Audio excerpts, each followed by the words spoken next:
Testing, testing, 1, 2, 3. Testing, testing, 1, 2, 3.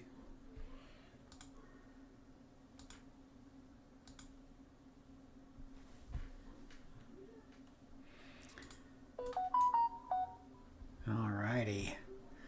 Let's do this like Root is, because we ain't new to this.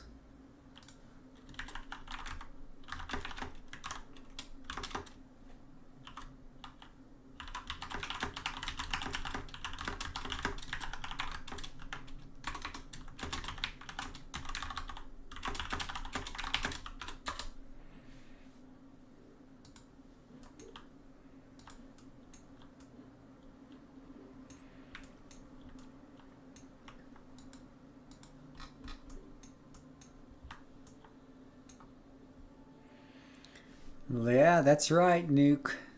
It is time for some City of Heroes. And today, we're going to knock out a few birds with one stone. Oh, yeah.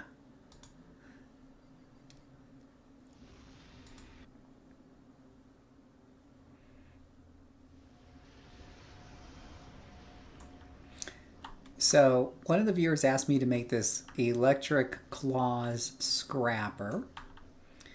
And our claws electric, whatever. And at the same time, I had a conversation. Oh, no, this isn't a scrapper, it's a brute. Brute. It's a brute. It's a brute. It's a brute. And at the same time, I had a discussion with another person that said, I can't believe you put Mastermind in the S tier for soloing. You should have put the Brute. And I'm like, I love Brute. I love myself some Brute. But here's the thing. The Brute tends to have at least a little bit of a struggle with certain situations that the Mastermind laughs past. And so we're gonna show that off today. Maybe I'm wrong. We're gonna find out. Maybe I'm wrong. So we're gonna take this Brute and we're gonna go through this storyline with Fusionette, which usually ends in an elite boss encounter. And we're gonna see how well the Brute handles it. Okay, and we're gonna compare that with the Mastermind run that I did last night. So I hope you're excited. I'm excited. We're going to do this.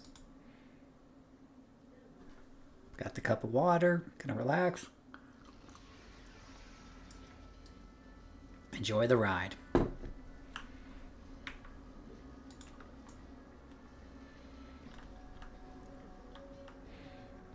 always like when you do this mission, you can just hit that donut right there and get the badge. All right, that's our big. What's your plans for tonight, Nuke? What is Nuke's big plan for that? I don't know why I'm going in there. Mission's over there, Phil. What is the Nukester's big plan for tonight?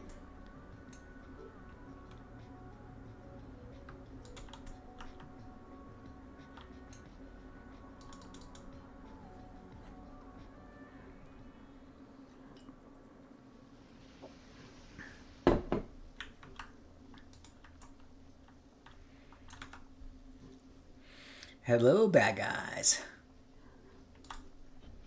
Sleeping on the job? That isn't right.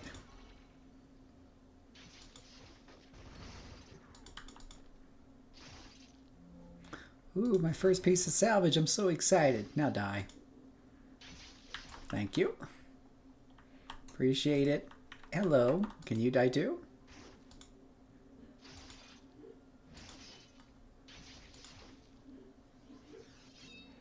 It amazes me how much easier it is to do lieutenants with a brute than it is for a defender or most other classes I play. They just melt. It's just like, have a nice day. Oh, unless they get mezzed. Ouch. No one's getting melted when you get mezzed, except for the brute. You end up buying some pizza from Little Caesars. I may log in and City Heroes myself and play some of your Mastermind. That's right, because we all know that S tier is Mastermind. Absolutely. Absolutely. We got an orange lieutenant over here.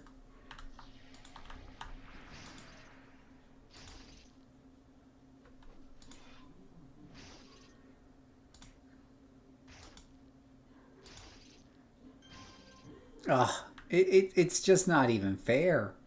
It's not even fair how vicious this brute is, right? It's just so vicious. So very vicious.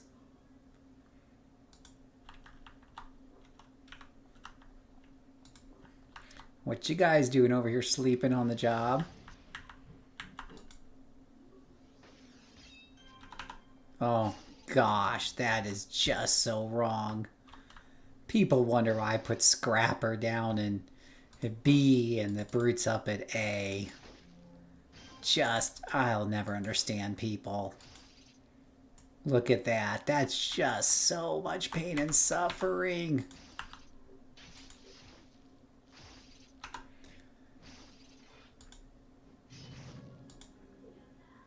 And there goes that lieutenant in like 4 hits. 4 very fast hits.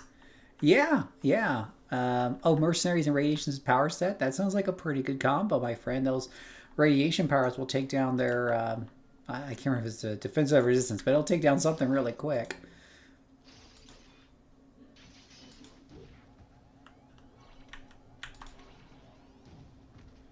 Wow. Can't do a lot of damage if you're on your back. Fun fact.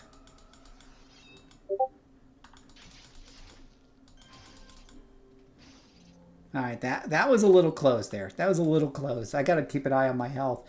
I get a little crazy. The dopamine goes to my head, and I think I can take on the world, but you do have to keep an eye on them. Unlike masterminds, because I didn't really have much of a problem with my mastermind. My mastermind never even came close to death. Again, S tier boys and girls.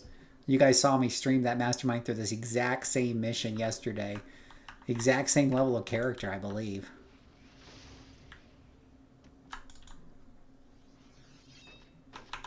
Oh, you gotta hate it when you miss that.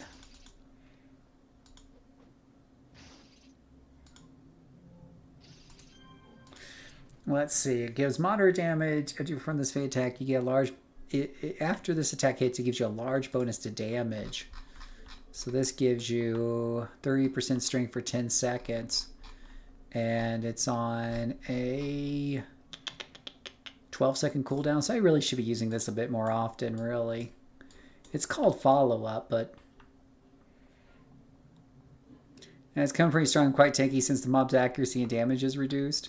Yeah, it's really good.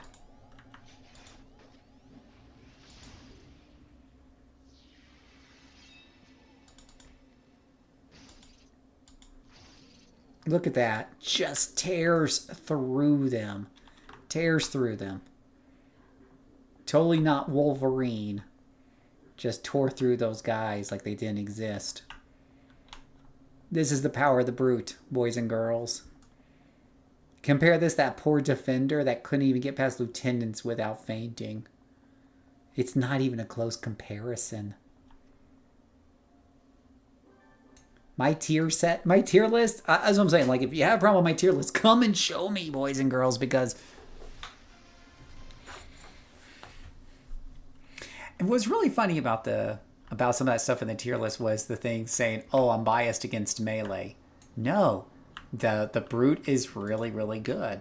I did put Sentinel right to... I mean, they're basically neck and neck. I put Sentinel above because the Sentinel doesn't quite kill as quickly, but range basically means you have more breathing space if things go crazy. Whereas a brute has to be right on top of the enemies at all times. Makes them a little bit harder. Just a little bit. Just a titch. Need to return back to the contact. Can I just call them? No, that's too easy. I'll have to make a brute there maybe when I think. Yeah, it's a little bit it's a little bit more of a challenge to solo than a mastermind. Now mastermind might be more to manage. So let's clarify. There's a difference between simple and difficult, right? So a class can be simple to play but difficult to actually beat anything with. A brute can be simpler, can be more complicated. Depends on the power set you pick. If you pick, I think, like staff and bio armor, you're going to be managing a lot of toggles and things like that. Whereas if you pick something like probably like claws and invulnerability, you won't have as much to manage.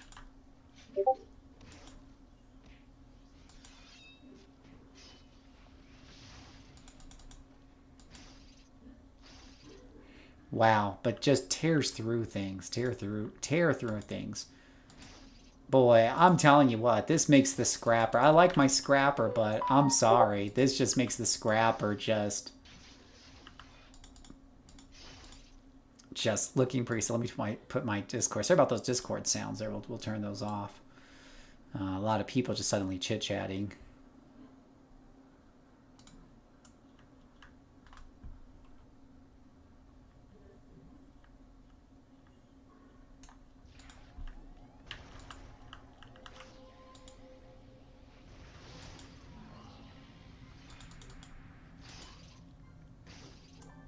Goodness gracious.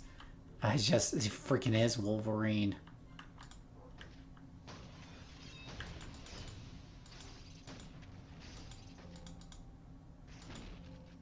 Goodness gracious. It's like a hot knife through butter. The only thing is you got to keep taking a knee here and there because your health is taking a hit. I mean, you got to get your health back. I mean, who wants to run to the next fight at 70% health? Yeah, scrappers can hit criticals. It's just that they're kind of like 5% to 10%.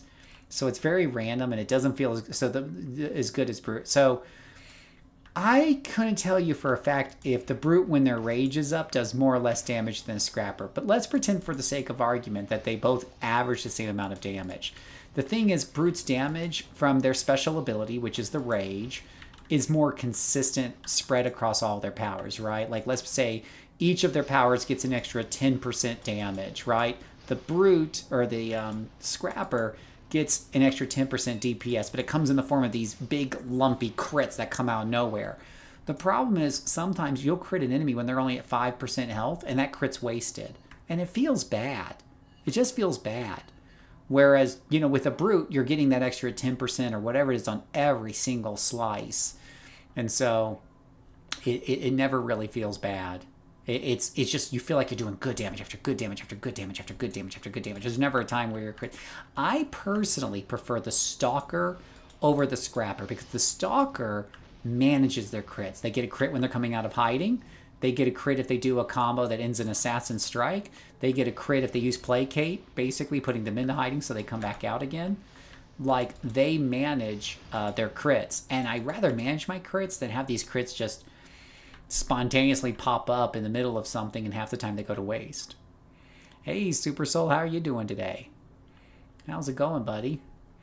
I think your tier list for observation right on. Hey, D-Boy. Also, villains were designed to solo. Brutes, melees, corruptors. I absolutely agree with you, D-Boy. When you take a look at the tier list, they're all pretty much, villains, and the new Sentinel that was added towards the end.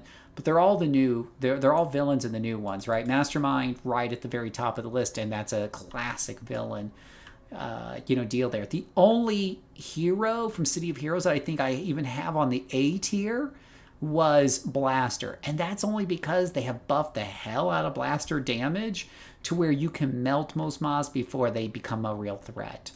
Now, you still got some difficulties there, obviously, if you get overrun or whatever have you, but you're just doing insane damage. The damage you guys see me doing with the Brute, honestly, the Blaster does this better. This Lieutenant right here took me 3 or 4 claw strikes. With the Blaster, I take him out with 1 sniper shot. Seriously, it's insane. It's insane. Yeah. Now we're doing this mission today, guys, with a Brute, because I forget which one. One of my listeners asked me to do an electric claws Brute. So that's what we're doing here. And so far, so good. Looking pretty good. Can't complain. Oh, here's an elite boss right here, Curse. And he's got me held. He's got me mobilized. Seriously, we're going to use a break free. We're going to teach Curse who's really boss around these parts.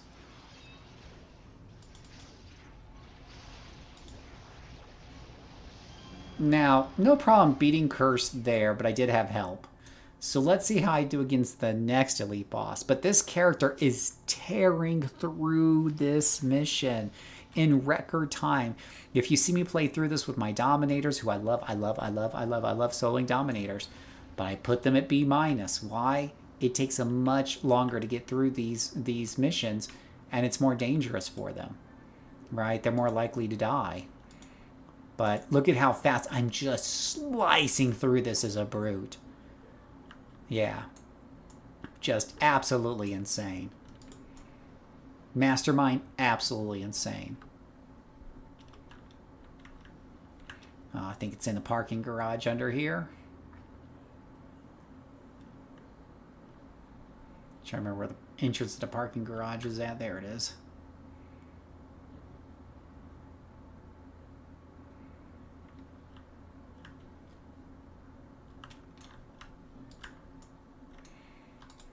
All right, so we're going to go into here.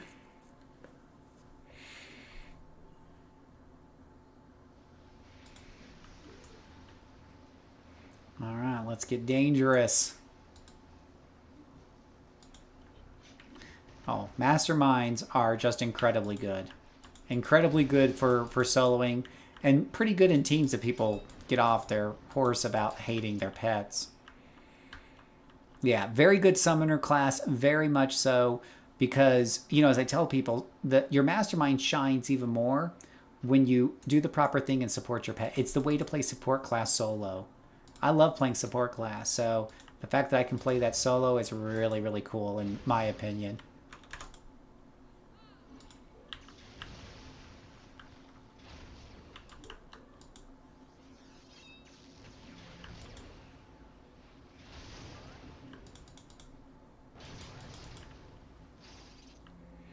Yeah, absolutely. A lot of people don't like Mastermind. Yesterday we got to see my Beastmaster Marine Affinity Mastermind. Very, very cool.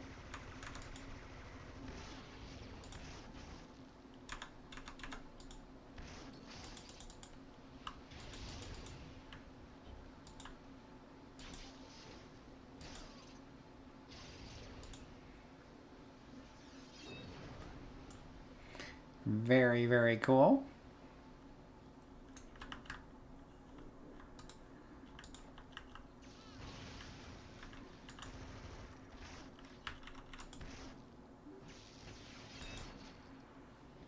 Oh, we're going to get some good AoE there.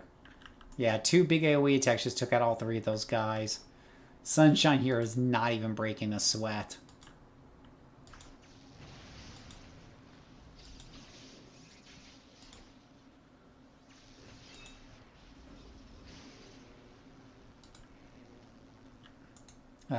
I need to do a break free here.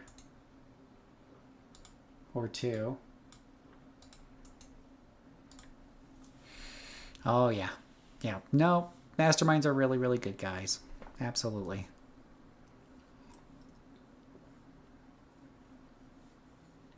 I hope y'all are having fun tonight. I hope you're playing something fun. I hope you're playing some City of Heroes. Yeah. Beast in Nature Affinity works super good as well. Absolutely. How are you doing, Jerome? Welcome back.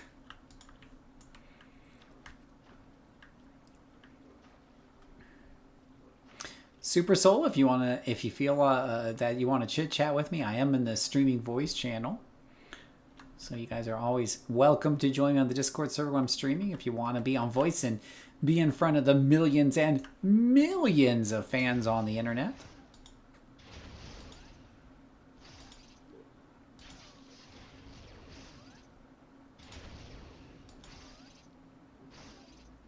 You're still alive?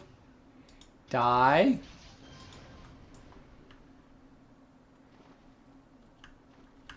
Things are not supposed to survive the brute that long.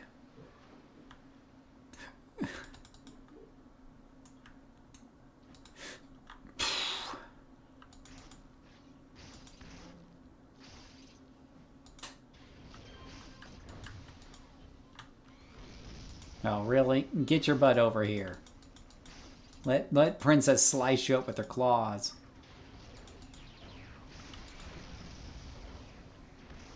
Oh, wow. Okay, these guys are giving me a run for the money here.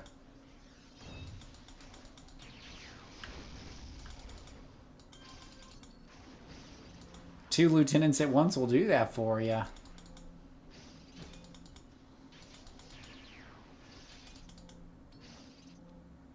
Is he still alive? Shit, he's still alive. Okay, he's not alive. Whew. Gosh, that was again a little scary. You know, that was a little scary. Little scary. Mastermind didn't have to worry about fear. Never came close to dying. We're going to see how well she handles this elite boss by herself here, because that's coming up.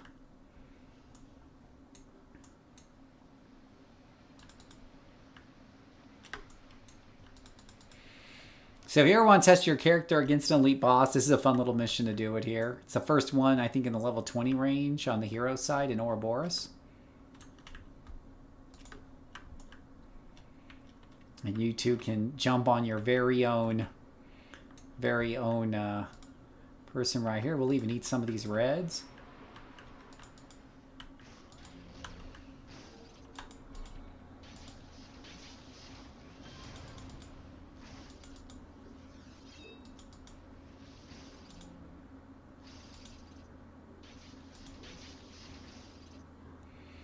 Let's see here. My health is going down about as fast as hers is. Oh, I've got the lead. Can I keep the lead? Wow, I did it. Okay. Alright, that was a little close. That was a little close. Tip found. Definitely would have been harder on a Dominator, to say the least.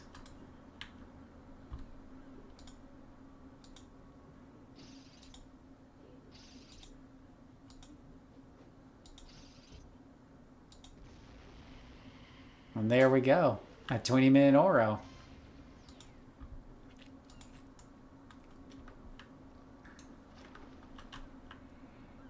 Not too shabby. Not too shabby at all.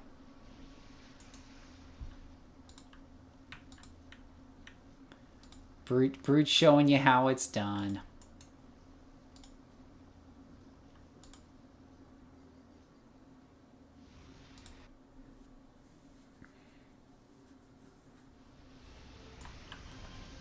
Oof, Ouro is busy tonight, boys and girls.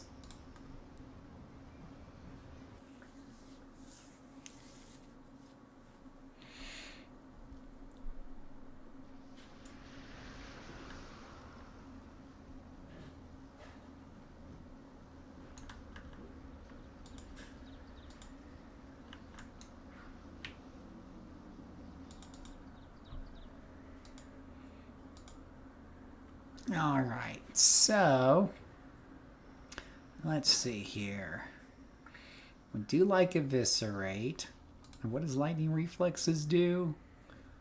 Oh, right, but you can't really do much to enhance this one. Yeah, it's kind of a non-enhanceable. Let me see, my stamina's all good, so we got those guys done pretty well. Static shield is some mez hold sleep stun protection and some resistance.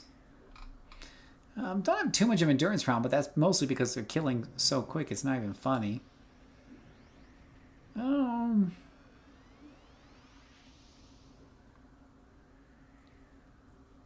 do I want to put the last one?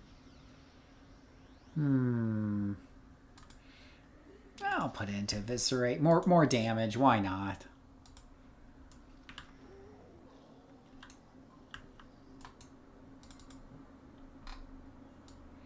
Let me have another. Let me have another yellow and a red. Yellow and a red. Let's see. Whoa, whoa, whoa, a yellow and a red. Oh, did I buy the Dio? Son of a gun. Whoa, whoa, whoa, yellow and red. Nobody likes you, Dio. Well, I still bought the Dios, I think. No, okay. I don't know. I think I'm good now. Yeah, because you'll see it go by like 36%. Whoa, whoa, whoa, yellow and red.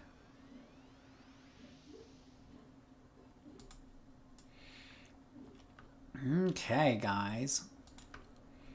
let's see here. So we have a couple of choices now. We could show off one of the other characters. We could do a particular archetype if you want. I could do another chapter or two in the story of our Monarch Matriarch or whatever she's called, Mirage Monarch. We could show you the new biotanker that's been working out pretty well. Got all kinds of things we could do. All kinds of characters we could play. Whoa, whoa, whoa. Let's take a look here. Yeah, we could do one of the new Sentinels like Umbral Knight, or Voltaic Veil, the Electric Sentinel, or Stonefall. We could try a Blaster. We have Kim Archer. We have Freezer Burn. We have Jane Getaway. We could play another Dom. We can play Corruptors.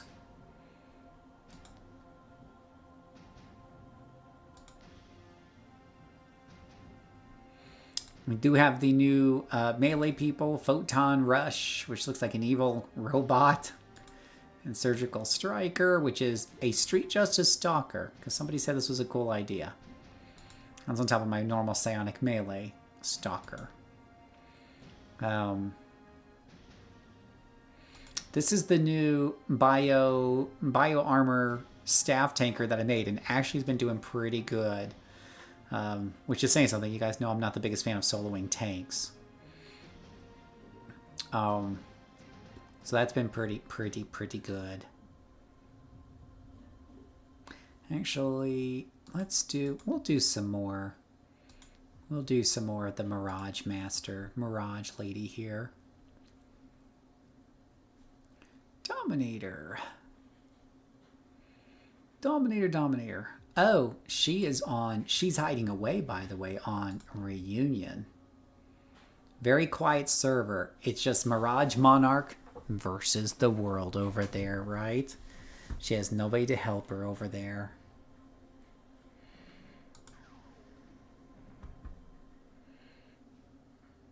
Let's do an official recording for YouTube. Welcome back. My name is Phil, aka JCServant, and welcome to another exciting episode of the Mirage Monarch in Villain Land. Remember last time we did... Oh, wait a minute. Hold on. We got to start that recording again. Give me 1 second here, guys. We got to start that recording because we don't have her official artwork pulled up. We got to have her official artwork pulled up, guys. This is an official production, right? Check out... Look at this beautiful artwork of the Mirage Monarch. Right? Yeah, that's awesome art. Yeah. I love the artwork. Let's try it again.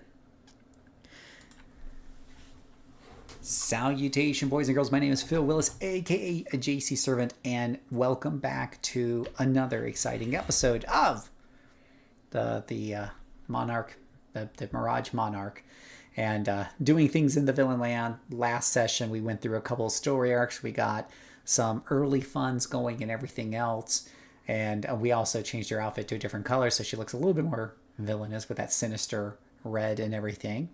I've also got a little bit of artwork done thanks to my good friends at Gemini, and that looks pretty darn cool. I like the way that one came out. Now I noticed when I logged in here I have 10 sold items on the auction house, so let's go ahead and pull that up. We sold some converters here for 60,000 each. So remember, boys and girls, if you're willing to be patient, you can get the top dollar for your converters and stuff like that. And that's exactly what I did. Because right now, if you look at converters, if you're selling them really quick, you're only going to get 50,000. But because it's been a few days and I was willing to wait, I got 60,000 each for them. So yeah, keep that in mind. So we'll go ahead and pick up that influence. That's a good influence to get her started, right? And I think we spent 5 reward merits on that. So, and that got her up to 780 or so, minus what she's selling. Again, this character has to be totally self-funded, right? She's not going to get any help from the world. She has to make her own way in the villainous world. Now, we did get a couple of contacts last time. Dr. Graves and Mongoose. Dr. Graves has an interesting story, and I'll be honest, I'm not 100% follow it. Mongoose has the more, I think he has the more lucrative mission. So we're going to kind of start off with that and whatnot and see where that gets us.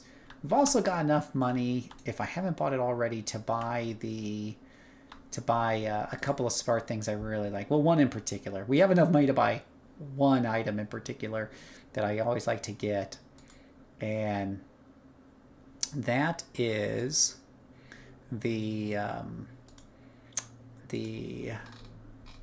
well, you can get inspirations for free, so that's always nice to have, not going to lie. But I like to get the reveal. 10,000, let you see the dungeons, completely and totally and utterly worth it. Sherry has the black wand. We've already got the power.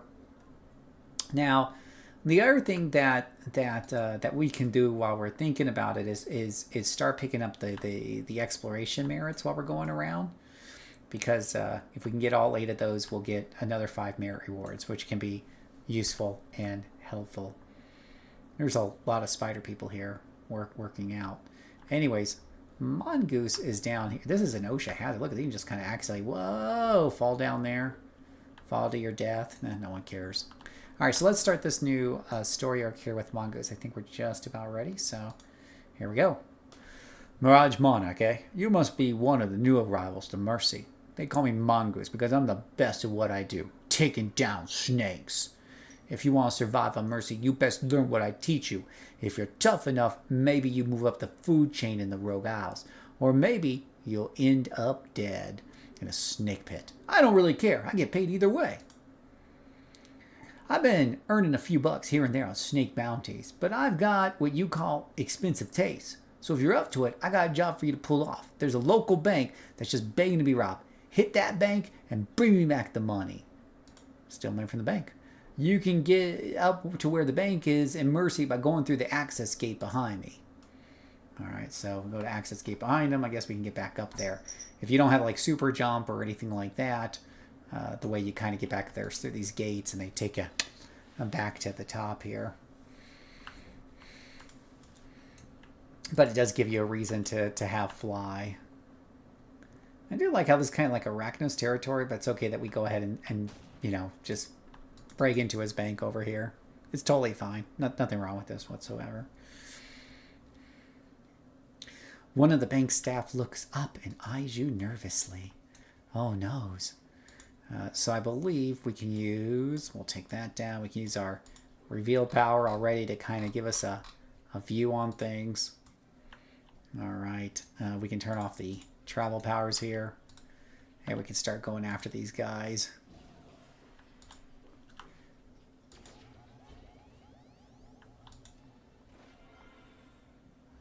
Hit him with the wand. Yeah, yeah. Hit him with the wand. Yeah, yeah, yeah.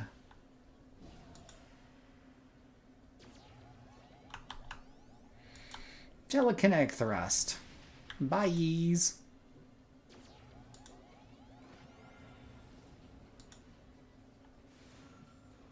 There we go. He's gone. Oh, look, there's another one. Are you buffing yourself up over there? Rude police officer.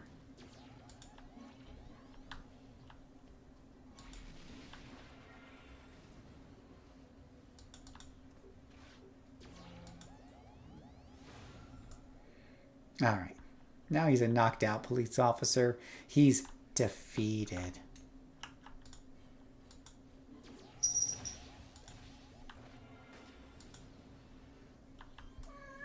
All right. That guy's gone. Boy, a lot of police officers today.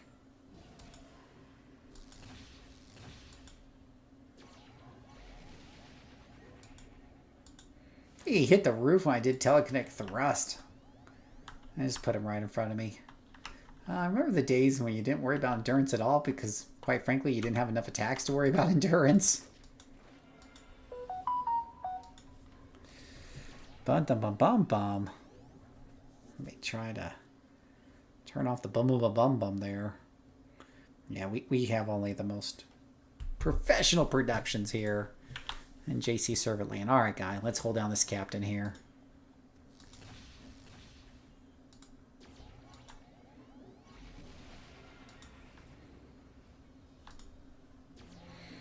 All right. The reveal power is cool. That didn't used to be a thing. Right. And you can get it from Smart Vendor for just 10,000. A mere pittance. Remember, this character is brand new. Has no help from anybody. No money from any of my other characters. Anything like that. Level 5 and she's almost got 1 million already.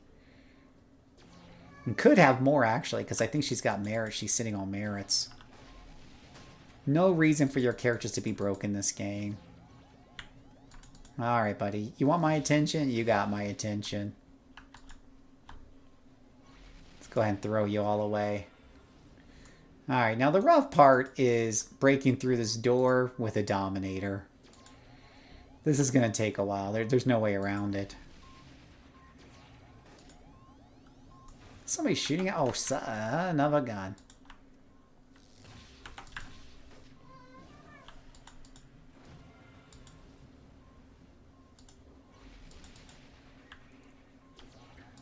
Makes it even harder to get through the door if I have to keep dealing with these guys. I need to rob this bank for Mongoose.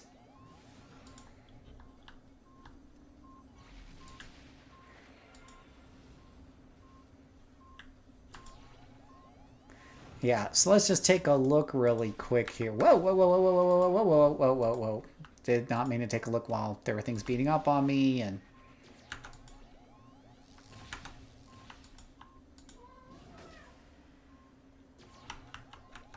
Alright, what's this guy doing over here?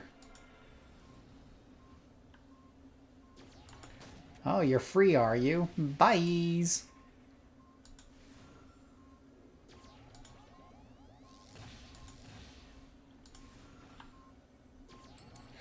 Alright, so her salvage here, she's got 10 reward merits, which is worth another 1.5 million or so. So, definitely, this character already, in just an hour or two of play, it's already got a few million. Oh, come on. Seriously, dude? Oh, gosh. Oh, no, there's too many police officers. Blind them, blind them. Somebody get blinded. Stay away from me. Stay away from me. I'm fragile.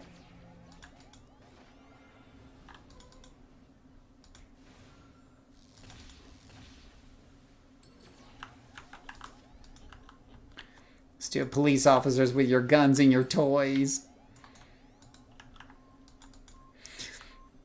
I would always get a sidekick or help lackey to help with this mission because of the door. Yeah, the door is just... This is the biggest enemy. This is the big boss of the whole battle here, right? Now, here's the rough part. And this is my problem with newspaper and radio missions. You do all this so you can break into a bank, but you don't actually get to keep the money. In fact, you get really no rewards for this aside from what you normally get for defeating bad guys or good guys or whatever. And there we go. That one is done. But yeah, no big nothing from this. And whenever you do radio newspapers, you don't even get a merit for it. Merits for it. It's kind of rude.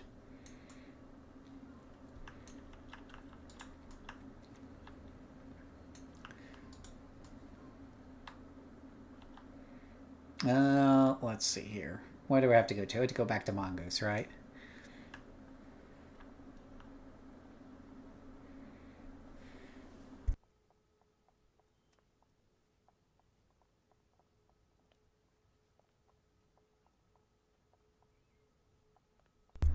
Yeah, let's go back here to... Oh, this is Dr. Graves. I don't want Dr. Graves. I want Mongoose.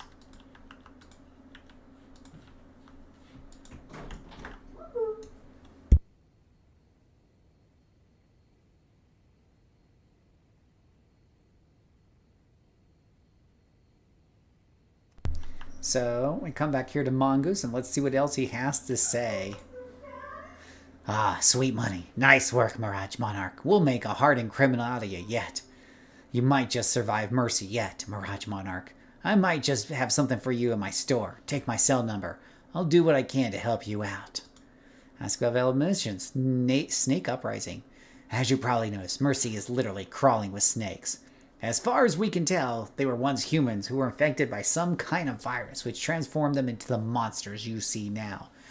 There's probably some sort of big mutant snake dug way down beneath Mercy somewhere who infects people with snake virus. At least that's what we speculate, because we ain't found that mutant snake yet. Those beasts are fast and ferocious, and some of them have a nasty venom that sting you something harsh. Lord Recluse has put a bounty on them, so if you're looking to get in good with Arachnos, here's your chance. Head over to one of those snake pits and take down some of those snakes. Or those freaking snakes getting everywhere. I just got a call from Larry the Eyes, owner of the local casino called the Tiki Lounge. Apparently, there's a whole slew of snakes who've gone pouring into the place, wrecking everything. Larry pays me good protection money to keep his place safe from snakes. So if I don't do something about the rampage, I'm going to lose one of my clients. Head over to Larry Tiki's Lounge and clear out those snakes. I have to say, that sounds more fun than the snake pits. We've been doing snake pits, so let's go to the casino.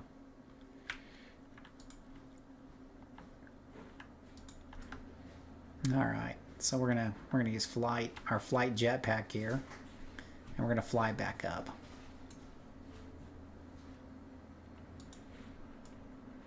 Was there something like hiring an NPC assistant? Yeah, you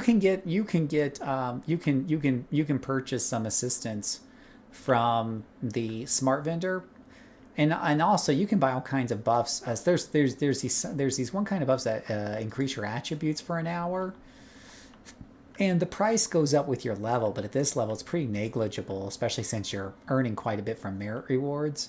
So there's an argument to be made to buy that if you want an easier time to get through these lower levels. But honestly, I mean, you guys see me right here.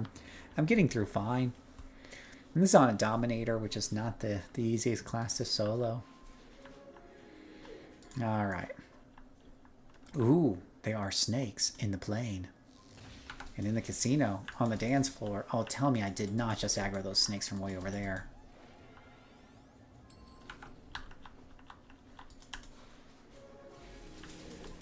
Let me get rid of this guy before he snaps out of it.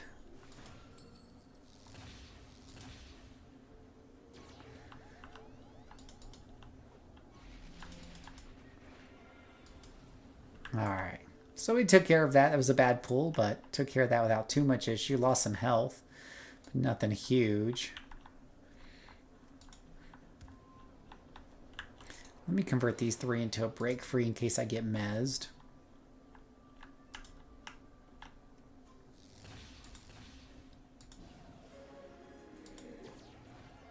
Now, again, the rules of this is I'm not using any double XP here, so we're leveling up the old-fashioned way. This is single XP all the way, baby.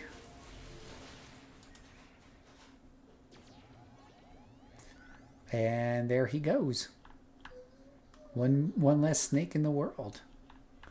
We can hit our reveal power, take a look at the map. This isn't a big room at all. This is actually a pretty easy mission. This was the good mission to pick here. Get to your merits faster, right?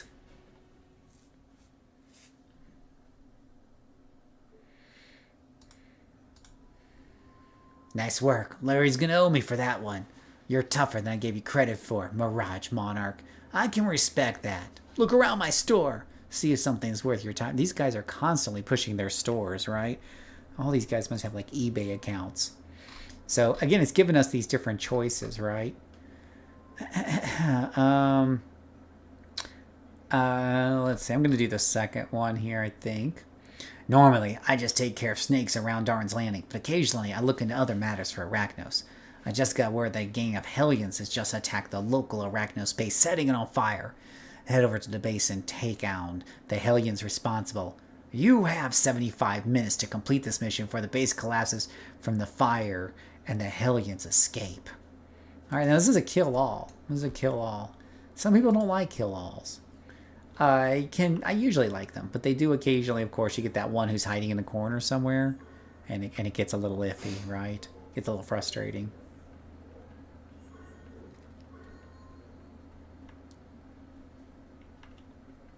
It's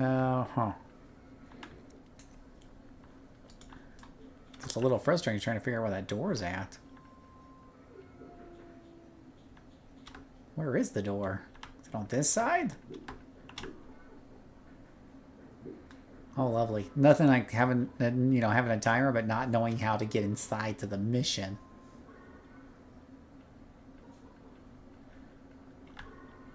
Oh, I see. You gotta look over the ledge.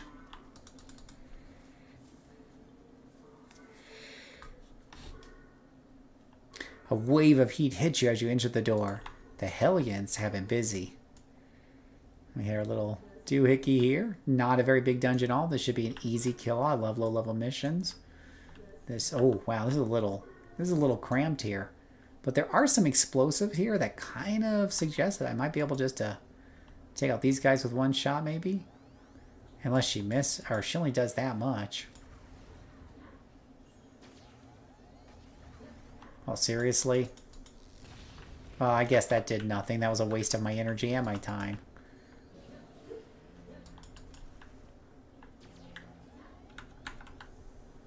Can we stun him, please? Thank you very much.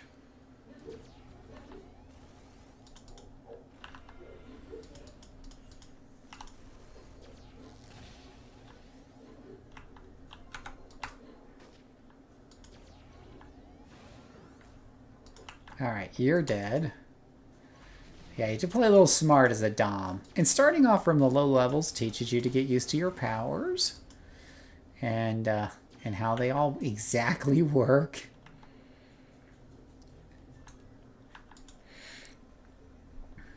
Blood Brother Chopper.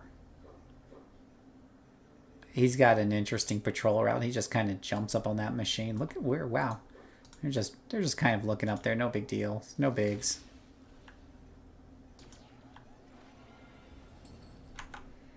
You can come down here, or do I need to shoot you up there?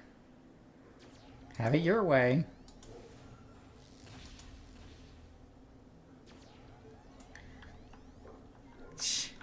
Oh, there's those explosives again. I don't trust those things.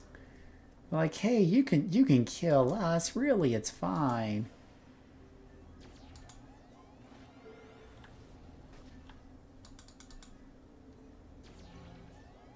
Alright, so that one's dead. Let's see if we can blind this one here and then start working on this guy.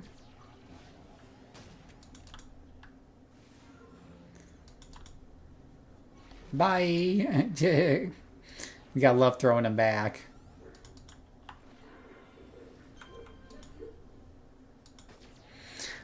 Okay, let's grab a hold of this and get rid of that guy. There we goes. Ignore the explosives. Take out another guy here.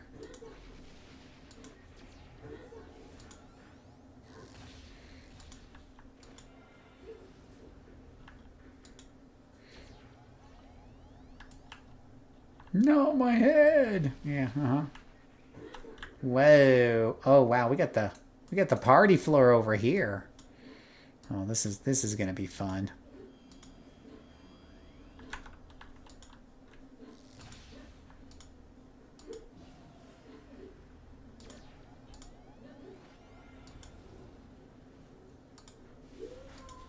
Gotta be one in every crowd, doesn't there?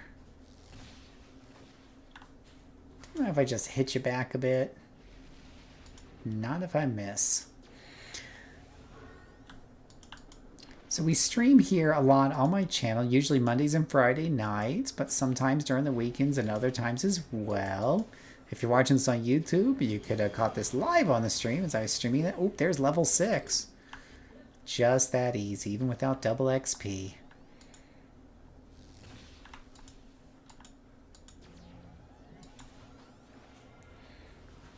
So here's a question for those of you who might be listening or later in the comments or in the chat channel.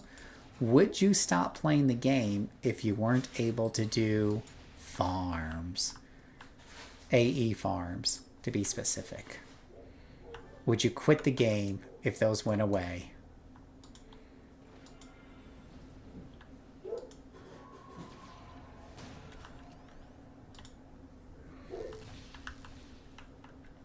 Alright, that guy's dead. Hello, buckshot guy. What you doing down there? Waiting for me to mez you? I thought so.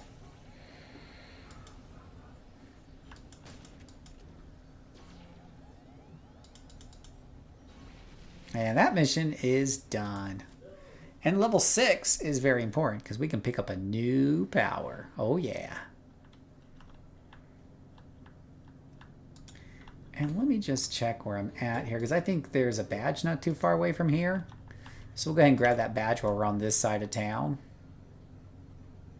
It's like over here on the edge. So Jerome answers, nope, I would just change how I play. And I need to figure out how to get YouTube chat into my screen here. But and how would it change how you play out of curiosity? How would that look like?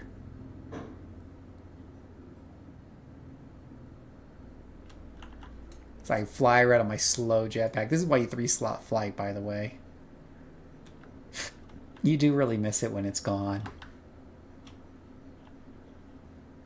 Let's grab that guy there.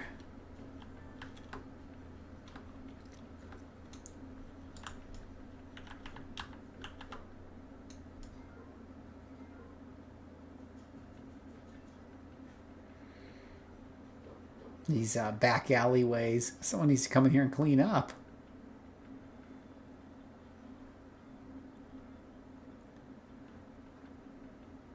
Hey, Arbiter. Care to level us up to 6? Yeah, level 6. What do we get? Deceive. Let's see here. That'll confuse somebody. So that's your standard confusion deal. Now it says reduced XP points, but to be clear, you don't lose that much as long as you get in some damage. So I think it's something like if an enemy loses, I think 50% of its hit points from a confused opponent, you still get 80% of the XP. So it's a curve that goes like stays pretty flat and then goes down and then suddenly falls off at the end. Yeah. More story arcs and flashback missions. Very cool, very cool. That's why you see me do a lot of these. I play that way because I just hate farming. I pretend like it doesn't exist. So Spectral Tower places an illusion of an unspeakable terror, the manifestation so horrible that it causes most foes to tremble helplessly in terror. The Spectral Terror may also terrify individual foe, causing them to run away in panic. So I could have a confusion on one person or a terror on everybody. The terror on everybody is a 45-second recharge. The deceive can be used every 8 seconds. Is another hold. I would say I'm probably going to go for that that deceive, because it's going to increase how fast I kill things while still having plenty of control. So we'll go ahead and do that to begin with. Now, we can buy enhancements. Let's take a look at our enhancements real quick. And we need to buy some enhancements. For level 6, we definitely want to buy some enhancements. Buy a couple of reds here and a yellow. So for blind, we're going to do... let's see, this can endurance... Enhance your hold. Enhance damage at 13 points of damage. It is basically online with Psionic Dart. Spectral Whale actually does 16. So these are online with the Dart. Though I guess its true power is holding people. So it has a nice little extra built-in accuracy as well. So accuracy is not the biggest deal at the moment for this one. And it puts a hold and a sleep. Magnitude 3. Hold for 18 seconds. And then deceive, we can enhance confusion. I'm not really sure what to put on those, but I know what to put on those.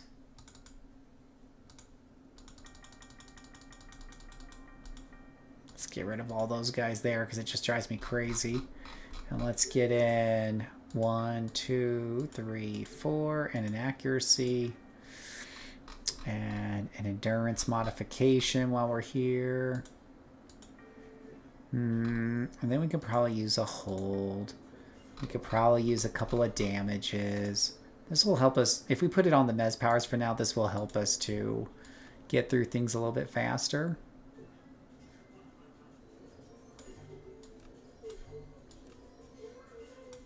You're going to see that telekinetic thing really kick some butt now.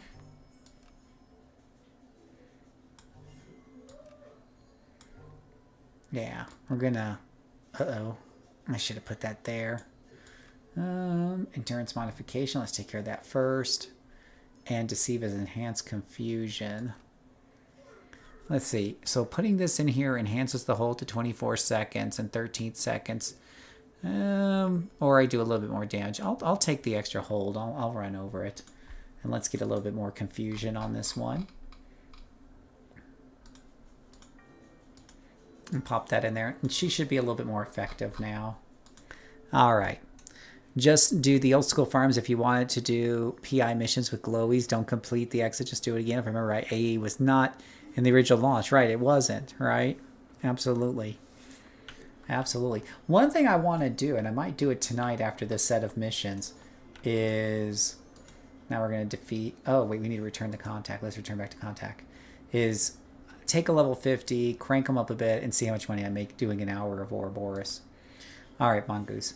The Hellions were searching for magic artifacts. Those guys are idiots. The local arachnospade ain't got no magic. Anything magic found around here is shipped out to Fort Cerberus or Ghost Widow's Tower. As you probably noticed, Mercy is literally crawling with snakes. As far as... Oh, we already read that. Head over to one of the snake pits and take down some snakes. So it's coming back to the mission we passed up earlier. And it's telling me to do it anyways. So we just need to defeat 5 snakes. Now...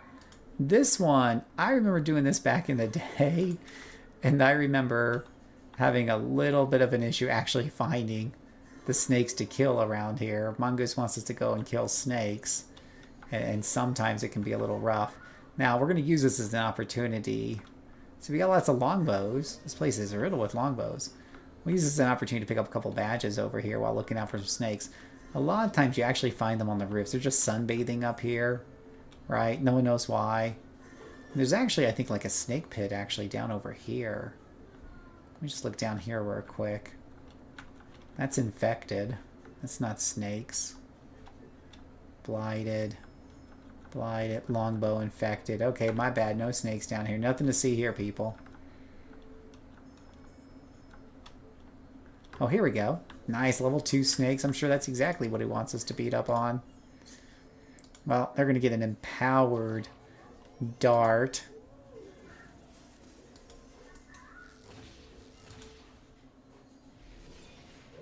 Wow, he is not dying. It's like the toughest level 2 guy in the neighborhood.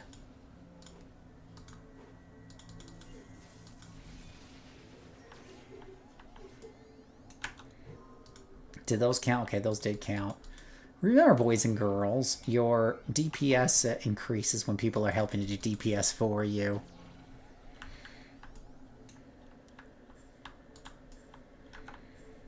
No, that was 3 of the snakes I needed. My luck, I don't find any more snakes anymore.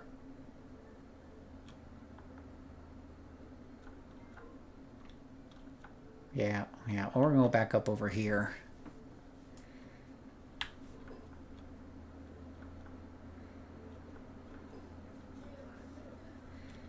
Got people hanging around here, just doing their thing. They're just brawlers hanging out. Brawlers over here, brawlers over there.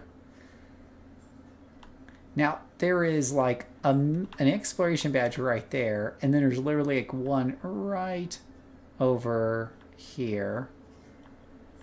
Right there in that pit. And I did see a couple of snakes here.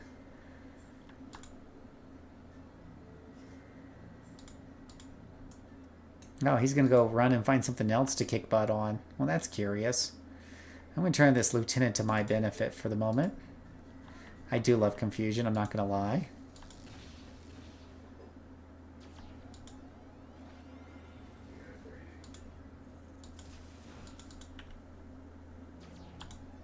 They're just going to thrust him away.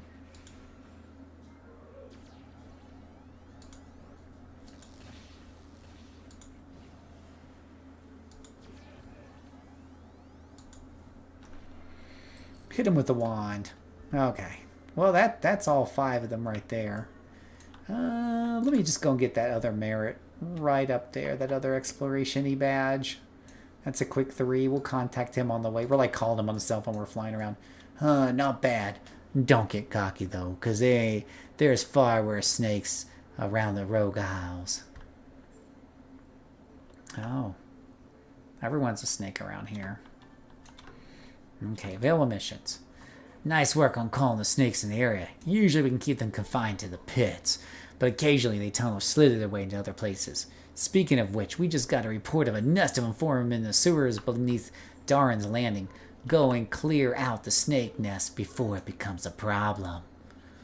The snakes are most likely constructed their nest in the deeper part of the sewers. Yeah, take care of the snakes. There is, before we go over there, there is over here one merit I'll grab during my very slow fight. We'll go grab that merit over there.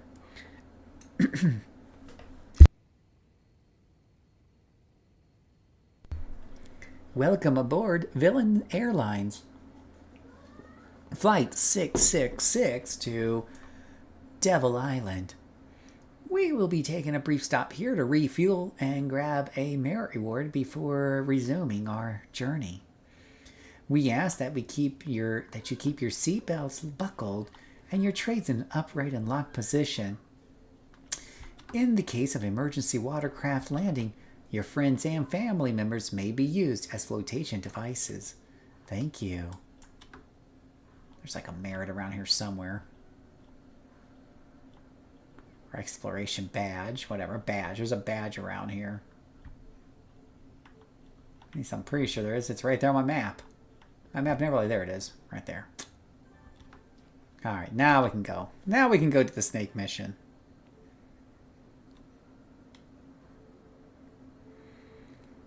We are one step closer to getting our long-range teleporter and 5 more merit rewards, which is going to give her another million in influence. Or close to it.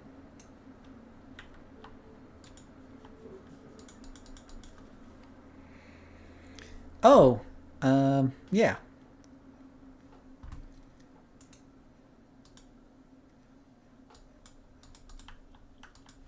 Let me turn up the volume to the game, guys. No one said anything. Oops. I usually like my game very quiet, I'm not gonna lie.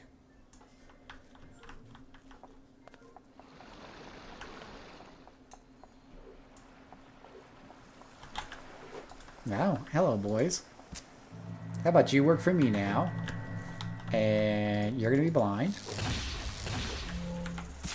And we're just gonna do that to you.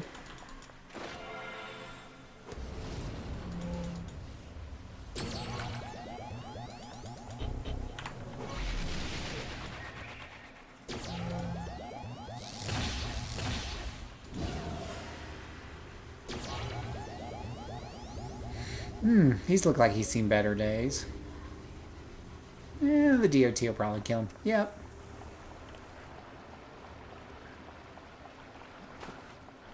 No snakes over there? It's really funny we're talking about snakes and we're making plane jokes. Snakes in the plane! No!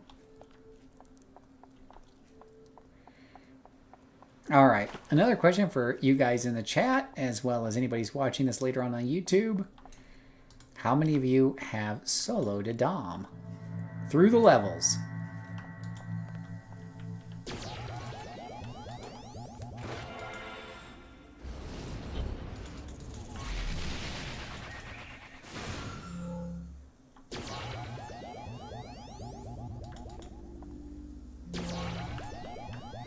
Ooh, she just kicked him in the snake butt. Do snakes have butts? Yeah, they do. We looked this up before. They have butts.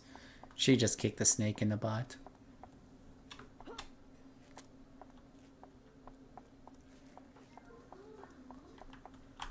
Oh, almost ran into that crowd. I might have to buy a stealth kit for her.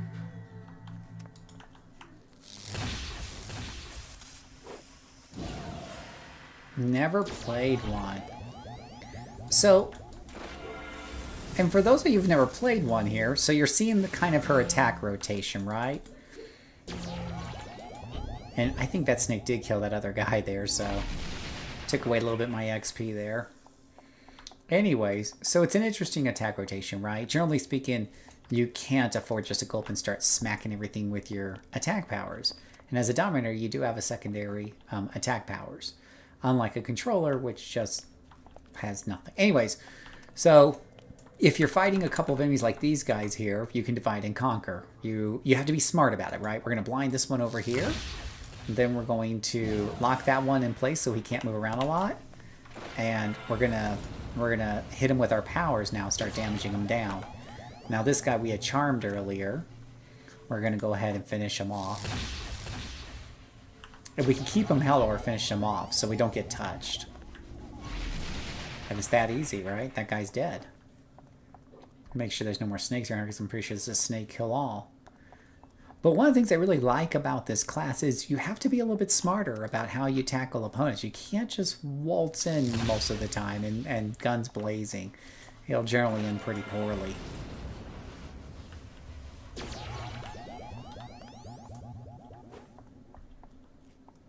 The other thing, of course, you don't want anything to hit you from behind like that. Good thing I looked behind me. Rude. Because if it tears you up before you've had before you had enough an opportunity to stun them or charm them or whatever, it can absolutely tear through your health bar.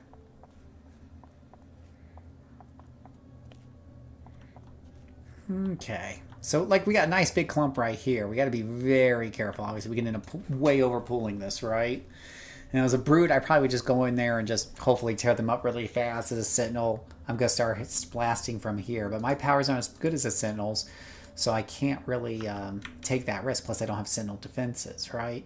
So we're going to have to be careful. The nice thing about deceiving or confusion of powers, they don't start combat. They don't know I'm here yet. All right? And he'll start attacking his other friends there. If we're a little patient, we can have another one join in on the fun. And then we can take one of the ones that aren't charmed and just stun him into place so he doesn't become a factor. And we're going to keep spreading that confusion around one guy at a time while wearing some of these guys down with our attack powers.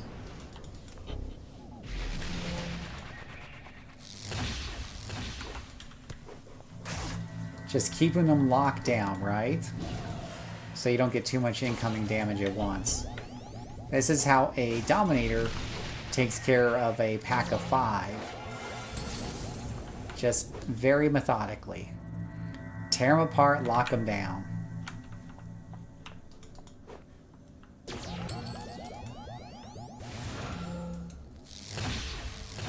Do you see that right there?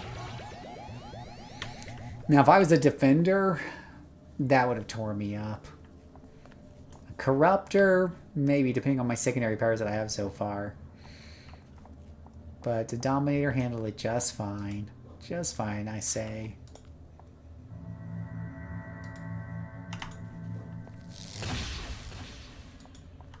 Who are you talking to? He's talking to his friend to slay them, but his friend's charmed.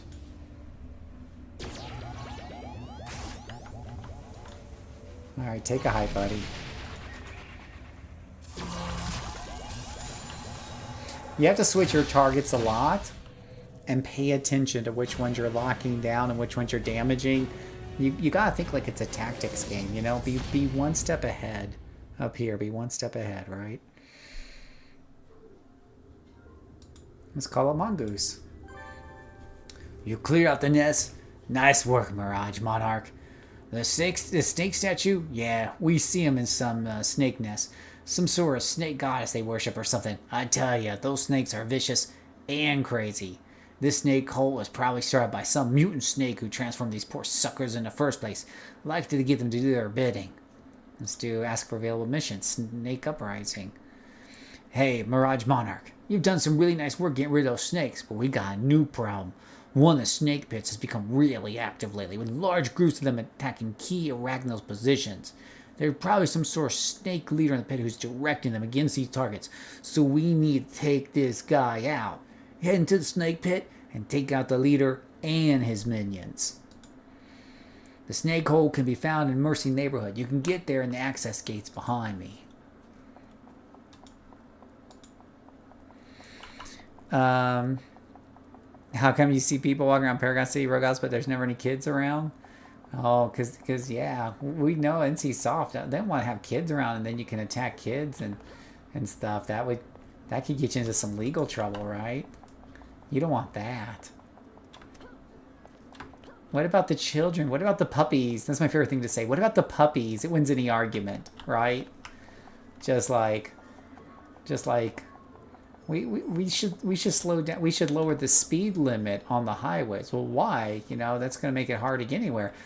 Well, you got to think about the puppies, right? Do you want puppies to die? Of course you don't. More puppies die. You know, when you can just speed around. Think about the puppies. So yeah, the puppies argument is one of my faves.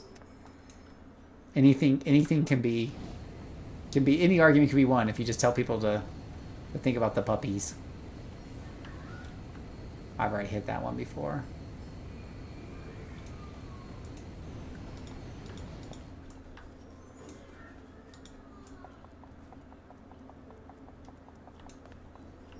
Now, the marker's right here, but the black hole is over here.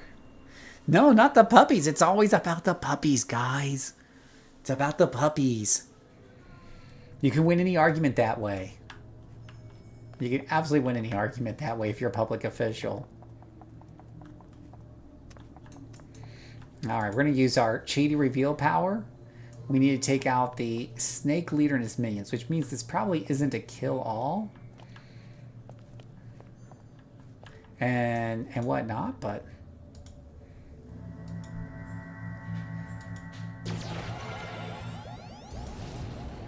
Now, this is just a taste of the Dominator. Obviously, later on you get big group holds and stuff like that, and you get better attacks.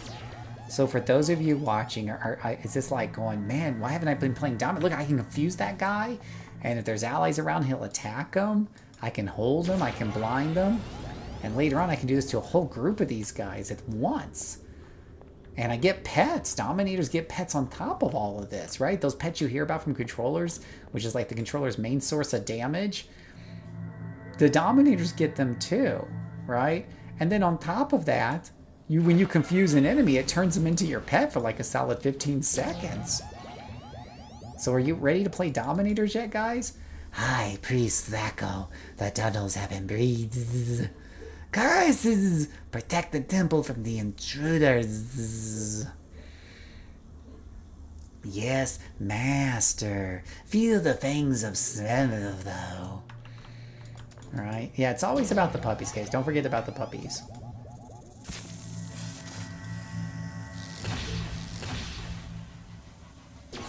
Hey, Lord Chaos. If any of you want to join me in voice chat, I can jump into voice chat soon if you want to chat while we're streaming. Now, this is a big mission here. We got lots and lots of snakes around here to get through, so this is going to take a hot minute, even with the ferocious powers of a Dominator.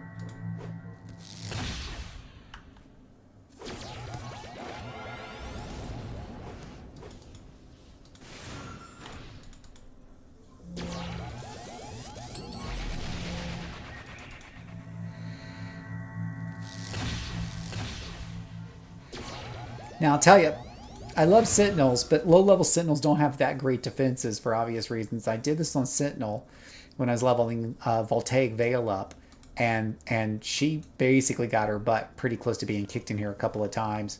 Dominator should have a very easier go of it as long as I'm careful, because we're just going to keep charming these guys and turning them against each other, right? I'm just going to help him. He's my pet. I'm going to help him kill those around him, right? Here's another pet, right? Like, we'll go ahead and stun this guy and help my pet to kill him. And when my pet no longer has any use, we'll go ahead and put him down. Because that's what you do with a pet who has no more use, right, guys? But Phil, what about the puppies?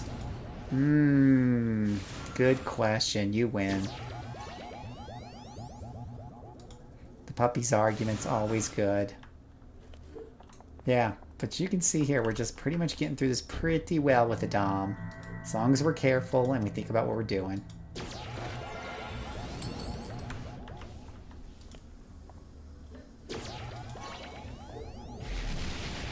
Oh goodness, I rush up there to do the big telekinetic melee attack for once and she misses. Rude.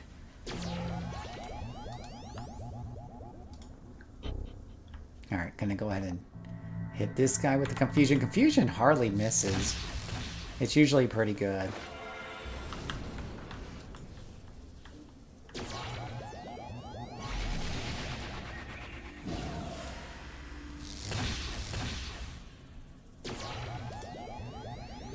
Yeah, how you doing tonight, Insight?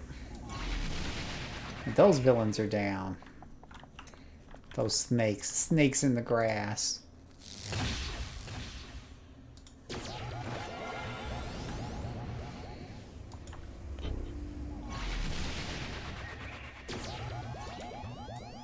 Alright, that one's down. It's going to have to second guess everything I was in. Because what about the puppy? Right? Before you even get in the car, what if you accidentally hit a puppy along the way? It means you probably shouldn't drive to work. Because what about the puppies? I guess it's kind of a silly thing, but it makes a point of like, how much do you think that you should do for safety, right? Like, how much are you willing to sacrifice for safety, right? So you have a highway that's 75 miles an hour. For every 5 miles an hour you drop the speed limit, you cut the number of deaths on that highway in half, right? So maybe it has 100 deaths. If you reduce it to 70, it goes down to 50 deaths. That's probably an exaggeration. Well, let's say it goes down by 50%. So let's say 75% deaths. You drop it another 5, it goes down to 50 deaths. You drop it another 5, it goes down to 30 deaths. You drop another 5, you're now down to 60 miles an hour. It drops to 30 deaths. Like, how many deaths per year is acceptable? There's never an acceptable amount of deaths. So let's keep lowering it by 5 until we're down to 20 miles an hour. And we still probably got 2 deaths a year. Like, how much are you willing to sacrifice for safety? There's extremes on both ends. Obviously, you can just let people go 100 miles an hour and have 1,000 deaths. That's probably ridiculous. So you're trying to figure out what is the balance, right? But the person arguing against you, if you got somebody on the other side out, you better believe he's going to say, what about the puppies? Or what about children? Or what about, the women? Or, she's tearing through these lieutenants pretty good. She's doing all right this low level, getting through these guys. Double slotting damage will do that. There's reward merits. 8 more reward merits. She just made another 1.5 million right there, guys. Boom. Hey, Joe. All right. So that mission's done. Let's read what he has to say. So, the snakes have a temple down there, huh? We ran into snake priests before, but we never thought they were this dug in. Well, this should keep away the snake population keep down the snake population on Mercy Island, for a while at least. You're one tough customer, Mirage Monarch. You should head on over to Port Oaks and see what kind of trouble you can get into there. Talk to Mikey the Ear or Drea the Hook when you get there. Okay, so I don't know if he gave me those as context or whatever, but we are done with Snake Uprising, and we're kind of left with we might be left with I think we're going to be left with Dr. Graves for next time. We're going to go ahead and you've already completed every detail. You're fully prepared to rise. Did I already get all the exploration badges? I might have. Did I miss the fact that I got 5 more reward merits? Maybe. Let's see here. Oh, 23 reward merits. I think I did get extras, guys. So what do I have there? I got like 4 million there in reward merits so far, and she's only level 6. She's only level 6. She's got 4 million. Imagine how much she'll have at this trajectory by the time she's like level 50. Now and remembering that the early levels go a lot faster than the later levels, right? So she should have quite a bit of moolah on her before we get too far in. Now, I think. Let me just check in here. Do I need more money for something? I'm gonna want to start getting long range. I'll get long range teleporter when I pick up a couple of more teleportation places from like Port Oaks and stuff. I don't think. Yeah, I guess I can hold off buying anything else until then. So I think she's okay. I think she's all right. So I think we will. So this will be the end of the Mongoose storyline. I think next time we're doing Dr. Graves before we head over to Port Oaks. Port Oaks is level 8. And if I don't get a whole nother level before going over there, I'm going to have one archetype behind my back as a Dominator. That's never a good thing.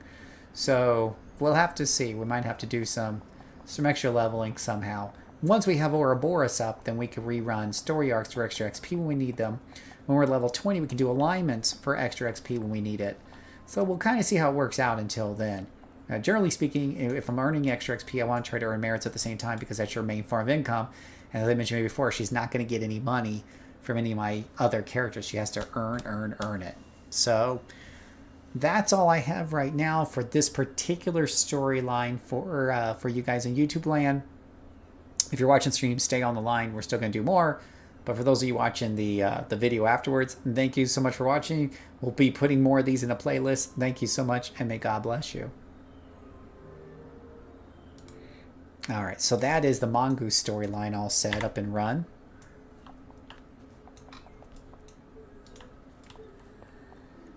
Death's Reach, Science Scrapper. Oh, that's a very interesting looking scrapper. You don't see too many other people around here, right? This is like no man's land out here. You're lucky to see another living soul within a parsec. Yeah, I would agree, Joe. I am not a fan of Dr. Graves. It starts off with a cool and interesting premise, and then it just kind of seems to fall apart, and it takes forever. But I don't know what else to do on this character, because if I go to Port Oaks now, that's my only other contact. I'm going to get my butt kicked. I could do newspaper missions, but those don't get me any merits at all. At least Dr. Graves, I think, gives me a few. It's not even a lot. Yeah, okay, I did get Mercy Mariner. That's actually a pretty cool looking badge. Category accolades. What accolade do you get from all the exploration badges? I'm guessing it's part of getting all the exploration badges. All right. So for you guys in chat, I want to ask you guys what you want me to do next. We have a couple of choices. One is I could do another chapter of Mirror Matriarch, and we could do the Dr. Graves, and we can all suffer together. Or we can, I already did Kalinda. Kalinda's tapped out. Kalinda over here is telling me, have a nice day. I can no longer test you personally. So I did Kalinda first. Burke? I didn't see. You know, that's a good point. Let me take a look here and see if I can find Burke. Dr. Kazim. You know what? There's Operative Kazim. So I should try that one next, right? That's in Port Oaks. We don't want to go there yet. Here's Burke. You're right. But, you know, it's interesting. They don't really introduce you to Burke. But does Homecoming just let me start talking to Burke? Or these guys, if I've not been formally introduced? You do not know this contact. See, it says you do not know this contact. Do you think it'll just let me do it?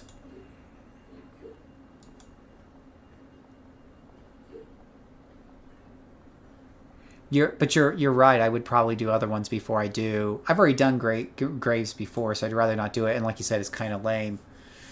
So our three choices for those of you on the stream watching that I can think of off the top of my head, and unless you come up with something different, is one, I could do another story set with her and read them out loud and keep going through. No problem doing that. I enjoy playing the character. And now that we know we don't have to do Graves, maybe we can do something else. We'll see.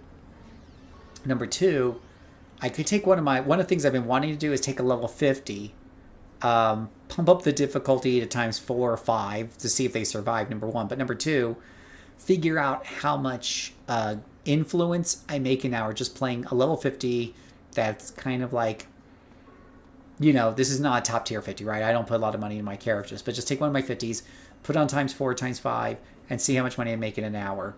Just doing an Ouro and adding in the money from the Ouro. Because that's kind of a neat, I don't know what that number is. I want to say it's 5 million, but it could be more.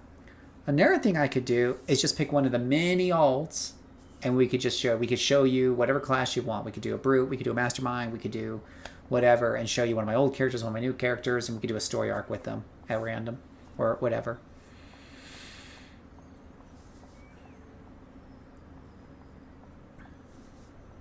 Yeah, I don't know if I do this introduce your contact. I would try it, except I don't want... I want to say it does automatically introduce you to the contact. I swear I've done this on other characters before, and it just lets you talk right to them. But I don't want to do it unless I'm doing an official video on her. Which I could do, because I just did one. But right now I stopped recording, so... I'm trying to save all those special moments for those videos. fact, you've reminded me I need to label those videos before I forget about them. Give me 1 second. Let me go into Windows Explorer and just label those videos real quick. By the way, do you like the artwork I got of her? Gemini's my friend. OBS, where'd you go? Boop. Okay. OBS, let me label my videos.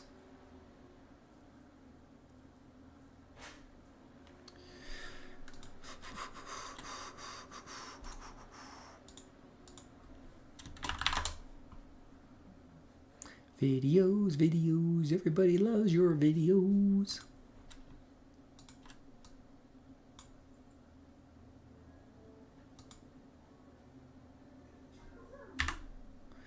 All right, so this was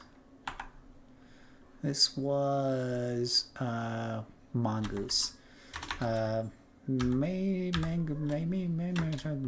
storyline.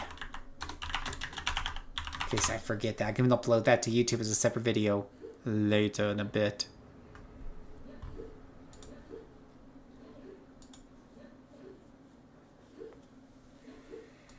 So what do you guys think?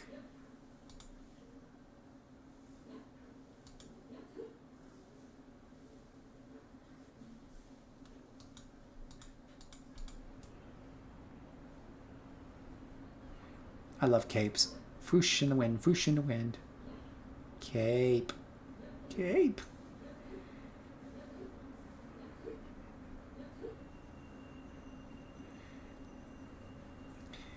Every level is a real journey when you don't have double XP, let me tell you guys.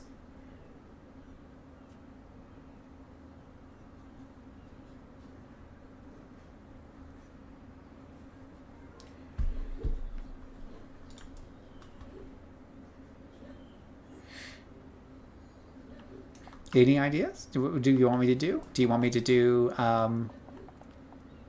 Cloth Physics for Women, right? Do you want to see more of Monarch, villain, low villain story arcs? Or would you like to see me try at level 50 to see how much money we can make in an hour doing one of the newer story arcs that the devs maybe put in? Or do you want to see some of the alts and, you know, just see something in between? Could be a hero, could be a villain, could be any class you want. I've got almost every class. I've got alts. I got new tankers, I got new scrappers, I got new brutes, I got new stalkers, I got new sentinels, I got new corruptors, I got old ones. If you miss those, we can do anything. I can show you. I can do anything just about if somebody wants to see something. Insight, you're the only one on here. We can jump on voice if you want. I'm an open book. You guys tell me what you want, and I'll be happy to do it. To sing guns. To sing gons. Monarch? Okay, more Monarch? We can do more Monarch storyline. Absolutely, because we're knocking this out, right? It's the journey to 50. It's the long journey to 50 with no double XP, right, Adam? I love it. All right, so let's, we can do another one. All right. Let's see here. The Monarch here. Get a little picture here. I should, like, have her, like, if she levels up to 10, maybe give her a gold outfit, like, befitting of a monarchess. Is that monarchess for if you're a lady? All right, here we go. Salutations, my name is Phil, aka JCServant. Welcome to another exciting episode of the Mirage Monarch takes over Villain Land, right? When we left last time, she had just finished the Mongoose mission storylines, and we need to do some more stuff to get to LA before we can even think about going to Port Oaks. I think Port Oaks is 8 through 20. So, and we're not using double XP, because if we were, she would be like level 9 by now. So, so we're going to look at another contact. Now, I mentioned last show that we might do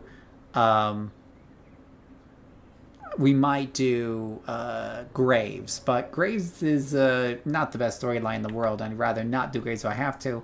So I did a little digging, we did a little bit chatting with YouTube friends, and it turns out we might, and we're going to find out. We're going to science this out. So right now, it's saying my only active contact is Dr. Graves, right?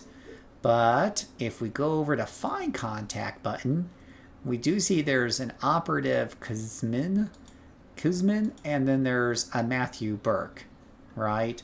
So we're going to try to, it says you do not know this contact yet. Now, normally, from what I recall back in the old days, you had to be properly introduced before a contact would even talk to you. But I think in using this feature a few times with my other characters, I think they will talk to you, even if you're not properly introduced. So we're going to find out. Normally, I do a lot of my story arcing through Ouroboros, and Ouroboros automatically makes the contact talk to you regardless. So, but she can't access Ouroboros until she's level 15. Even then, she's only going to be able to do low-level missions anyway. So we're going to be using contacts for a while if we can. So, and Burke is one of the early ones, right? So we're pretty sure we can do Burke. So let's teleport to Burke and see if we can do Burke today. Before we go there, let's read what it says. Matthew Burke's been around Rogue Isles a long time, long enough to see Arachnos grow in power, and long enough to resent their interference in his work. Most people in the Isles tend to roll over when Arachnos gets too close to their territory, but not Matt. Instead, he's learned to fight back. With his network of contacts and his long line of experience in the dirty business of mercenary work, Matt's managed to stay one step ahead of any Arachnos assassin that might want to take him down. How long this can last is anybody's guess. So we're going to teleport to contact, and there he is right there, and we'll see if he can't get us to talk to him. He is a big beefy guy. I'm pretty sure that every morning he opens up and cracks open a dozen eggs, pours them into the glass, and guzzles them, would be my guess. Mirage Monarch, interesting handle. I can tell you one thing about you already. You're nobody's puppet. That's why you're here with me instead of toadying up to Kalinda. I can get you some jobs and help you make your way through the Rogue Isles. Just remember, you have to decide how much to deal with Arachnos. Don't let them decide for you. You think you know all about Arachnos, huh? Sure you do. Big fancy posters, lots of pomp and circumstance. Well, let me tell you, Mirage Monarch, you don't know jack. That's okay, though. You're about to find out. A small Arachnos force is about to leave for Fort Darwin to attack Longbow. I like to keep tabs on my neighbors, so I want you to plant these little bugs in their flyers. Easy peasy. Follow Arachnos to Fort Darwin, wait until the coast is clear, then plant the bugs. They won't be happy to see you there, though, so be ready to fight them. It'll give you a chance to see what Arachnos is like in combat. Heck, you might even impress them. Arachnos is always looking for the latest good material to come out of the Zig.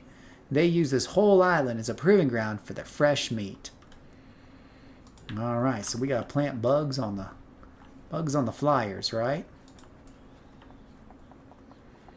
So yeah, let us cozy right up to them, right? And get this mission. So we're gonna go ahead and keep on flying with the Monarch. Oh, it looks like we're heading to the helicopter here. So yeah, you can come up to the start vendor here, and you can buy temporary powers, and you can go for like different attack powers. And let's try some St. Louis Slammer. I don't know. Well, we got hand grenades for some AoE. It's only 5,000 each. Why not? She's low level. She needs a little AoE. We have, let's see here. We have a revolver, so let's buy a little bit of that. Smoke flash is more expensive. Stun grenades are definitely more expensive. But you can buy, aside from the experience boosters, which we've said no to, you can buy these offensive amplifiers, which will grant you a 1 hour boost to your damage to hit and recharge time. The purchase price of the amplifiers will scale up exponentially as your level increases. Right now, it's only 36,000. This is pretty cheap. I mean, relative. Again, I've got millions at this point, so what's 36,000 for 1 hour of offense, right? I've never actually bought this before. Let's take a look and just, I'm kind of curious what kind of buff it is, right? So if we look at Psionic Dart, we've got an average damage of 18.48. So if I buy an hour of that, 18.48 goes up to 18.4. Okay, it's not calculating that into that, sadly. Usually shows buffs. Let me see what it says up here. Offensive multiplier. It looks like this is a damage buff of 15%, a to hit bonus of 10%, a recharge bonus of 15%. This is similar to having like tactics from a leadership pool turned on. So it's not a huge deal and whatnot. Yeah, and if you buy them at level 1, they only cost 1,000. And you could probably stack a whole bunch on, right? And just have them queued up and just kind of refresh them. Like I could buy a whole bunch now at 37 while they're kind of cheap. Let me take a look at the other powers since we're playing around with this. You know, when you're leveling slowly, so normally I skip all of this, but since I'm leveling so slowly and stuff, it's a dominator without a lot of offense. It's got me a little curious of how these things could help out, right? Let's see. So let's take a look at the hand grenade and the revolver. All right. So the revolver is 19 points of damage. That's on par with my light attack, so not a big deal there. The hand grenade is 16 points of damage. That is, I imagine, an AoE of 10 feet. Not a big AoE, but not shabby for an AoE damage. So I like the hand grenades. Those are going to be nice. I think the pistol is kind of iffy. Black Wand here, for example, does 23 points. Doesn't cost me anything, so. And then the Apprentice Charm. Apprentice Charm is 17 points. So these are all a bunch of light attacks I can just throw in there and keep throwing at enemies. All right. Yeah, do I want to buy a bunch of those level 1s while they're cheap? Buy those offensives while they're kind of cheap? Yeah, let's do it. You know what? Screw it. Let's do it. The great early game. Yeah, we're gonna be using some of those, right? Envenom Dagger is really great for bosses, by the way. I actually want to buy some of those, and I tend to buy a couple when I'm around. Let's buy an extra hand grenade since you said they're good.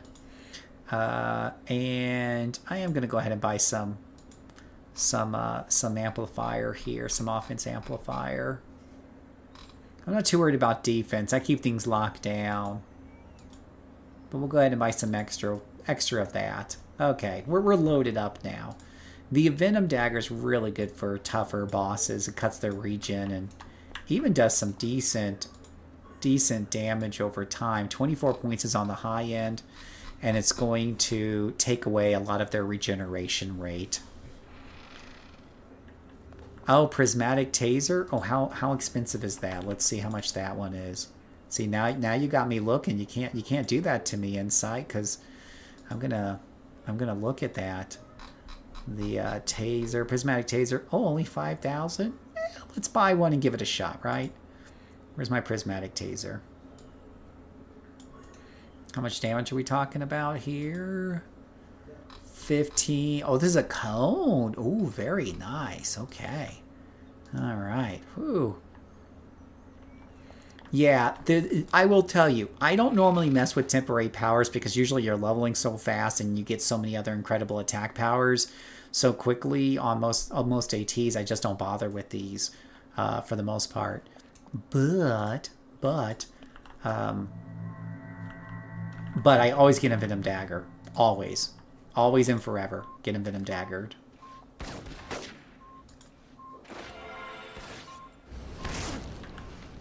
Oh, hello. Uh-oh. We got some problems here.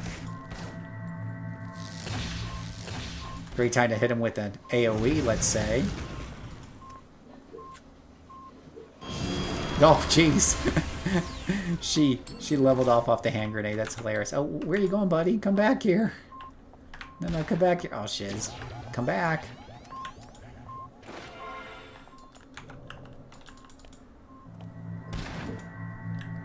No, we're blinding you. And then we're hitting you with this. And we're hitting you with that. Alright, there we go. I do hear a beepy over here. I should probably turn off these travel powers. You can keep that one, that's fine. Yeah, but yes, the Venom Dagger hits the regen hard. So if you're playing solo and you're going up against an elite boss or heaven forbid an arch villain, and you don't have a way to deal with the regen, you really need to use that. By the way, Black Wand, I'm going to point out here, we were talking about this the other day, you got an endurance cost of 10 on Black Wand. That is endurance cost on Psychic Dark's only 5. Psychic cost on Deceive is 8. So it is a little on the high side. Keep that in mind if you're using the Black Wand and you can't enhance it. That's why you hardly see me use Black Wand on higher level characters, because it's just, you can't enhance it and it's kind of expensive on the endurance. It's good on melee characters though if you don't have another form of ranged attack though. You can always pull that out in a pinch.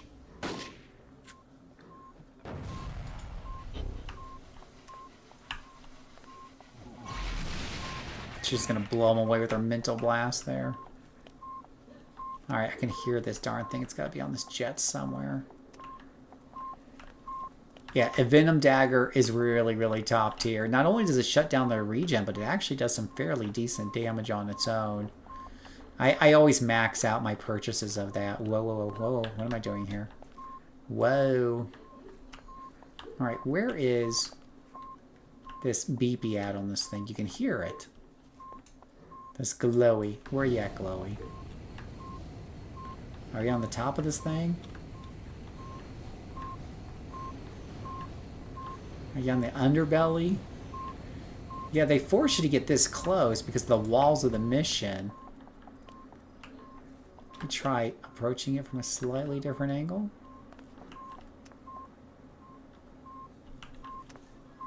There it is. Camouflage into the side.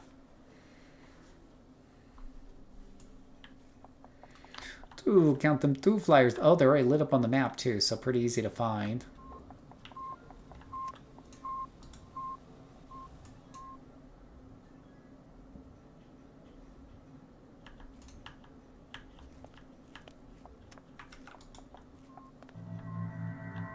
She missed.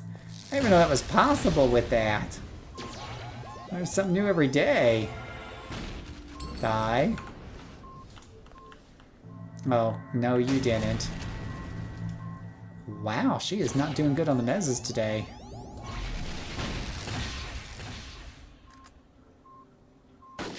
Just shoots him with the gun. Yeah, it's a small glowy on the ship. It is very small. It can be a little tough to see. But there we go. We got that last glowy. That mission's done. Easy peasy. Lemon squeezy.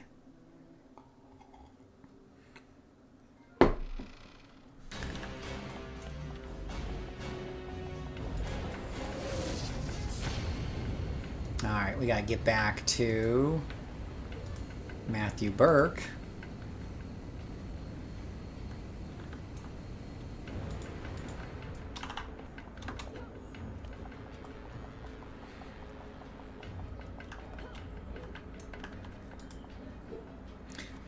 Good job, Mirage Monarch.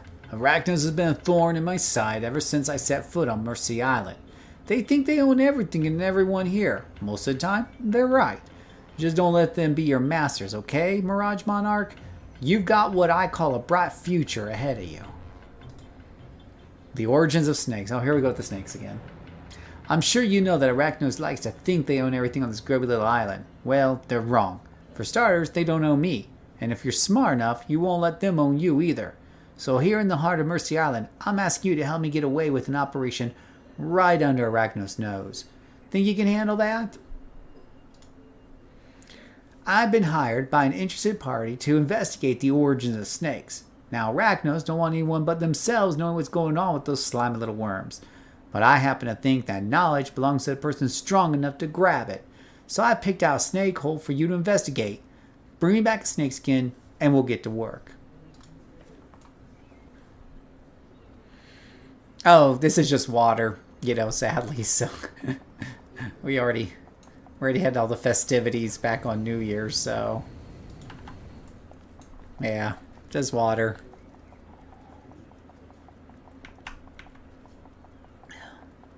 Maybe next week I'll drink something better. It's been a stressful week. You think I would be drinking something better, but... here we are. Another thing where the marker's off the hole. I remember the first time I was doing one of these snake missions and I couldn't figure out where to go. You hear the scraping of scales on stone in the distance. Get a snakeskin and bring it back to Burke. And you need to defeat Scythius and his guards, which is like the 13th snake mission you'll ever do in this game.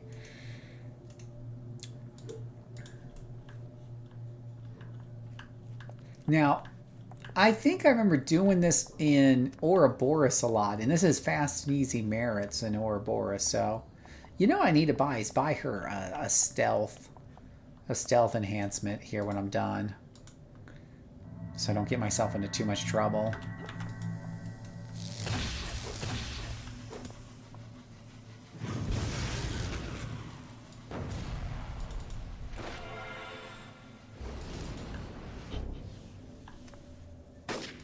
Shoots him in the face.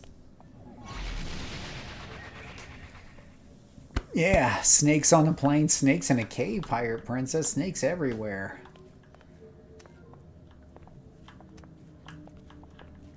We'll pick up some Walmart stealth after this, I think.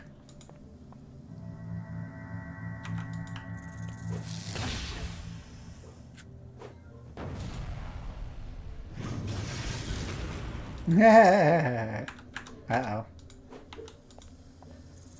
Well, now you're fighting for me, buddy.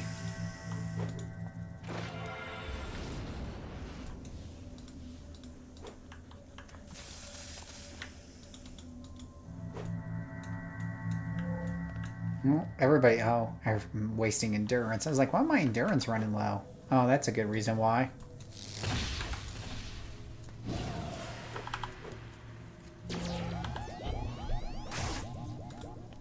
Oh, hello, hello, hello, hello, hello. Oh my gosh, hit the one that's close to you. Yeah, go join the party up there, buddy.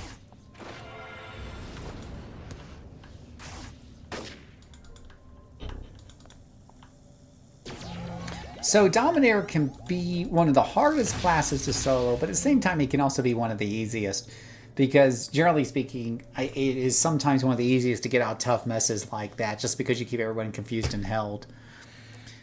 Used to have a shirt with that slogan on it.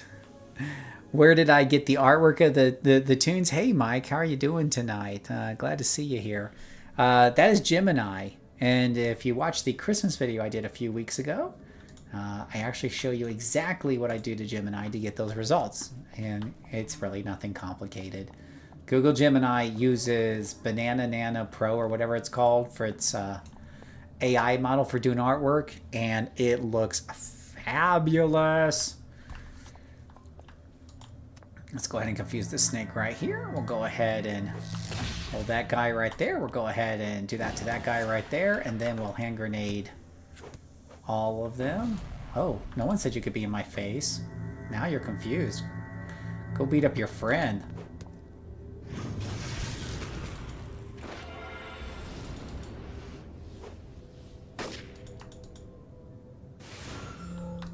Well, that snake went running off. I hope it died. I like Dominator much more than Controller. 110%. I've got a couple of controllers I can show you guys, but soloing with them is like watching paint dry. It really is horrible. The Dominator can at least get through them one at a time. Doesn't have a lot of AoE, but can eventually get through them pretty carefully. And does so in a halfway decent speed.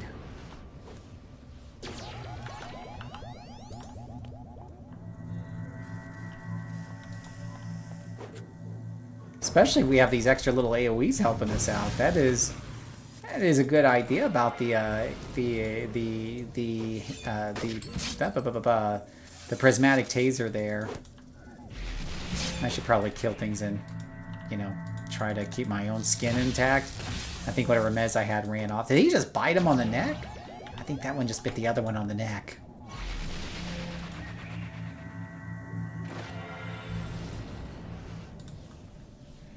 Go ahead and get a little rest there.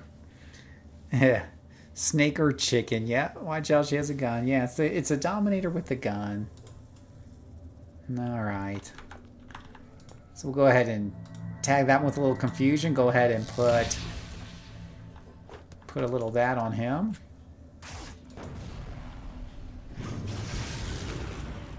Very nice. Go ahead and shoot him with the gun just because we can.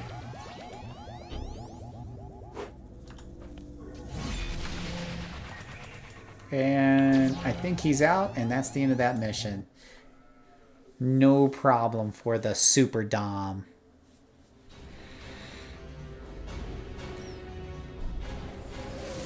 Let's contact our guy. I have to run back to him. Are you serious? You haven't given me your cell phone number yet? What does a lady have to do to get your number, buddy?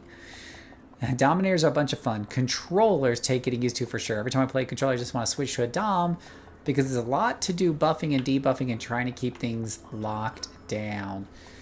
Yeah, good point, insight. And for those of you watching this later on YouTube, in between reading the NPCs and stuff, I'm reading comments from YouTube. It helps to fill some of the empty time in between. The origin of snakes. Here's what Matthew Burke has to say. Almighty Syntho? I don't know who or what that is, but I'd be willing to bet money it's important to the snakes, which means it's important to my client, which means, Mirage Monarch, it's important to you and me. You're earning my respect, and that's saying something. Take my private comm number and help yourself to the best enhancements I have to offer. I swear, each one of these guys has their own little side business, and they're all salespeople. They're like all used car salespeople. Hey, have you seen a look at my enhancements? He opens up his jacket and points on the inside, right? Like they've all got this thing into this, right? He's into snakes and not girls. Yeah, exactly. Ask available missions. All right, Mirage Monarch, I've tracked down a few rumors about the Syntho character. Apparently, she's the snake's leader. More than that, I've got a lead on a place where you may be able to learn more. It's another snake den, so you want your heavy boots. Learn about Syntho. Whatever you learn, let me know as soon as possible. My client is getting antsy. Now, real quick here, we'll go and do a level up here and get that done with, because that's bothering me that it keeps saying you can level up here. So let me just go and get that taken care of. So yeah, I'd say when playing controller, they're hard to manage for endurance for you anyway. Here's why they're hard. It's the same reason why defenders are hard, why tankers are hard to solo when it comes to endurance and everything else. Oops, I guess I came here instead of training. Oh well. It's because when you don't do a lot of damage, it takes a lot more attacks. Think about it.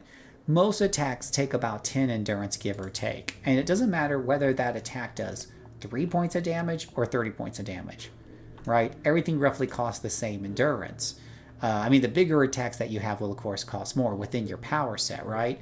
But if you take a look at all the light attacks between all of the archetypes, there's definitely a difference in how much damage they do. The Blaster's light attack will do a lot more damage than a controller or whatever. But yet they all cost about the same endurance. So what happens is you end up running out because you just do an attack after attack after attack after attack. At the end of the day here, if I take Monarch here and I keep attacking, she'll eventually run out of endurance. This is the way it's going to be. It's totally a thing. You'll see her endurance kind of eventually go down and down and down until eventually it would empty out. The thing is, she doesn't need that many attacks to kill them because as a Dominator, her attacks do okay damage. But on a tanker or especially a controller or a defender, your attacks do so little damage, you have to keep spamming them to the point where you run out of endurance. So that's the big problem. One of the things I tell people is, let's say somebody comes to me and they say, hey, I haven't really done my enhancement slots yet, right? But I'm trying to figure out what to do things. But I am having a bit of an endurance issue. So maybe I should put endurance reductions on my powers. Have you guys ever heard of somebody saying, yeah, what you should do is put endurance reductions first in all of your attack powers? No, nobody says that. You know why? Because if you put damage boosters in your attack power first, your endurance problem will go away because you won't need nearly as many attacks to get the job done. Period. Right? That's just the truth. Later on, you'll want to put a little accuracy in there because attacks that miss still take a full endurance. But an attack that hits, it's like an endurance discount because it's getting the job done. So, yeah. With your attack powers, the first things you put in is attack. If you're having an endurance issue, the first thing you put in is attack boosters.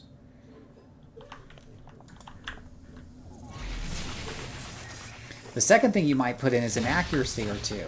The third thing you put in, then you might consider putting in some endurance reduction. Absolutely, especially if it's a big power that takes like a lot. Like, I think some of the Blasters T9 attacks can take up to 25, maybe even 30 endurance. So, sure, put an endurance reduction on there to make that more manageable. Absolutely. Syntho calls, you'll meet her at the hatchery. Whatever our lady wishes. Yeah, you guys keep telling yourselves that.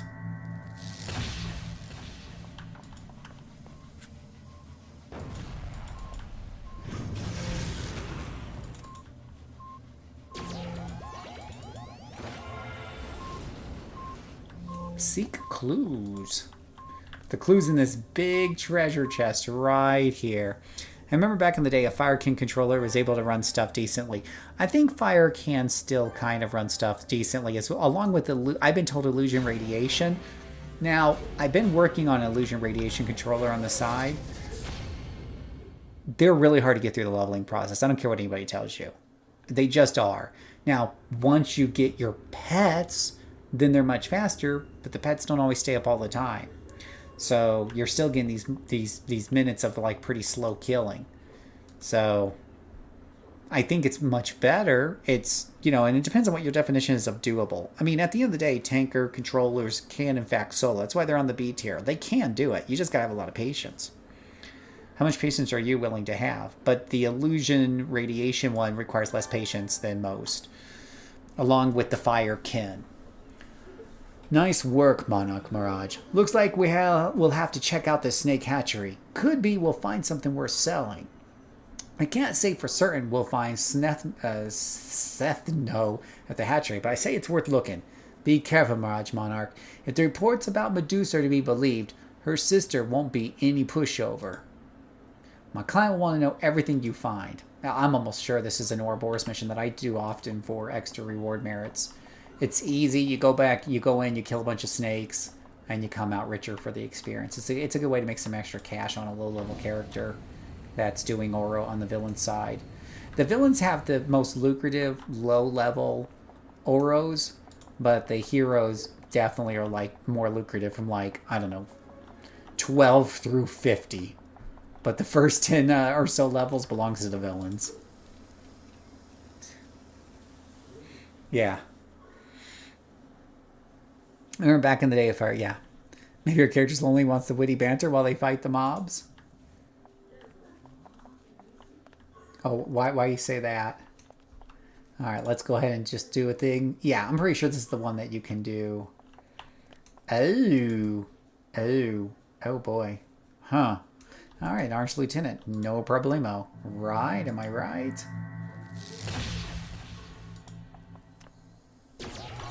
We're going to go ahead and hit him with the biggest thing we got, which is Telekinetic Blast there. And then hit him with it again as soon as it's back up. And that'll get rid of that hit point sponge. That's why you put endurance reduction instead of damage. Why would you put endurance reduction instead of damage? There's a bit of a delay between the video and what everyone might be saying, so it might be important just to give me a little more context in some of those sentences.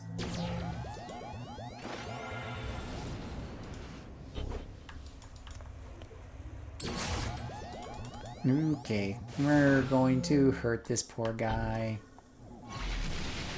Yeah, she's doing pretty good damage now. To be fair, she's got that vendor buff that gives her 15% extra damage. Whoops.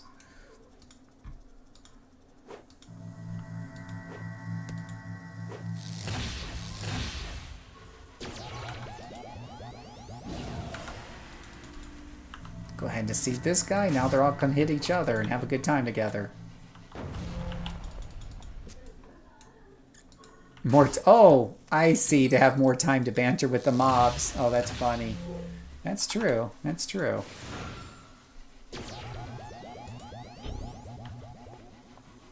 Come on, what do you have to... Oh, you have to be really close to hit him with that. Melee range. Whoosh. Alright, turn these guys against each other. Maybe not. Let's try to blind one. Hold the other. And then try to charm the last one. There we go. That's what I'm talking about. Incoming.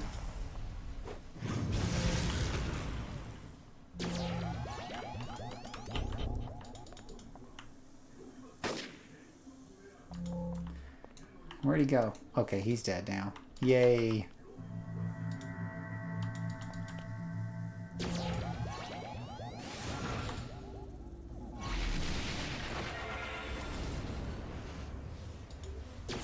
Hit him with the gun. He's still alive. The eggs will be hatching soon. Yes, and with new blood Sorrento's trueborn progeny brings us, we will grow stronger. What was that? We must protect the eggs, for we will have big omelets later. So delicious. So can blind hit more than one foot if they're close enough? Yeah, basically, I think what it does is if they're close enough, what it'll do is it will maybe put them to sleep. Painfully blinds a single target foe so severely that they're rendered helpless. Blind is so bright that additional foes may be blinded, though they will not take any damage. And attacking them will free them from the effect. Basically, it's sleeping anybody that's around the blinded person for all intents and purposes. Yeah, you can get a... We'll try it out against a group here and see if we get the after effect. It's a little hard to pull off because I swear they have to be like in each other's laps.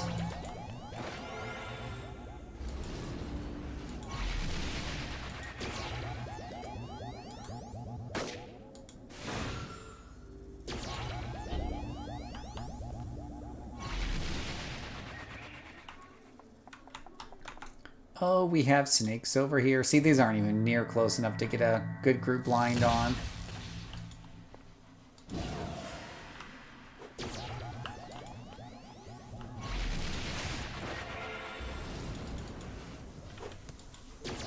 So we just get in there and we just start zapping them all. It's fine.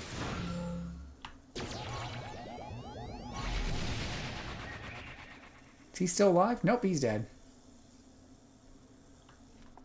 Now this is the interesting room up here because we got eggs everywhere and you definitely want to get rid of those eggs ASAP. So we'll keep these guys busy with a confusion and a blind maybe. And then I'm going to take care of this egg as quickly as possible. Oh, you're still alive. Go beat up on a friend or something. Oh, he's beating up the egg for me. See, that's what I'm talking about. Teamwork makes the dream work. Good job. Alright.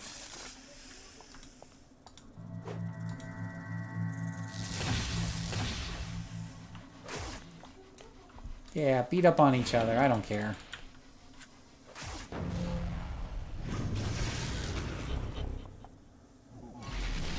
Are you still alive? Not anymore. Yeah, so instead of playing Illusion Radiation Controller, the idea here is that we're doing an Illusion Psychic Dominator. Wow, he did not want to die. Let me take a knee here. So what do you guys think of that idea, right? You go for Illusion Psychic Dominator. Alright, so let's see. Hopefully we hit level 8 before we're done with all this. We'll see, because that's not double XP, so it's going to be a little tough. We're going to head and charm that one. Go ahead and hit that one.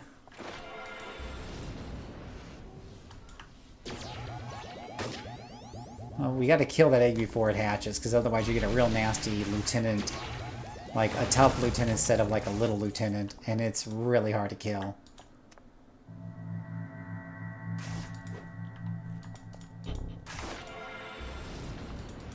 I think I was playing either Brute or Sentinel in this mission, and those things were kicking my butt. Don't let the eggs hatch.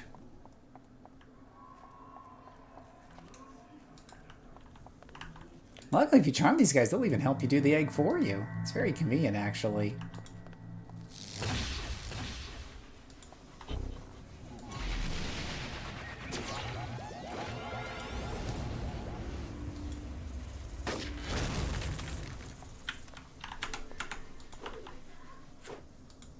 Incoming!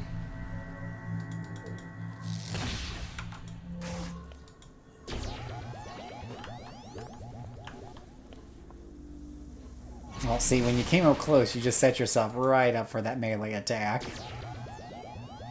Oh, he's gone. He's gone. Wait, is he in gun range? Is he in gun range? He's got a gun. Oh no, he's finding somebody else to kill.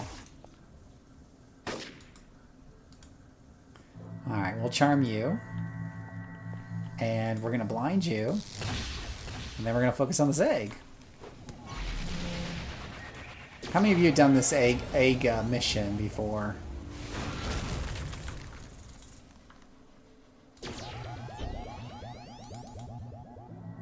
Oh, is he going to go attack the boss? That would be funny if he did. Oh, I think he wants a little piece of the boss. No, no, he's like, no, I don't think I will. I don't think I will. All right, we got rid of that little loose end. Speaking of loose ends, we got this guy back here.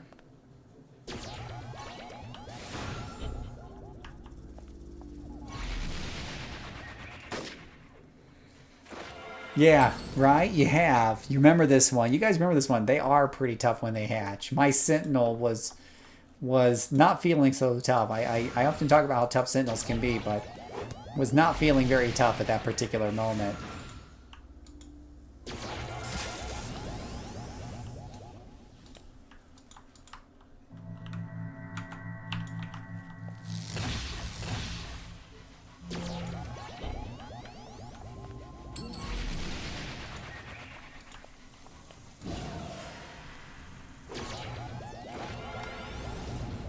All right, there. Oh fudge! I'm wasting time. I'm not killing the egg. Shiz.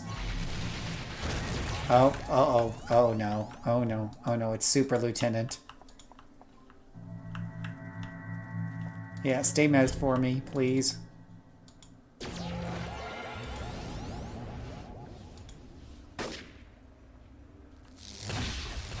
Yeah, the Sentinel did not have the option to mez the Super Lieutenant Hatchling of Death, so it was kind of brutal. It really was.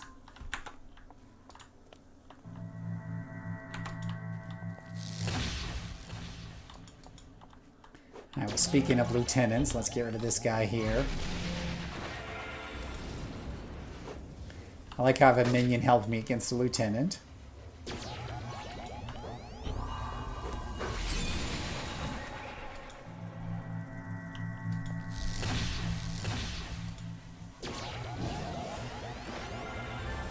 And that one is done. And look, we got 10 reward merits. 10.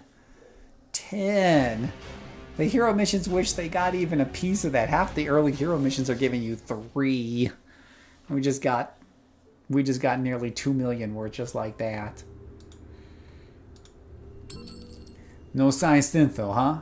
Well, them's the breaks, I guess. I guess my client will have to be content with these snake shells.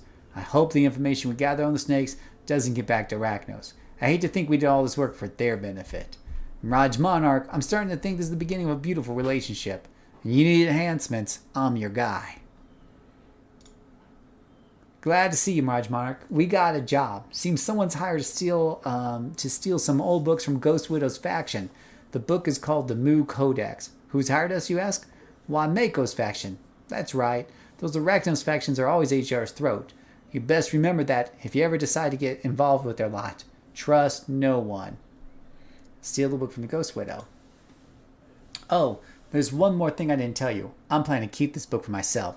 So wipe out everyone in the Arachnos lab, won't you? Mirage Monarch, it's the only way we can get away clean. Alright, so that mission's just right there, but I can't help but notice I'm like literally 1 bar away from leveling. Now the funny part is I'm not sure I can level off of any of this stuff here. Because we're seeing a lot of like super low level stuff. And I think I have to go over this wall to find something kind of decent to street clean to get that rest of that level before I go into that mission. I could just go into the mission, whatever. Don't be greedy, Phil. Just go into the mission.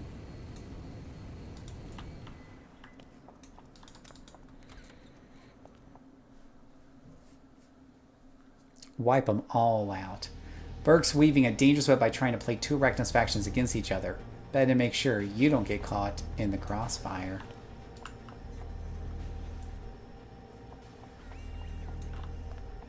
Ooh. Gonna deceive you. Gonna blind you. Gonna hold you. Uh-oh. I'm gonna confuse you. Yeah, we're getting a little out of hand here.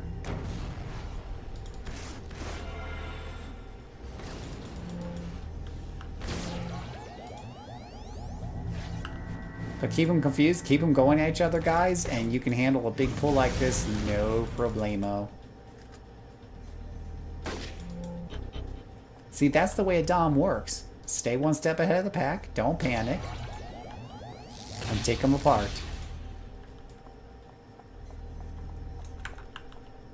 You coming back?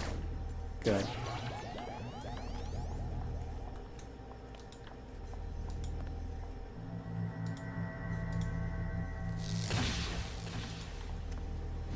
Go ahead and dominate that guy there. Go ahead and confuse him. Here, let me help you get to your friends. Hand grenade. Yeah, that never gets old. Uh-oh. Well, I'll let myself get caught flat-footed. That's what you don't want to do as a Dom. That's the opposite of being one step ahead.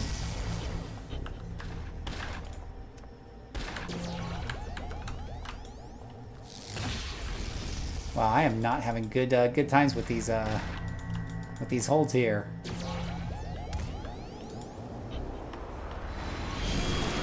There we go, level 8 and a big old inspiration boost. What good timing on that.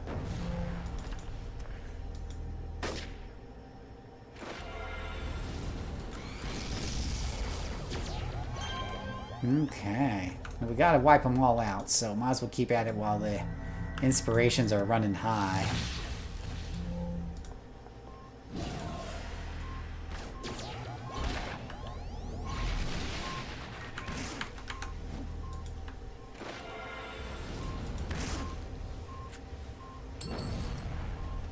Yeah.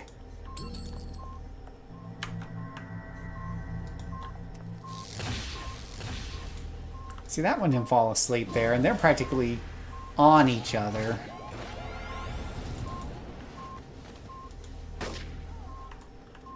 Alright. Tearing through them pretty easily. I wouldn't say as fast as a brute, but we're making some pretty good speed here. The Dom is holding their own.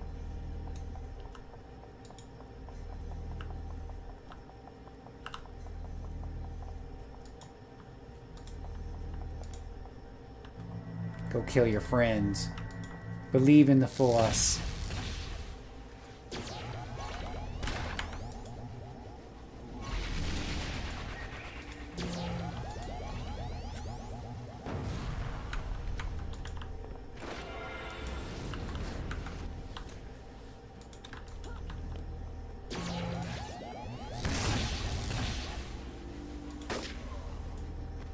Oh, there's a little guy up there. How quaint.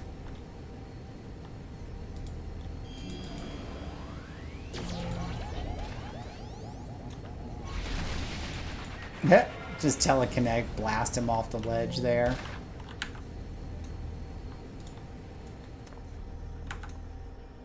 Oh, hello, bad guy.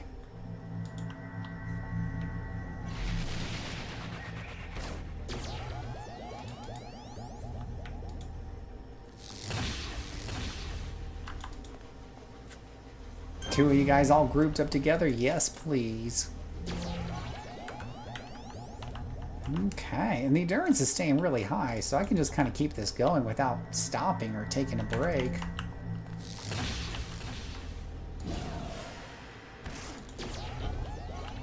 He's about to start an MSR and then real life called. Uh-oh.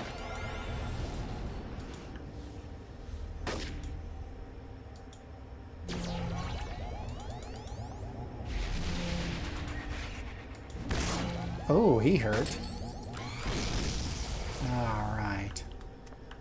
Let's see here. We got one more room of these to clear out, some downstairs, some upstairs, so we definitely got our work cut out for us.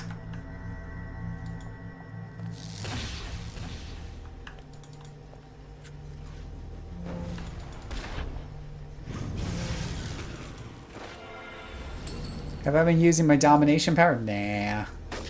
Nah. She doesn't even need it. I usually save it for bosses. problem is if I get into a habit of using it willy-nilly against these minions, first of all, I'm not sure it really helps a whole lot just because her powers generally work, right? I mean, how often does she actually fail at holding or dominating? Against minions and lieutenants, it hardly ever happens.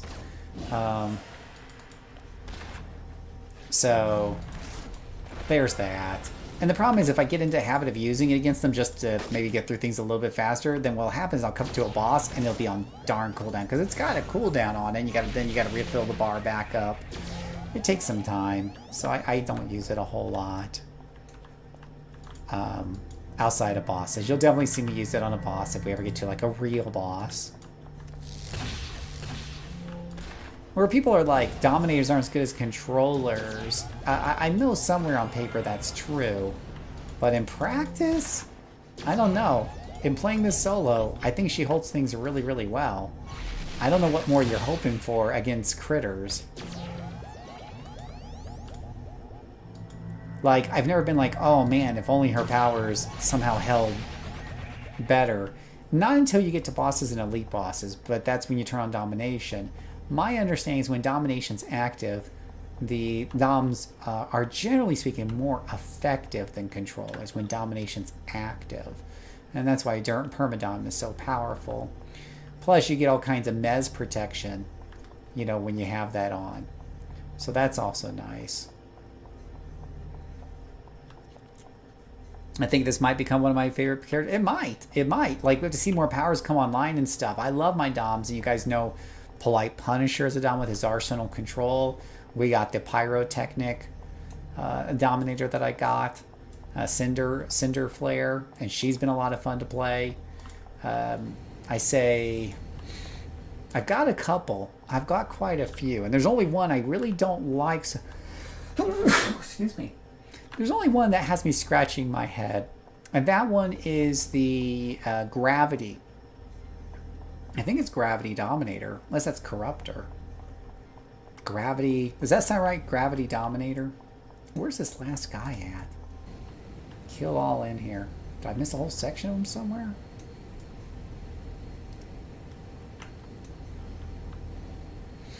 Ah. Let me see if I got all the ones over here. I feel like I got all the ones here. Nothing up there in the rafters.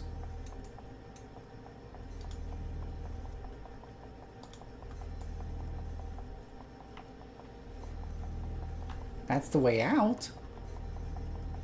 This isn't like a very big base for them to hide all the kill-alls. Oh, up there.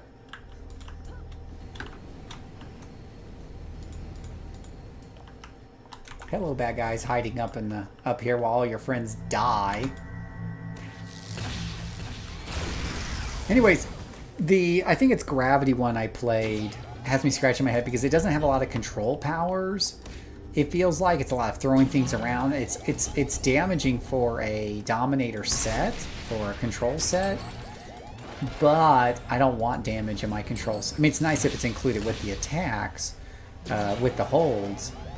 But I generally don't want, you know, but I don't want damage only powers within that set.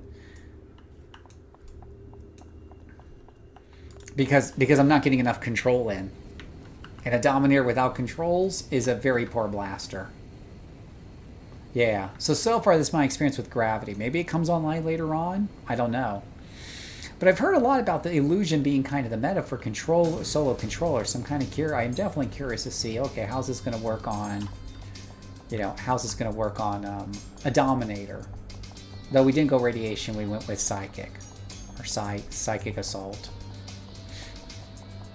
Which is probably fine. Thematically, I have a hard time putting together Illusion and Radiation. My characters have to have some good theming going about them. Psychic and illusions do go hand in hand. There's a lot of super villains and whatever have you that combine psychic manipulation and illusions. Are illusions heart-like constructions or whatever have you making outside of yourself, or is it just something I plant in your mind? All right, let's get some enhancements in here, boys. So let's see here.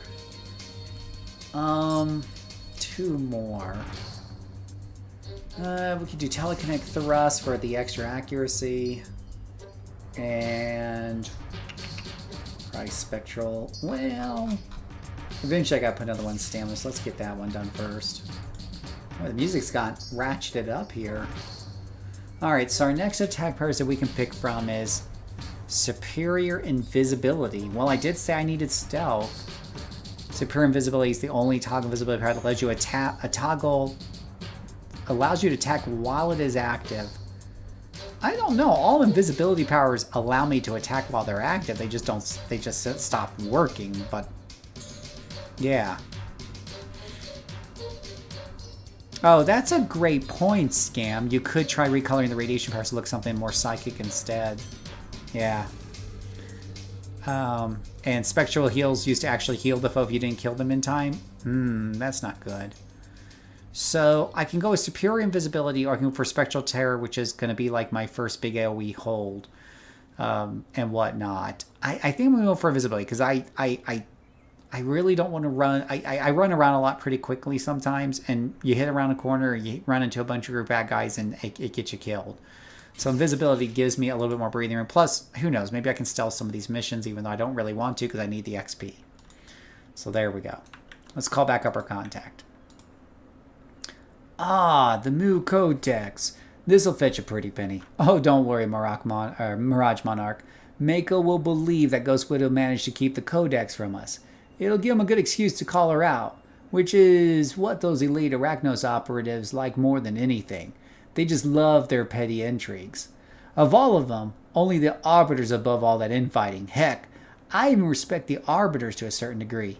You may want to check them out. You know my code of honor, Mirage Monarch? No? None. None. You know my code of honor, Mirage Monarch? None. I'll steal from anyone if the price is right. From Arachnos, from Longbow, even from the Snakes if they had anything worth taking. But on this particular day, we're going after the good guys. Longbow, saviors of Paragon City, thorn inside of Arachnos. Truth is, I don't mind Longbow so much. They irritate Arachnos, which I can't help but find entertaining. Trouble is, Longbow's got something I want. Longbow's got some of the best cryptographers this side of Paragon City. One of them is known as Agent Cursed. I need cursed files. Not only do they contain a wealth of knowledge about Arachnos ciphers, they are also likely to contain a mention or two about the codes my clients use, which means, I'm sorry to say, Cursed isn't long for this world. Which I swear I fought Cursed in a later story arc, so that's pretty funny. Of course, you never really do kill them, you just defeat them, right? Right? Defeat Cursed in the guards.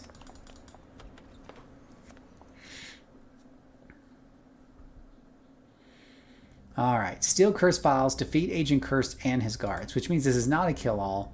So let's see if we try to use our sneaky stealth. I don't know, but then I'm missing out on all kinds of XP. That's really hard for me to do. But it looks like pretty good stealth here, right? Let's go ahead and look at the map of the place, see what kind of dungeon we're dealing with. Pretty straightforward. Wow, that's a big old clump of these guys. Wow, if this stealth fails, I'm going to get ganked. Yeah, we're not going to test that. We're going to go ahead and we're going to do that. I might actually wait for her to start attacking and doing some damage and just save another one. Get a couple of these guys going before we do that and that.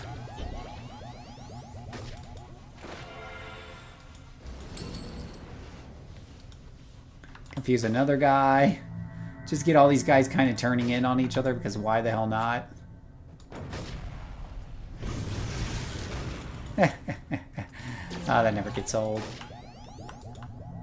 We're going to go ahead and do that. So see how she just took these guys apart like a brute. Even, you know, I think most other ATs at this low level would have had a problem with a group that big. But with very careful manipulation, you too can turn your foes against each other and have a good old fun time for everybody. Oh, you know, I didn't do my slots, did I? Oops. The only thing is with, well, with athletic run and everything else running at the same time, I'm eating up some endurance. Let me see how much endurance this takes up.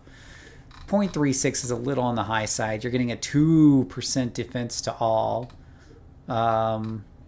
So, and Lord only knows how much that's reduced when you're not, you know, when you're not, when you're attacking.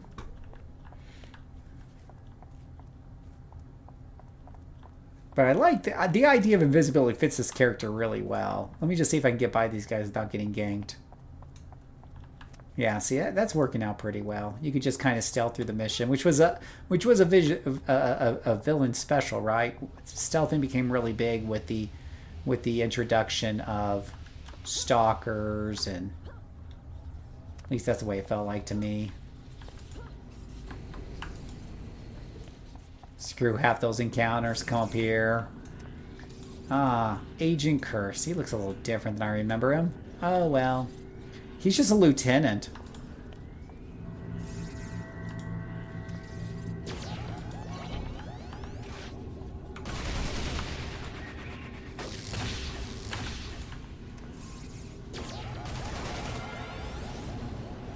Yeah, I want him down before he gets out of his confusion. Oops, I accidentally hit domination. I need to stick that somewhere else. That's the first time I've used domination, and it was an accident.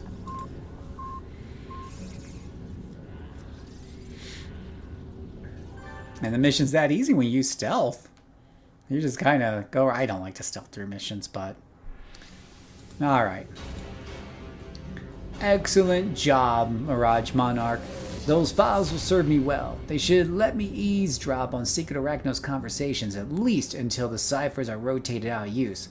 It's important to keep an eye on Arachnos. They're always testing everybody here on Mercy, myself included, trying to figure out who's strong enough to survive and who's weak enough to crush under their boot heel. When someone's watching you, Mirage Monarch, it's a good idea to watch them right back. There's a rather odd fellow I'd like you to meet, Dr. Creed. He's a strange man, but he knows a lot about the infected, and he's looking for a lab assistant. Huh.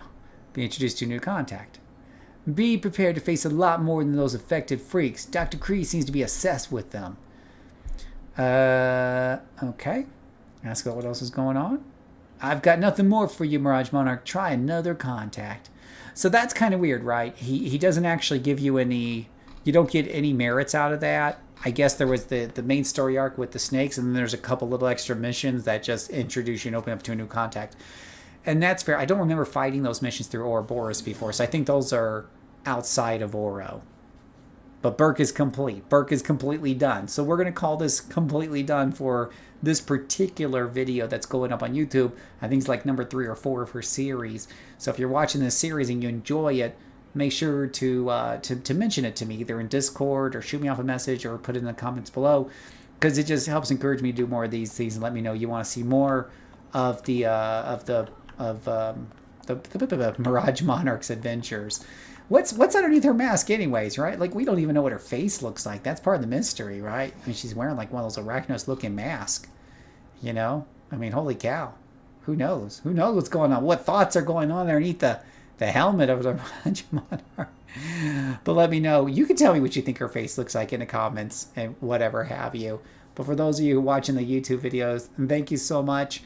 Catch the streams on Mondays and Friday nights. Until next time, may God bless you.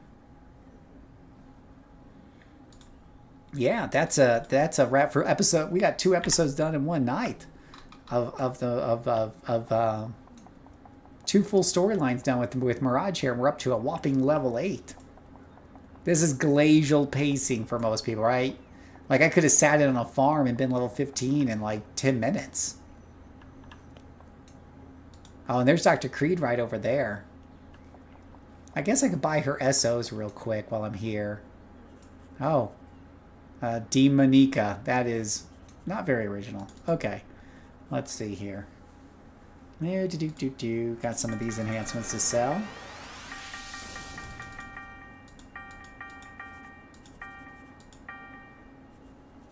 Boop. And let me just take a look at my enhancements. I think I should save that for next time so people can see me upgrade. What's your stream schedule? I'm generally on about every Monday and Friday night at 9 p.m. Eastern, sometimes a bit earlier. And then, I love how there's a huge line here. And then sometimes just on weekends, other times, sometimes I get up early in the morning. I stream the other morning because I just got up early and got a hair up my butt. So it just kind of depends. Yeah, Pet Arthur. So generally speaking, Pet Arthur, yeah, I generally agree. Like, I'll generally play, like, I don't mind playing her at level 1, and I'm doing it without double XP, right? Because I just want to experience the full game with her, plus I wanted to create videos going through these storylines with somebody. A lot of people don't even do the red side, so we're doing red side. And it was one of you guys that helped me to pick out whether I was going to do villain, hero, whether it was a male, female character, whether it was a dominator or a sentinel or whatever. One of you guys helped me pick out all of this, so and help pick out the power sets and everything. So this is actually a viewer choice here, viewer choice. Now, I will say, since I do have a ton of alts, my tolerance for 1 through 15 before Ouro, so Ouro doesn't open up till you're 15. You can't start Ouroboros till you're 15. But actually, I need to do a video showing how to open up Ouroboros for villains and heroes. I need to do that real quick. We can do that real quick, guys. But what was I talking about? Oh, let me change this to combat. Let me change that to rewards.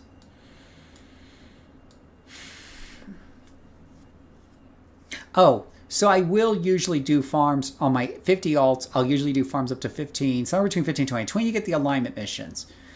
I wish that newspaper missions gave rewards. I like the fact that newspaper missions exist and radio missions, but they need to give a few merits. They just do, and they don't. I've started a petition on the suggestion box. I don't know if the devs will ever look at it, but I think it's a good suggestion. I don't want to do it with her though, but let's see if we can figure out. Do you guys know how to get to Ouroboros if you're playing villain side? Let's find out. I think I know how, but I'm not 100% sure.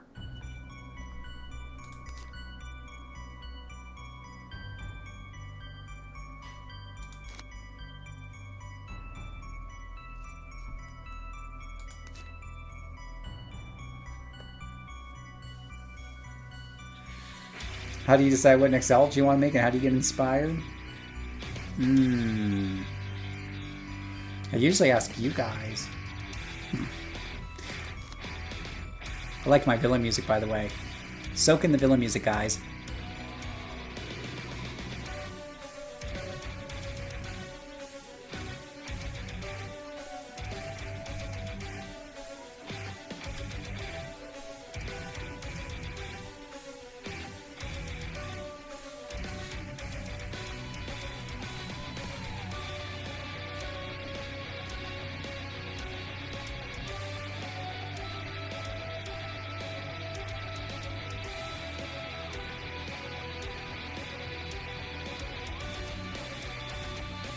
Villain music rocks, right?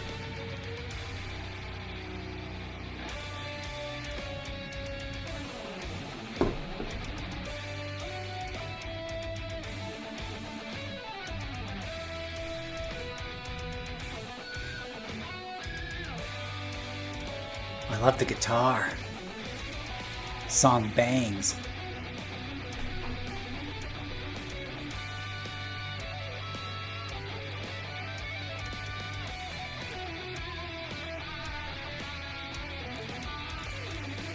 Oh, I think I gave myself whiplash.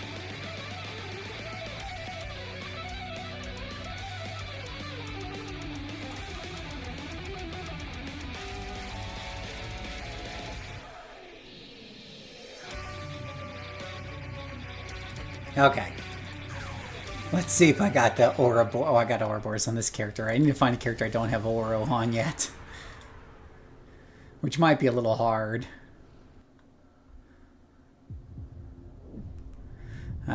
Let's see here.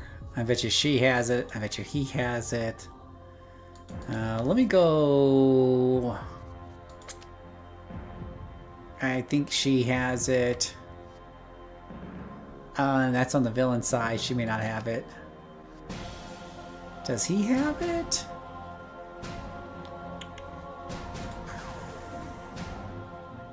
Yeah, I guess so if he's in it.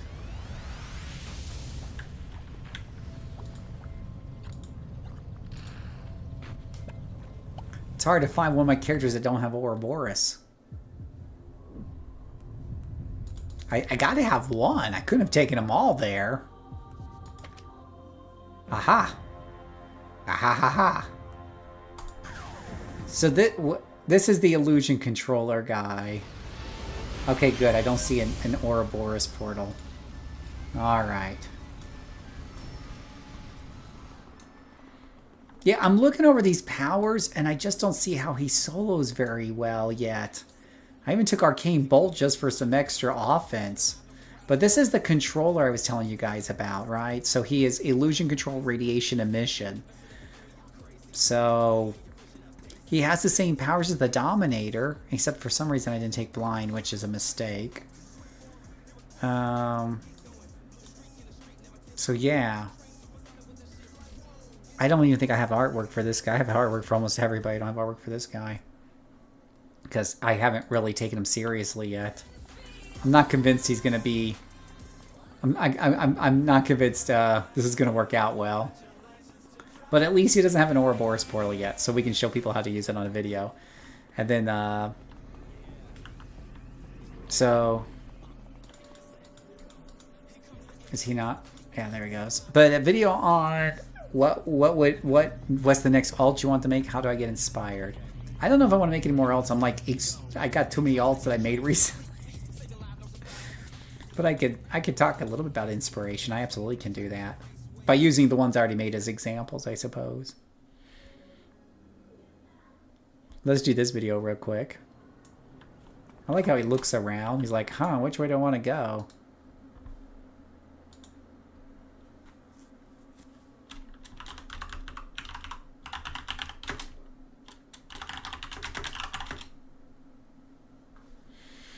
Okay, let me pull up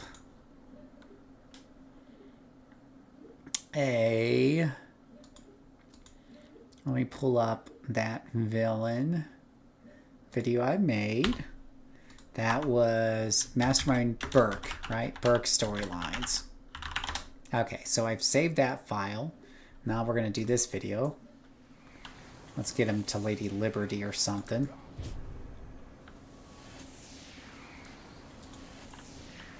Alright, here we go. We'll do this one real quick.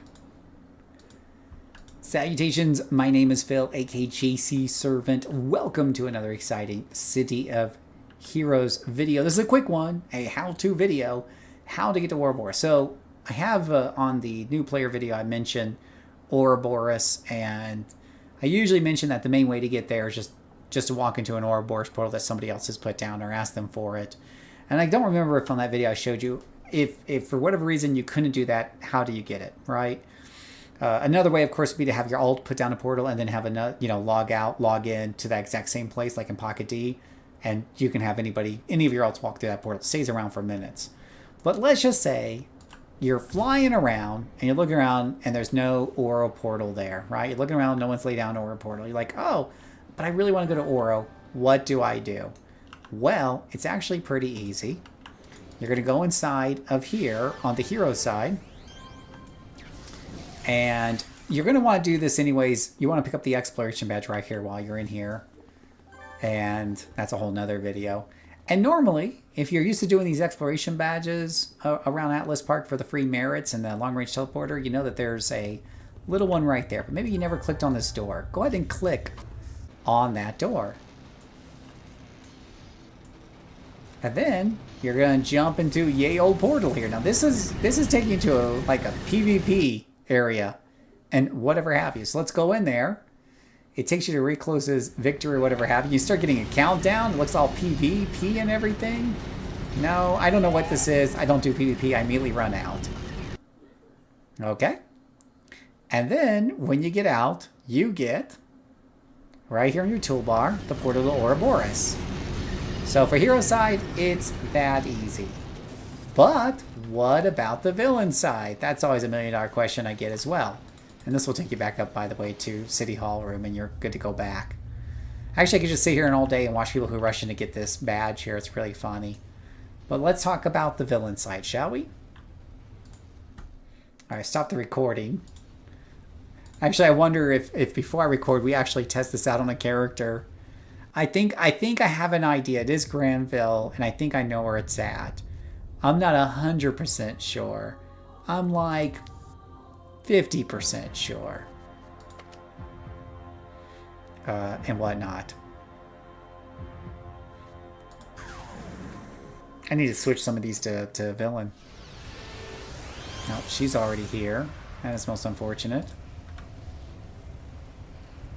You're not interrupted inside.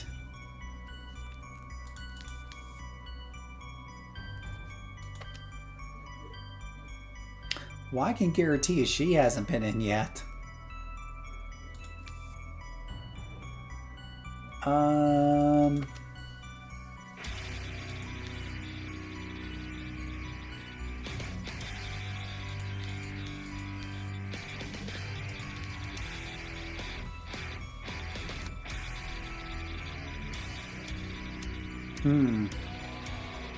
Alright, let me try it first on...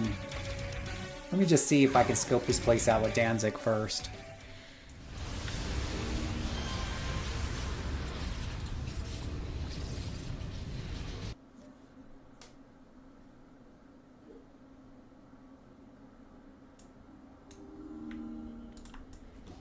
Instead, I have like a hunch.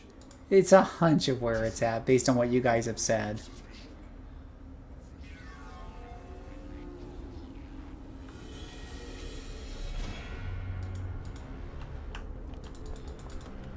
Spider City.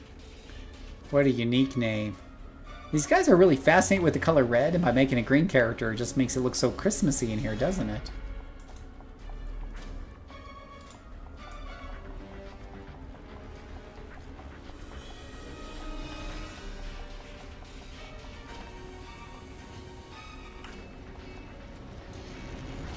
I think...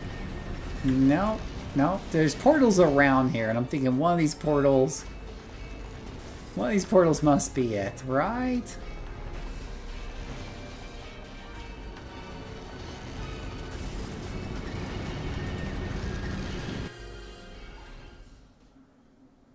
That's it right there, right? So I think if I come in here with a new character, that should give him the portal. That's what I'm thinking right there. We're going to find this out together now that I have like one new character that hasn't got a portal yet.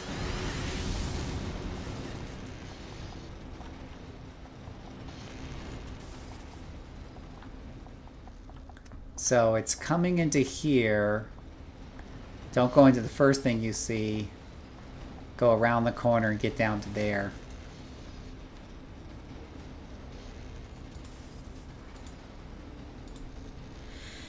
That's what I'm thinking.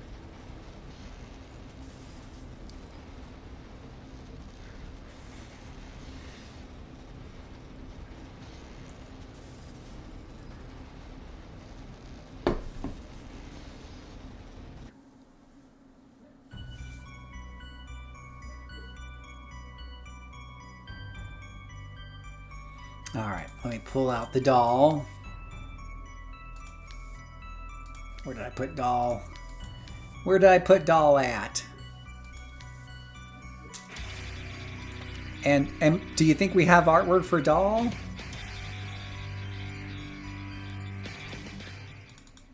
Do we have artwork for doll?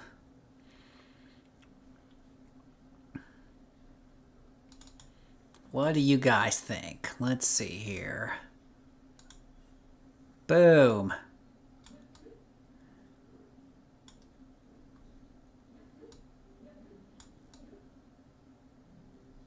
We'll put her foot right there. All right.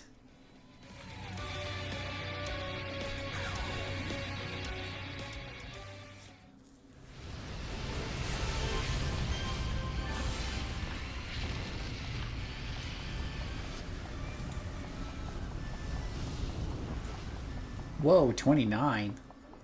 Yeesh, someone sat in that farm too long.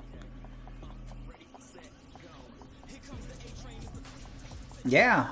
Kind of thought of like a wicked, gothic-y, villainous doll. I think this one is Darkness Control, Darkness Assault. And I made her level 29 because I have the Darkness Control controller. And I wanted to compare the two and do videos comparing them. So that's what this one is. So I had her sit up to get to the same level as the other one.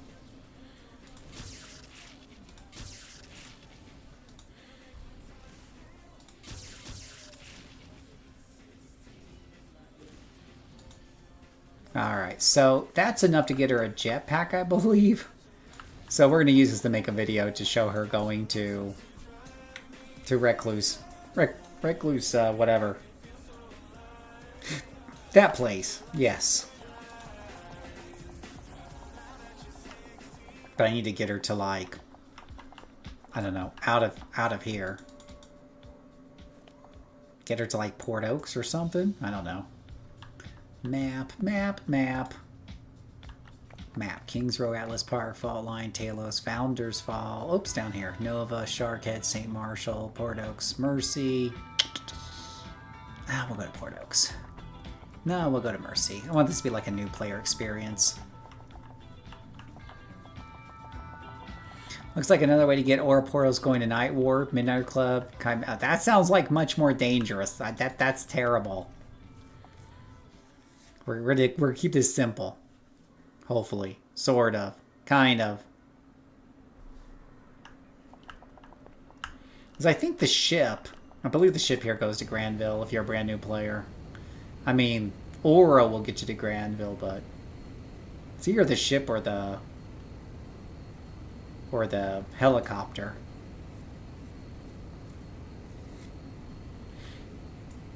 Oh, there's a teleporter right there.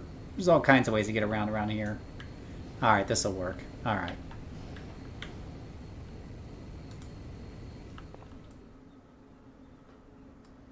Here we go. Let's finish this recording real quick. So, of course, what do you do on the villain side? Well, it's very similar. You're looking for the portal to the PvP area. Unfortunately, instead of being in City Hall here at Mercy Island, if there is such a thing, it's going to be in the real villain City Hall, which is in Granville. Now, when you start off, this is a little bit more of a trip, but it's not too bad. When you start off in Mercy Island, you probably want to be level 2 so you get your free flight pack, which is what I've done with this character here. It says 29, but she's effectively level 2, because I haven't done the level up process, but I got the jetpack. So we're going to take Voidling Doll here, and just come to the ship. We use the ship on the villain side a lot to go different places, and go to Granville. Now, it is a level to 40-50 island. You want to be a little careful, otherwise you will get ganked. But since you got flight, you don't have too much to worry about. Just go ahead and fly on up, and you're just going to go straight ahead towards the statue. You'll get indoctrinated by, Arachnos monitors on the way.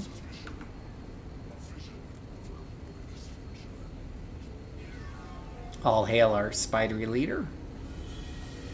And then we're going to get over here, and we're going to go into their main capital base, right? This is kind of their base. All right.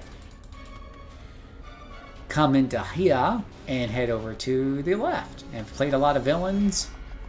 You're probably a little familiar with this place.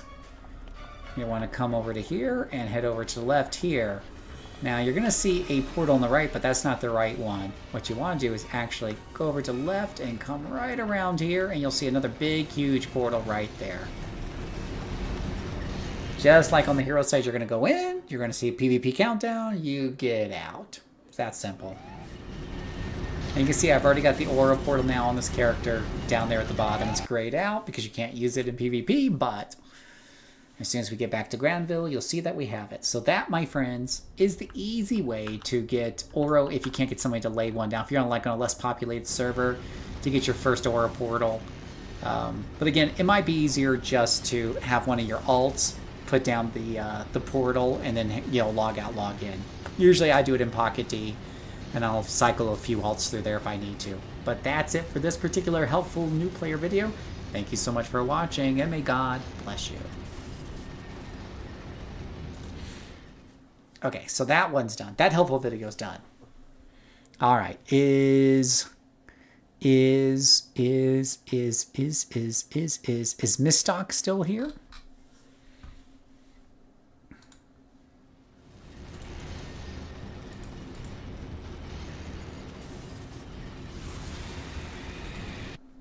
I want to see a Dominator with the big void wolf pet is what I want to see. Did I just give you a nostalgia bomb? Do I need to give you a full tour insight? We could go back and give you like a full fly around. Do you want a full fly around? You know, we could do that. So Mistock, I will go ahead and do that video right now, and just do it while I'm on stream here because it's easier to do when I'm on stream. We make content while we stream at the same time we make videos, and that way you get to see the video before everybody else does, right? You get to see the uncut, unedited version because I don't have a chance to, edit it up before I upload it. I almost feel like Insight wants like a full fly around though of Granville.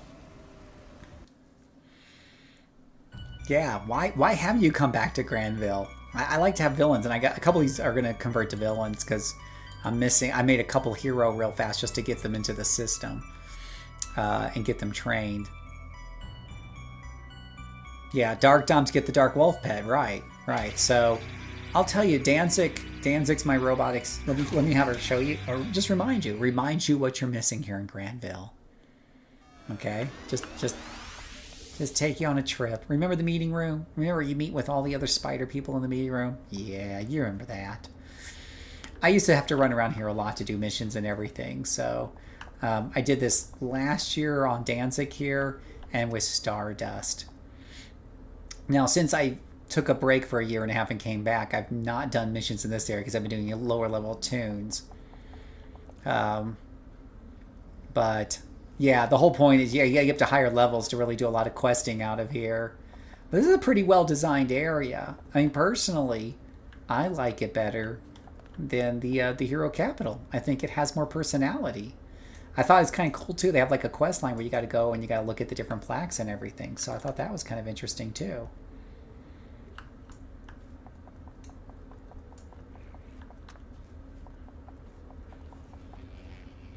Oh, well, there you go. A couple of Ricky hanging out there.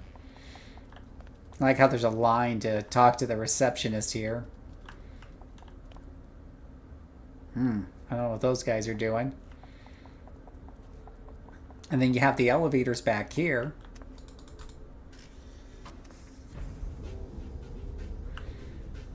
They got jazzy elevator music, right? Really cool. And who can forget our good friend Black Scorpion, right? And I know this guy pretty well because I came back so many times to do his storyline with my other characters to unlock the epic power pools, the villainous power pools. You know, so that's always pretty funny, pretty fun.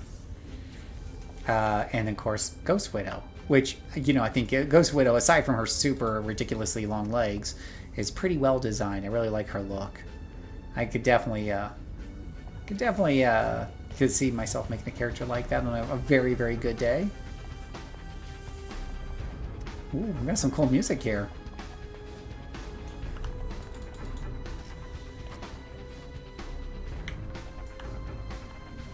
It's actually pretty banging. Alright, so let's go back out here and just fly around a bit. What's very interesting, for those of you who only play the hero side, yeah, Ghost Widow is really, really cool. I think the villains, personally, this is my take, but I think the villain characters are more interesting than the hero characters. They just, I don't know, the hero characters feel just kind of generic and they don't have very much personality. I think, what's his name, Twin Shot has more personality than most of the heroes put together. I thought he was funny. Yeah. So, one of the things about is I'll pull the camera back here. Pull it way back here so my character isn't taking up half the figure. But the verticality of this place, right? It's just got huge verticality to it. And when you're doing missions around here, you'll oftentimes find that your mission locations are up on the 50th floor of some of these buildings and the such. Bringing the future to life with Cray Biotech. Oh gosh, the anti... Oh my gosh, you took off half my life. Wow, watch out for the anti-air stuff. I thought I worked for you guys. Do I have stealth? Let me put on stealth. I should have stealth on this character. I have stealth somewhere. It's one of these buttons. I know I do. Nope, not that one. JCServant. Wait, am I exemplar down? Oh, I am. Oh, I was doing some sort of task force. Quit that bad boy. I'm a level 20 running around Granville. That's really smart. Yeah. That'll get you killed real quick. There we go.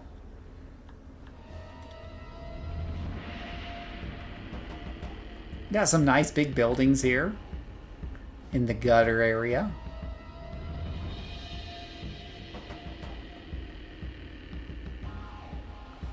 But I did quite a bit of questing around here.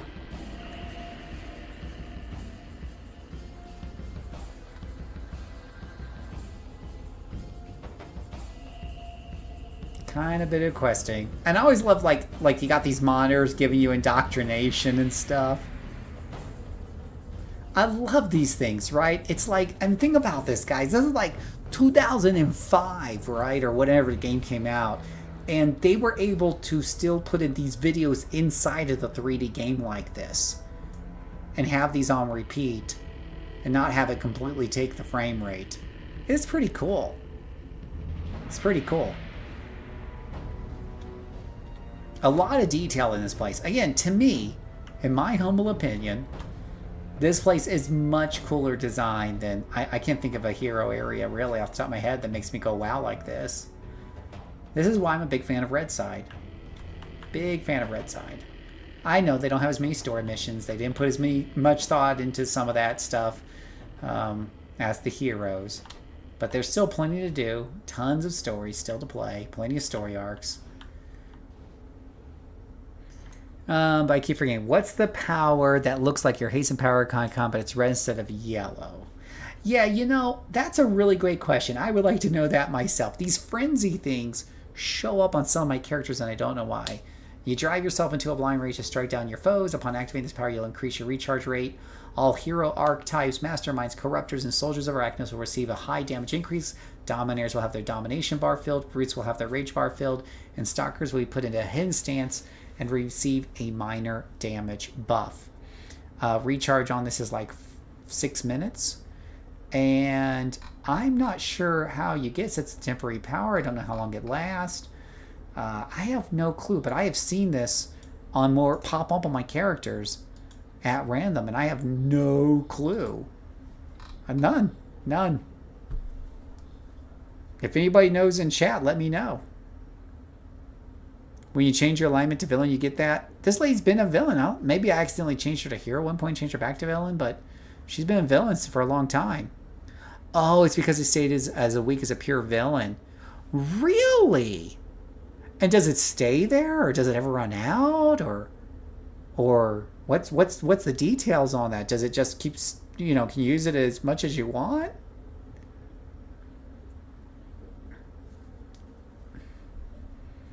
That's a plus 60% to all strength for 20 seconds on yourself.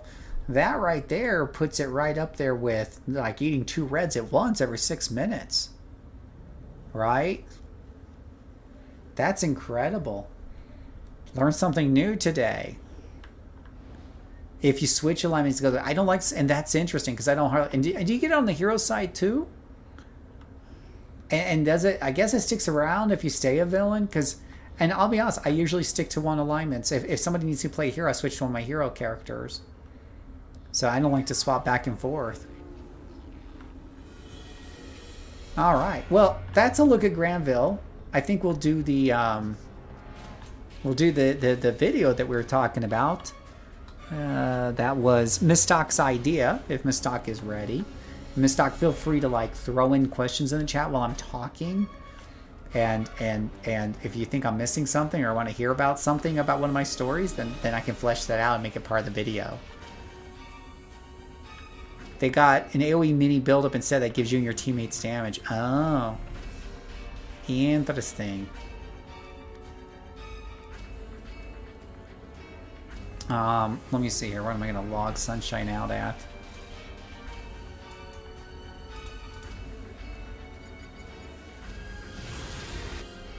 Alright, so let's do a video about talking about alts and whatever have you.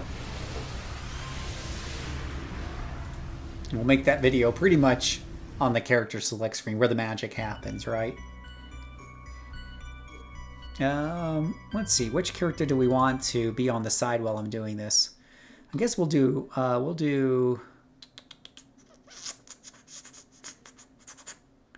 let's see, a character I haven't done in a while or haven't done before. Let's do Umbral Knight. He's a cool looking sentinel dude. I'm not sure what action pose that is, but you know, sometimes Gemini gets a little creative. Salutations. My name is Phil, aka JCServant, and welcome. Hold on. Let me turn down this music so I can hear myself think while I'm talking.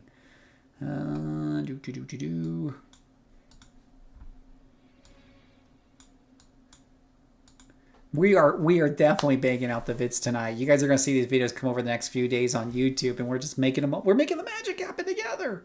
So, oh my gosh. Okay, here we go. Salutations, my name is Phil, aka JCServant. Welcome to another exciting City of Heroes video. Today we're answering a comment right here from my live stream, a question in chat asking, hey Phil, what are your inspirations behind all the alts? You got a ton of alts. How in the hell do you come up with this, with this whole thing? With all these alts, right? And if you take a look here, we got Sentinels. This is the page of Sentinels and Blasters. This is my page of Corruptors and Defenders, my page of Dominators and Controllers, Mastermind Stalkers, Brutes and Tankers and Scrappers, and then a couple in the works. So I've got probably around 4 solid pages of alts, right? 40 solid alts and whatnot. So what are some of the ideas and how do I come up with them? And they generally fall into a couple of different buckets. First off, there are characters like that come from the comics that I used to write as a teenager and a young man. I used to do a series of comics out there, and I went to comic conventions. I would show them to people and everything else and whatnot. So some of those characters, such as Wadlight here, and let's see, Stardust, and our Blaster, go back to our Blaster page here, Freezer Burn, are all characters from those comics I used to make. So like most of us, when you came to City of Heroes, these were some of my first characters that I would try to make. Wadlight was particularly hard because in my books, her power set is probably closest to Iron Man. So we're talking laser beams. Hers are basically light beams, light rechanneling light, but close enough, right? With armor and everything else, so she could take a few punches. The problem was, of course, in the original City of Heroes, you could only make blasters, and that didn't work too well because they were super squishy. I went with a scrapper version of this character. She had like 2 swords and had robes on and stuff. I should probably do, actually, the more I talk about this, the more I talk myself into a scrapper version of Wildlight just to remember the old days.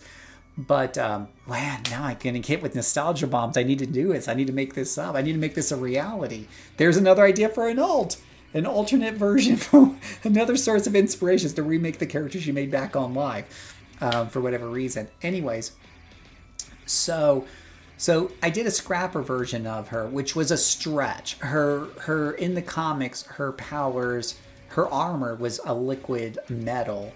It has a special name and everything. It's one of those fake comic metals that they always are making up.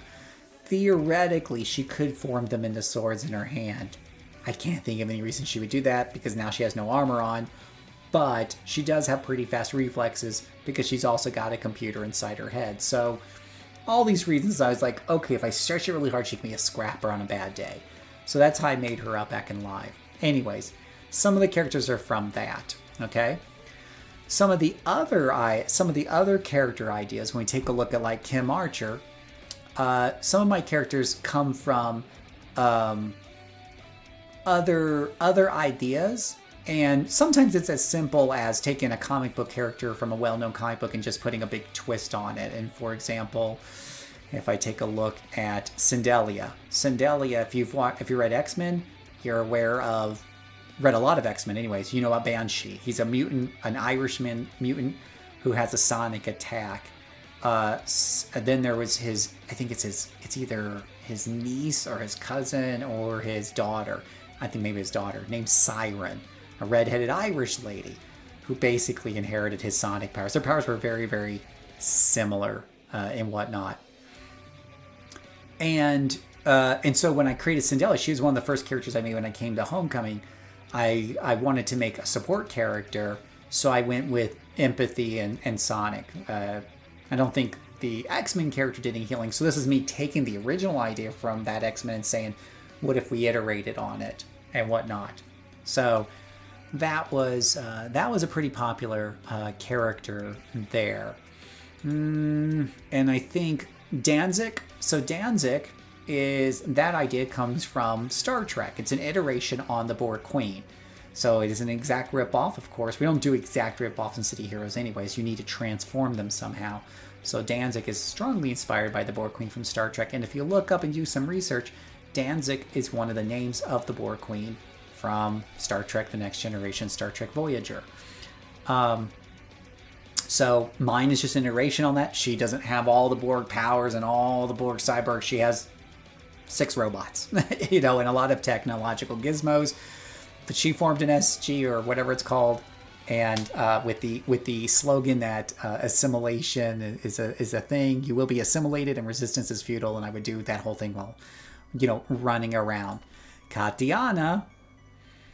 Let's just say there's a certain favorite mutant out there that has psychic, psionic melee, psychic dagger. I couldn't believe that they literally have a psionic dagger stalker type of thing in this game that looks ripped right out of the X-Men comics. So, now, of course, we want to iterate on this, and we never want to make anything exactly looking like that famous character from the X-Men. So you better believe I do not ever have an outfit in her costumes that looks exactly like the comics that we use in the, sometimes in the dungeons, okay? Totally don't. Totally. So there we go. And whatnot. So some of the characters are definitely kind of just iterations off of famous comic characters. Oh, another big one, Blue Lazuli. This is off of Black Canary from DC Comics. We just named her Blue Lazuli, which is a bird name, just like, Black Canary is. She has the same powers as what you might see from Black Canary. She has Sonic and martial arts. And this has actually turned out to be an extremely fun character. I really, really enjoy playing this, even though I don't normally like to be a melee with non-brutes and the such. But when you have them all locked down, it works out pretty good. And the martial arts feels pretty good on her, and it feels better than it does on most tankers. So that's where some of the ideas are coming from comics. Some of the ideas are just, and I don't want to forget Kim Archer. So Kim Archer is actually the hybridization of 2 different but similar characters. We have, I believe it's, I am drawing a Kate Archer from a video game called No One Lives Forever. It's a really old game. Good luck finding it. It won't work on modern Windows without a lot of working out, and they don't sell it on Steam. And so, but in that game, she is a super spy that you go around and you play first-person shooter, but you have to be careful, and she's got some of the gizmos that 007 would have. She actually works for an organization. She has a really cool accent and everything, and it's a really fun character. Then there is, I think probably a little bit more popular, is Kim Possible from the cartoon series. Now, I was already past cartoon age when that one came out, but I would catch bits and pieces in here, and I thought that the song was pretty catchy. I love the theme songs of the 1980s cartoons and then early 1990s, like everything from Power Rangers to Transformers to G.I. Joe. The one thing, normally a cartoon that came out in the late 90s or early 2000s, I forget when Kim Possible came out, would not interest me. What caught me was the theme song. And I looked it up on YouTube, and they got different iterations, including one famous artist who sings it, and it got stuck in my head. It could be an 80s or 90s cartoon song, and it would be perfect, like DuckTales and all those guys. So that's how come I know about that character. So you put these two together and you get Kim Archer. And she has beam rifle devices. So it really does feel like you're playing a 007 character when you play this blaster solo. You're going into places, you're being invisible, you're being careful, you're marking your shots, you're picking your calls.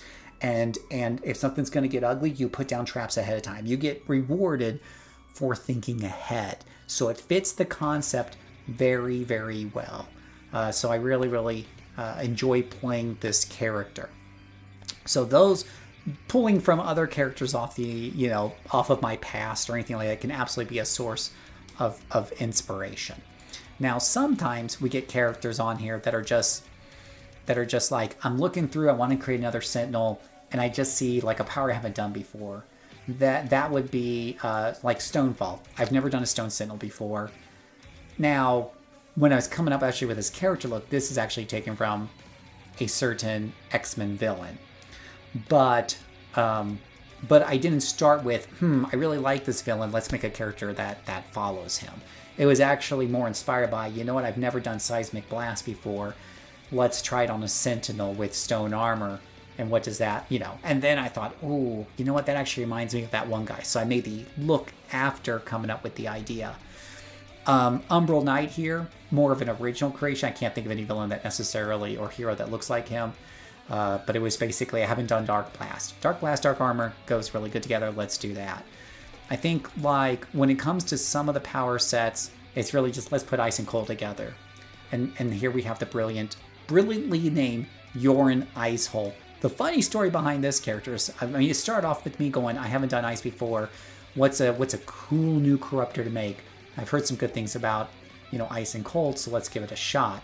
But I didn't have a good idea for what that character would look like or anything. So I just used I think I used the pre-made, how they have the templates you can kind of scroll through real quick. So a lot of times I'll use that along with randomization just to get a character out really quickly. I don't like to spend a lot of time on the character's looks until I've played them, up through so many levels and got a good feeling to see if I like them or not. Because I could spend hours trying to make them look good. So I want to make sure I like them first. But I'll just use what I call placeholder art. And I saw that pirate outfit. And that's when the name, I got to come with a nice theme name for this pirate. And the rest they said is kind of history. So a lot of times I would say some of the character ideas are just with Cinder Flare and with Polite Punisher. This was really just, hey, there's these new powers that have come out from the Homecoming crew. I'm gonna make a character based off of them. Cinder Flare, clearly, no matter how you slice or dice it, there's only one superhero that I can think of that has pyrotechnic powers. And that person is a very useless superhero, a very bad superhero. So we're not going to use that one for inspiration. We came with something original, Cinder Flare. Polite Punisher just kind of wrote himself. It was Arsenal Control, Arsenal Assault that had to go hand in hand. And I was kind of going through those outfits, and I saw this outfit in there, and I was like, this looks kind of cool.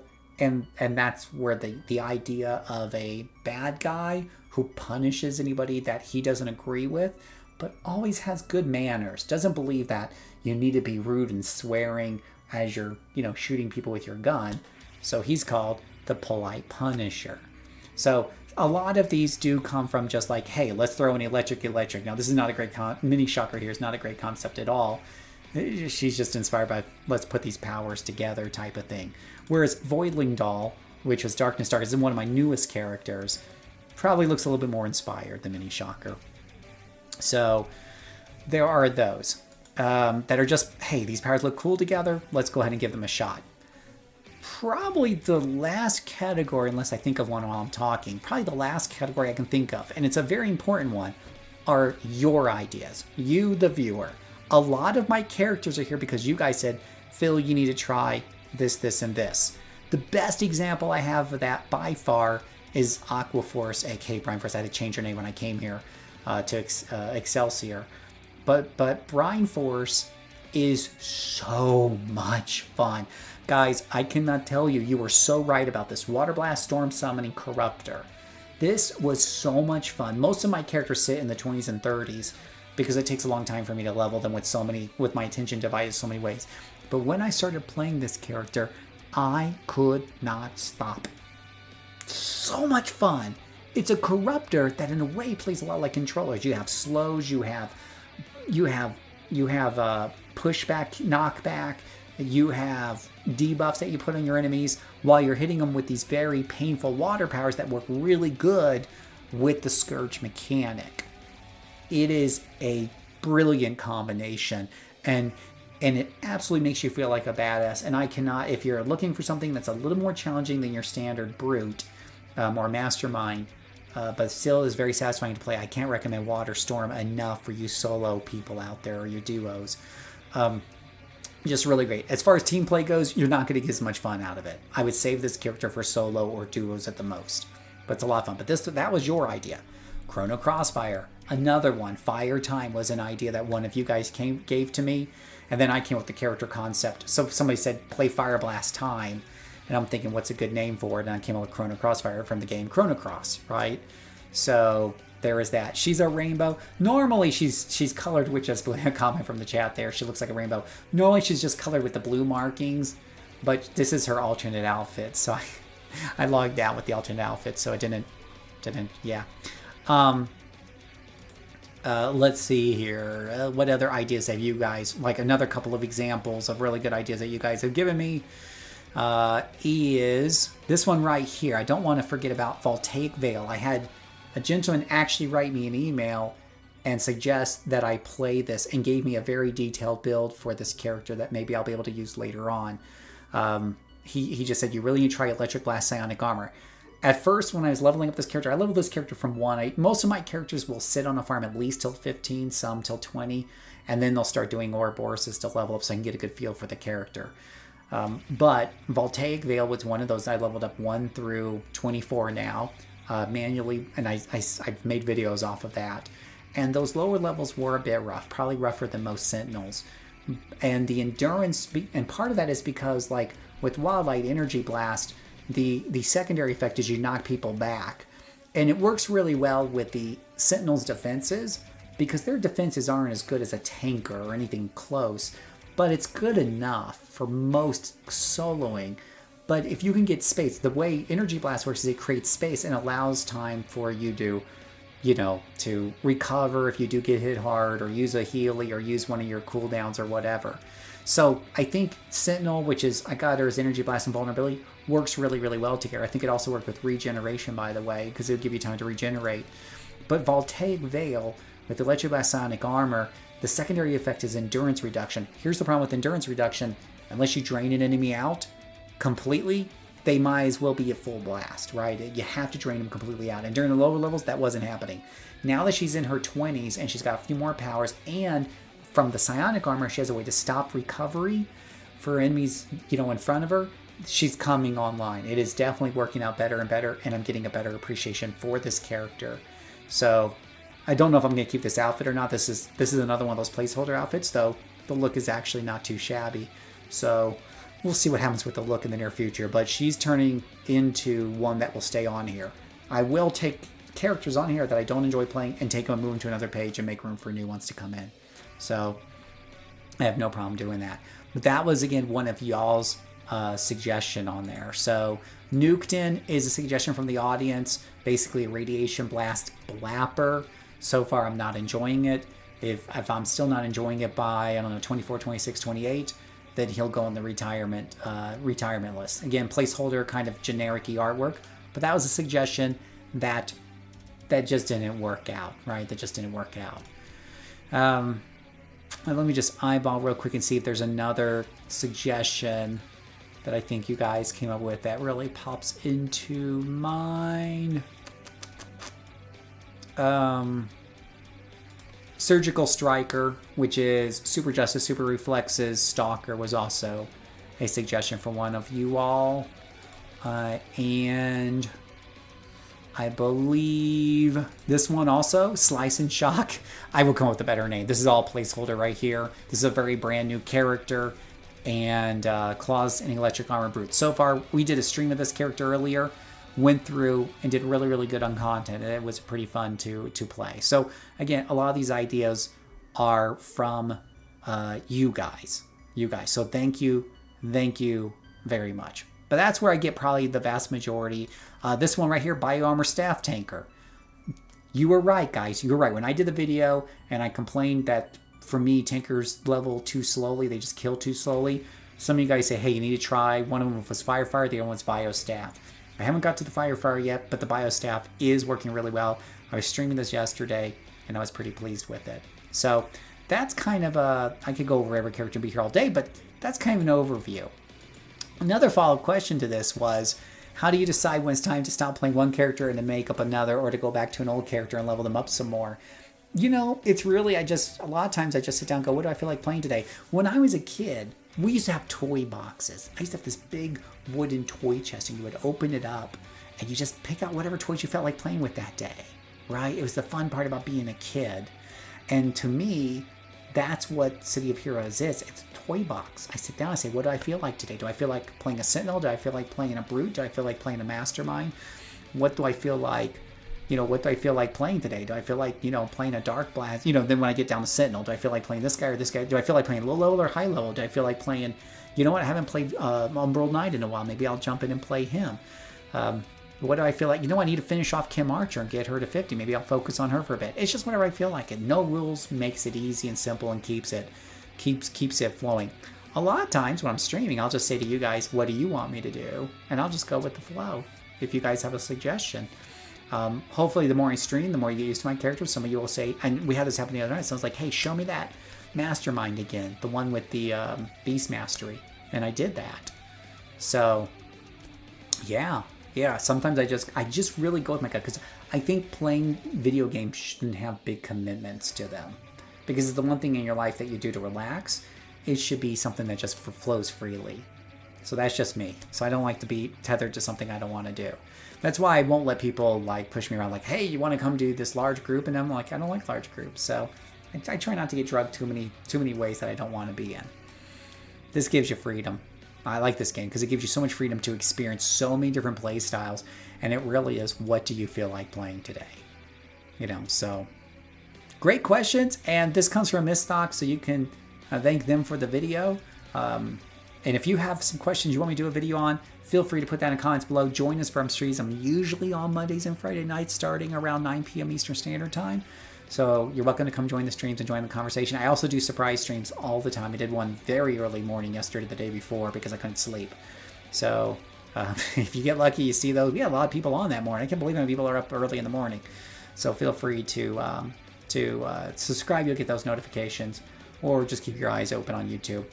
But for those of you watching the YouTube video, thank you so much for watching. I really appreciate it. Tell me how you like to pick out your characters. For those of you with lots of vaults, what do you use? Do you roll the dice? I saw one person who spun a wheel to decide which character he's going to play. Maybe that's what we should do on the streams, guys. Put all my characters on a wheel and spin it and do a story arc with that character. Oh my gosh, I just came with that idea. I used to do that with one stream I used to pick my games at random.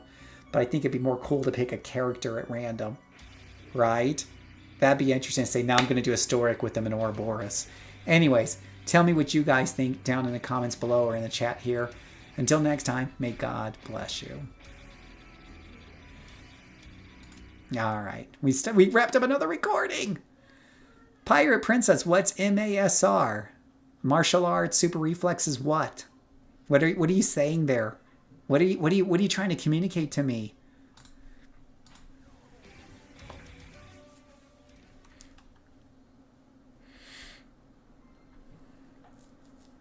I feel like Pirate's trying to say something to me. Oh, I was doing this story arc. This is one of the new story arcs. Check out this, guys. You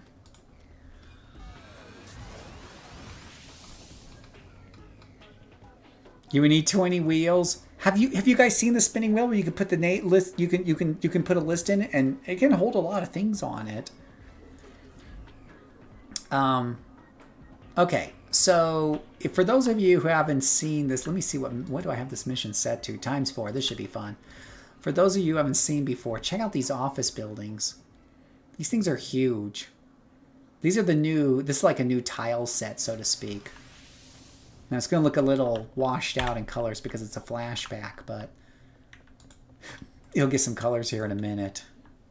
There we go. Look at all this. Isn't this cool? Nice and open, and You can see the city outside. It's so bright. It doesn't look all janky, even though it really still is janky. Empire Princess, what are you talking about? Are you talking like a brute, a scrapper? Give me some details. Tell me why it's fun. Talk me into it. All right, let's put on some of her defenses here. Show you guys why this is fun to play. I think this one's just by herself, so we're going to see if we can just take this one out first.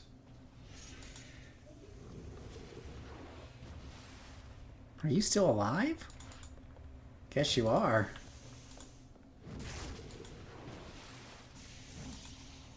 I don't like you being so close. Blow you away. Alright, got rid of that one there. Scrapper, pure solo fun. Really? Is there a second on that motion? Have any of y'all played martial arts? Super Reflexes. I know, so I have a martial arts tanker, and I think it feels really, really bad. And now that I'm playing, you know, yeah, this looks good, right? This is part of the new story arc that's out, by the way. One of the mini story arcs that are out. Well, she had a bad day. I wonder if I can just clump a whole bunch of these guys together somehow. Probably doesn't help that I'm stealthed. Let's see here. Can I, out of range. Here we go. This'll bound to piss some of them off.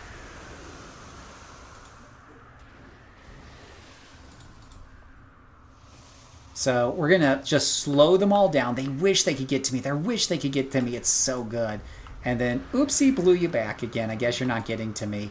And then if you do get close, there's this cloud right here. While all the Scourge just, you know, just blows you guys away. But if you get close, this lightning cloud will zap you in the butt. It is so good. It is so good it's bad. I mean, it's just so much fun. And even leveling up this character was fun. Whoosh, bye guys. Nice knowing you. Nice seeing you. Yay.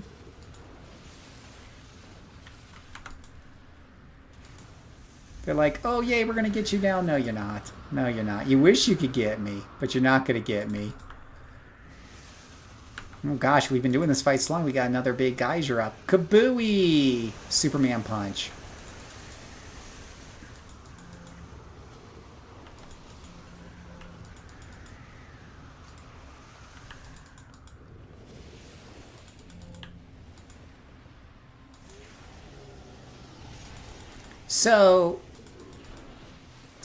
Okay, so I'll show you something after this.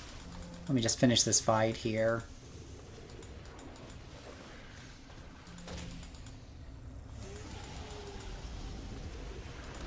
Alright, you guys are starting to just... Why don't you just die now? It's a problem when they're all spread out. You have to kill them piecemeal. I like how she, like, throws this big ball and that guy keeps running away and it just lands. Like, she did the lead on that throw just right, so conks him on the head, right? What enemies are these? These are skulls. These are skulls. Skulls. And it's not really a kill all. I'm looking for bookshelves. And those are glowies. Let me just make sure there's nothing upstairs. Yeah, I don't think there's anything up here. I'm not hearing any beeping sounds. Excuse me, guys. Stealthy Corruptor coming through. Oh, nobody likes you guys. Who do you think you're really threatening here? High-end skulls. Yeah, they've been... Oh, look at this nice clump right here. Yeah, buddy.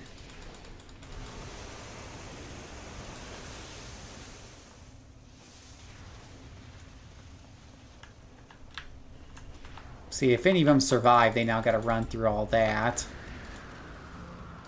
We're going to put a snowstorm down at the same time just to make their lives... I mean, this is just... You feel so bad for them, right? Like, what are they supposed to do? Yeah, I feel bad. Yeah. Oh, I hear a beep. Well, I should quit this though, because now I want to make a martial art. I want to see this martial art doohickey that you're talking about, right? Because let me show you something. I'll show you something. I'll quit out of here. But maybe I'll do a video where I take her through the whole story arc. Maybe I'll move it up to +5 or +6 because she's still creaming through this pretty well. But I've gotten to a few hot spots where I do a really big pull. But let me show you. Let me show you something.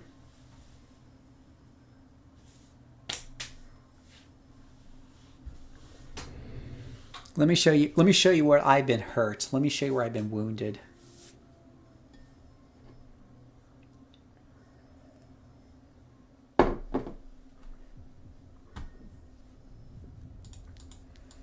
So over in the trash pile. So in the back, in the back of the toy box where you put the toys you don't like, we have this invulnerability martial arts tanker. Tanker Ranger, right? And let's go in and do a mission, shall we? Let's go in. Now this is level 40. By level 40, most of my characters feel pretty powerful, and whatever have you. Now, I could probably use another red instead of another yellow in some of these, but for the most part, this is pretty well slotted out. Okay, could probably use combat jumping, but whatever. All right, I got a few nitpicks about how I got this slot. I could probably slot it a titch better. How's your kitty? Oh, I don't know. He's probably downstairs. All right, so let me show you what I'm talking about. Up here, we have a lieutenant and we have a minion. Now, let me go to really quick to powers. Let me show you guys a quick little secret. You can go to combat attributes. That's where you see me monitoring, smashing, and lethal and all that jazz. And one of the new ones here that I've been using is monitor to hit bonus and last chance hit. So you can see if you're missing a lot for whatever reason. All right. So I'm gonna provoke these guys over here, I think. Come on over here, buddy. How come I got you first? I literally wanted this guy first.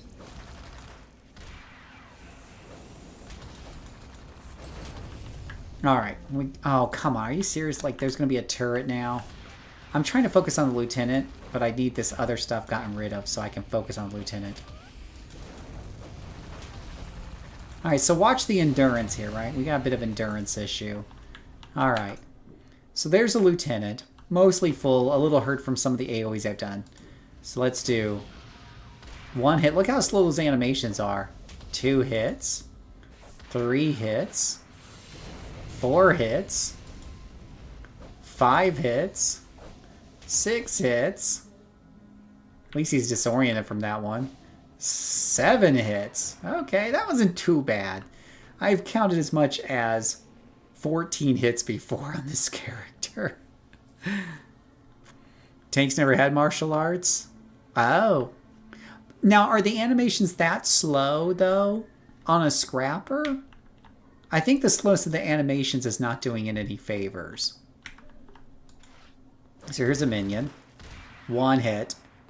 And it's weird that she does like that spinning kick. So she does a spinning kick and it disorients him, but then it's like he's perfectly still and she falls back down. It doesn't feel super good. And then you do this roundhouse kick and it doesn't even knock him over or anything. Right? What's really interesting to me is that the martial arts on the Dominator feels better than this. Now that one knocked him, but yeah, now he's dead. So I can't tell if it was a knockback or not. I don't know. I just feel like this is missing enough to where I don't feel like it feels super good.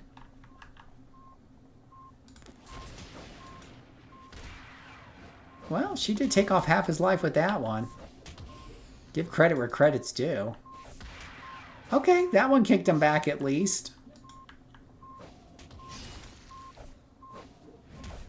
Did she miss again? At 95%? So these lieutenant fights go on so long that what happens is she runs out of endurance. I don't have this problem with most of my other characters, but then again, I don't play a lot of tankers for this kind of reason. The hits are more powerful. That's probably going to help. And you can take out many fans, but think scrappers get a better crit chance, so it does more damage than a tank with the same set. They should do more damage, right? Yeah, because they're going to get the crits and everything like that. And that's going to mean they're probably not going to have the endurance issue.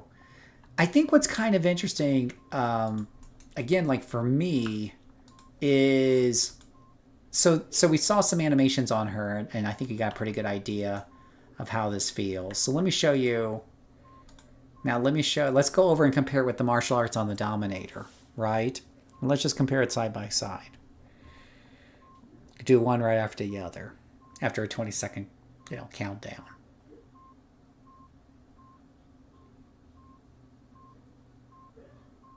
Two, one. And going to your Scrapper comment, here's a question, Pirate Princess. Would martial arts / super reflexes be better on a brute than a scrapper? Ooh, food for thought. Okay, so let's take a look at this Dominator here. Let me show you what I'm talking about.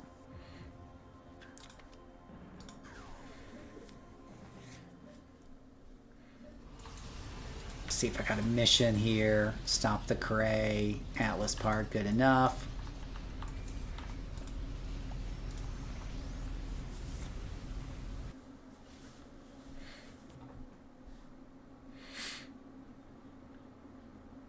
Always about stopping that evil, evil Cray.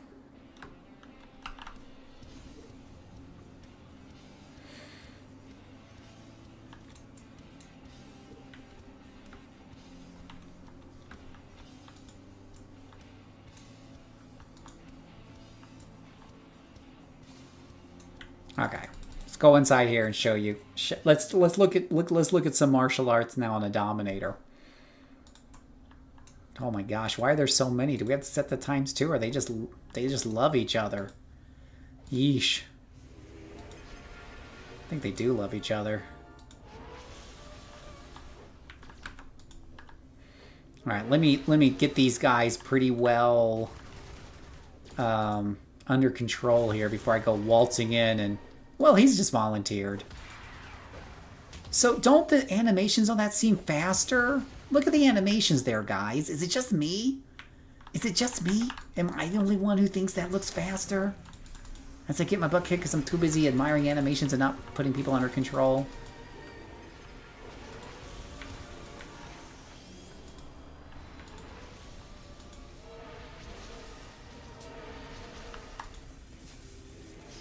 Yeah, look at this spinning kick, thunder kick. It just seems faster, or is it just me?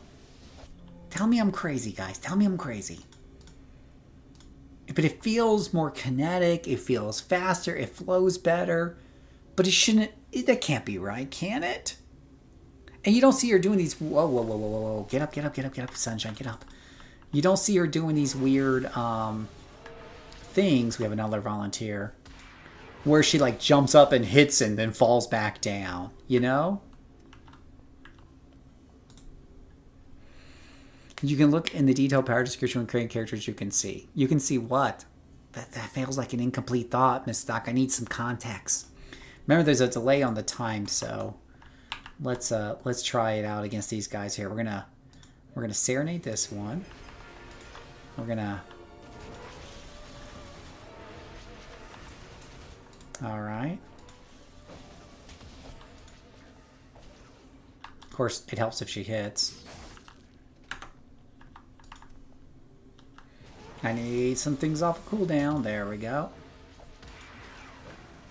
It just seems like her moves flow together, and it feels more like martial arts instead of like this weird thing where she gets stuck and falls back down and da-da-da-da-da.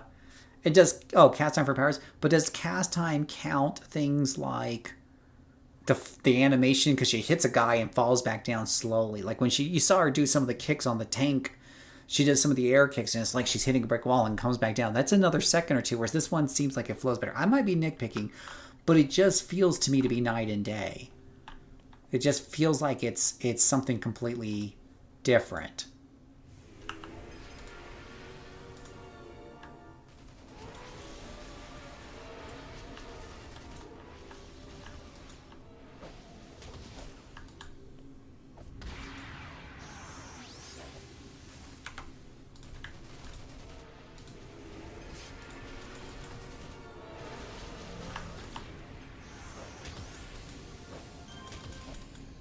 But you guys tell me. Maybe I'm crazy.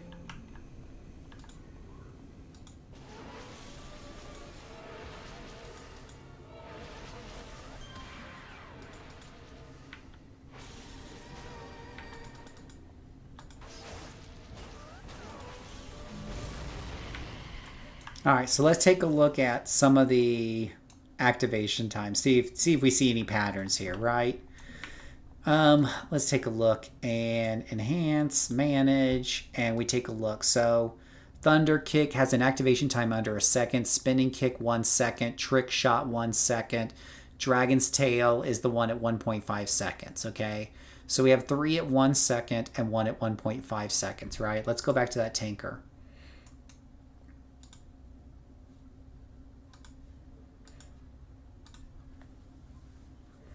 Let's take a look for science. For science.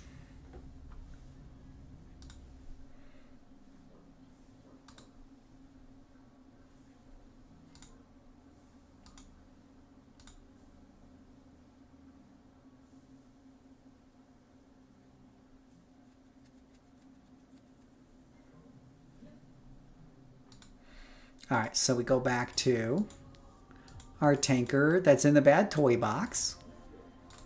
We take a look at her animation times.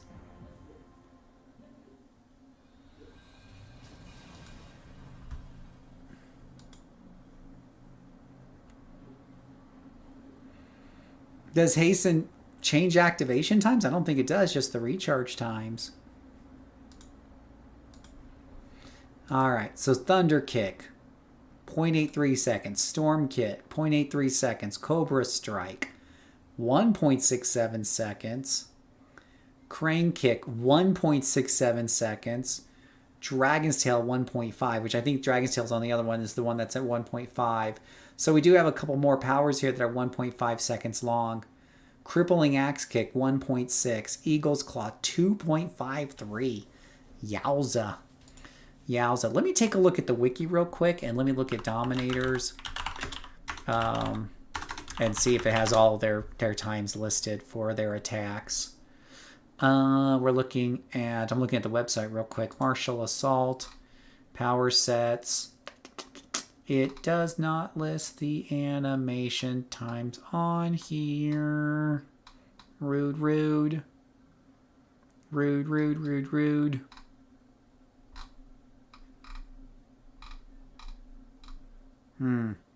Most unfortunate.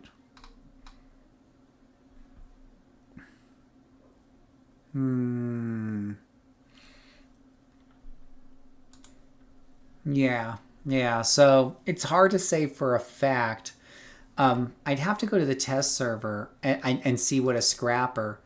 Would it be the same on a scrapper and a brute? Would they both have the same martial arts, or would they have different martial arts, you think?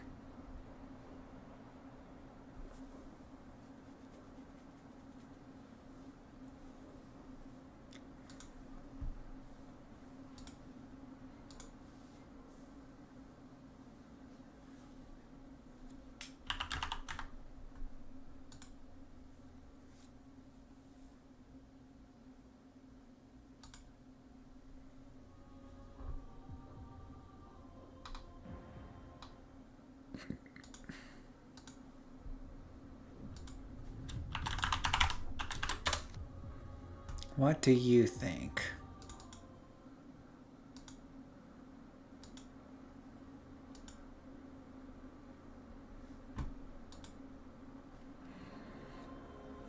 I'm pretty sure they have the same activation time between the ants. Let's take a look here, right?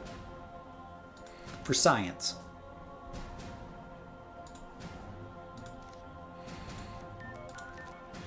So if we do melee damage and we're doing, let's say, Scrapper, and will it let me look at the powers here? I think it will.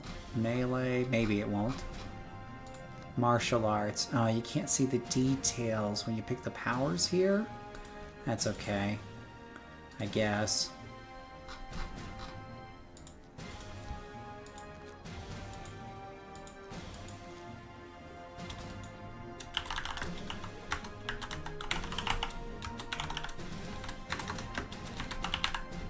That's his big name right there.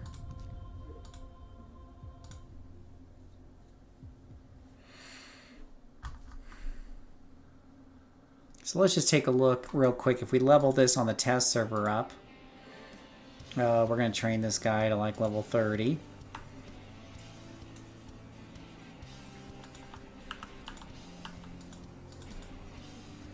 And we train up next level. This allows us to see the details of the powers right here. So Thunder Kick, activation time 0.83, Storm Kick 0.83, Cobra Strike 1.6, Crane Kick 1.6, Warrior's Challenge, Crippling Axe Kick 1.6, Dragon's Tail 1.5, Eagle's Claw 2.5. So yeah, a lot of powers here. You've only got like 2 powers. Well, you've got, yeah, the 2 short powers that are a quick activation time. And then you've got these other ones that are definitely longer activation time. And the weird thing is, I don't normally get hung up about activation times personally, but it's, I guess with martial arts where I'm used to seeing things kind of flow together, that's where my brain kind of gets stuck with these animations and the way, you know, they're starting to play out, you know? But let's try this scrapper here. It's easy enough to level them up and give them a shot, right? Just do some Cobra kicking.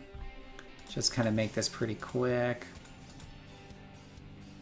The only thing that bothers me is it keeps popping up. Hey, do you know you got this? Hey, do you know you got that? And you're like, ugh, go away.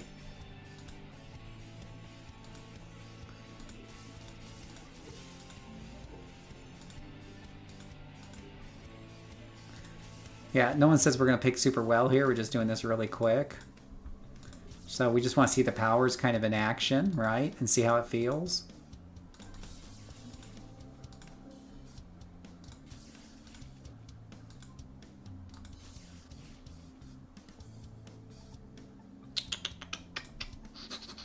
(13) strength and melee defense. And this is your, okay, whatever. So it's defense base. 25, okay, this is our Mez resistance, want that. Well, sometimes this doesn't really help to put a lot of stuff. Recharge time 3 and it lasts for 2 minutes. Oh, you need reduction in this one to keep that low. Yeah. Download and install the game. Now I'm going to play City of Heroes. Wow, that's great to hear, Niev. Welcome. Welcome back home. Welcome back home. I hope you'll come and join us. That you'll have so much fun. You'll join us on the Discord server and try out our duos program and stuff. Let's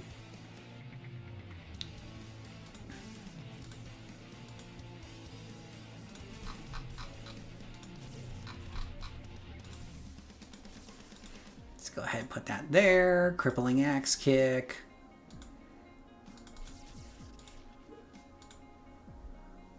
Quickness allows you to move faster. Permanent on. Dodge.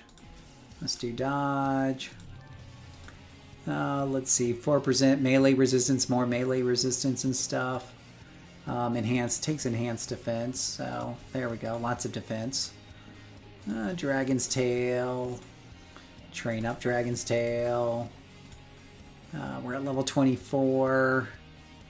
Resistance damage. Whatever. More fast and crazy stuff. Enhanced defense. Put more stamina in there. Eagle's Claw. Looks like a big boomy. A couple of hits in there. Evasion. Cone-shaped attacks increase your defense. Okay, sure. Yeah, more defense.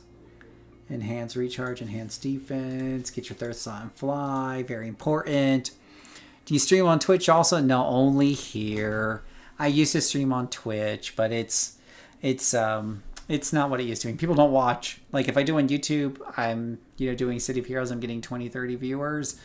On Twitch, I'm not nearly as popular, sadly. I have to go where the peeps are at. All right, so if we do a freebies menu here, we can go ahead and just have it auto enhance with we'll just do basic IOs here, basic SOs, whatever. All right. And I think a lot of times when it does these it does a lot of accuracy. I don't know why it does so much accuracy. I really think it should like give me 2 attacks. So I'm not really super sure about that.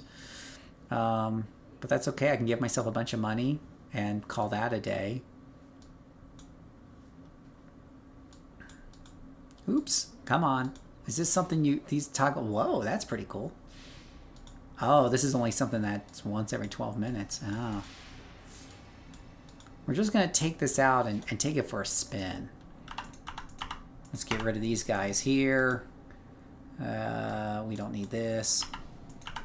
Uh-oh. Now it's on permanently because, oh my gosh, I clicked on too many buttons. Take it off. Nobody wants you. Stop it. Thank you. All right. Do that. Do that. Focus Chi. Cobra Strike. Fly. Afterburner. Don't need that. That. Okay. Now, let me just go by some more damages because I definitely think that this is something you want to have more damage in. All right.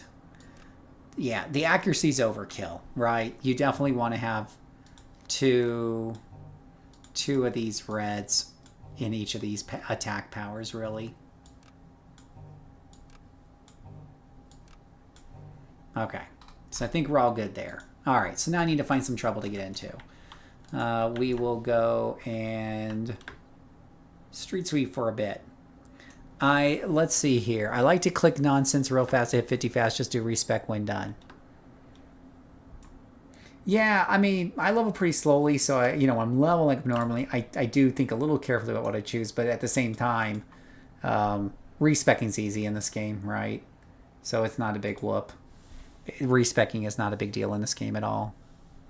So, yeah, that's really awesome. So did you see one of the videos lately, and that kind of what got you to join? It just occurred to me I probably should have taken Hasten, but oh well, that's okay. We're just going to start sweeping up these guys, because you told me this is really awesome, so let's try it here.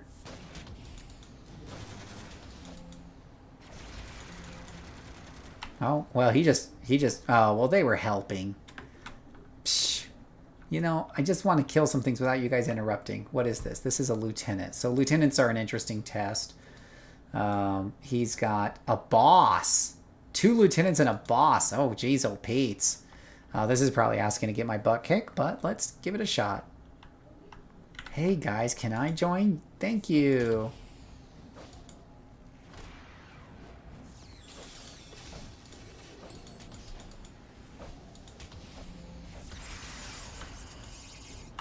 Ah, am I being stunned, immobilized? Son of a gun. You shouldn't be able to mez me. I'm special.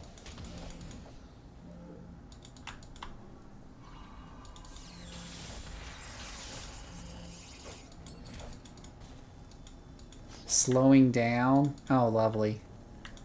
Do I have any good inspiration? Oh, there goes all my endurance because they all doing these electrical bullshit. Oh, gosh. I'm so dead. Wow, these are Mez Kings. Wow. Wow. Immobilized again. Yeah, those are Mez Kings. How do you change the perspective? Third person, first person, roll around the character. Mouse wheel will pull it back. Mouse wheel will bring it really up close. Yeah, mouse wheel. I'm going to use mouse wheel. Well, I did take on 2 lieutenants and a boss, and I think someone did join in from the back, so... And it's a scrapper, not a brute. Let's be honest, a brute would have kicked butt there. Alright, poll from the audience who's watching, guys. If you're doing a martial arts super reflexes, would you go scrapper or brute?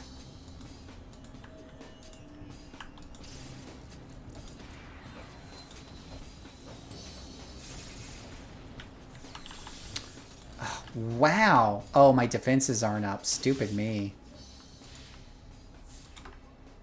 Great. Let me see if I can get away here. Yeah, I did not have my defenses up. Stupid Phil. I have no inspirations either.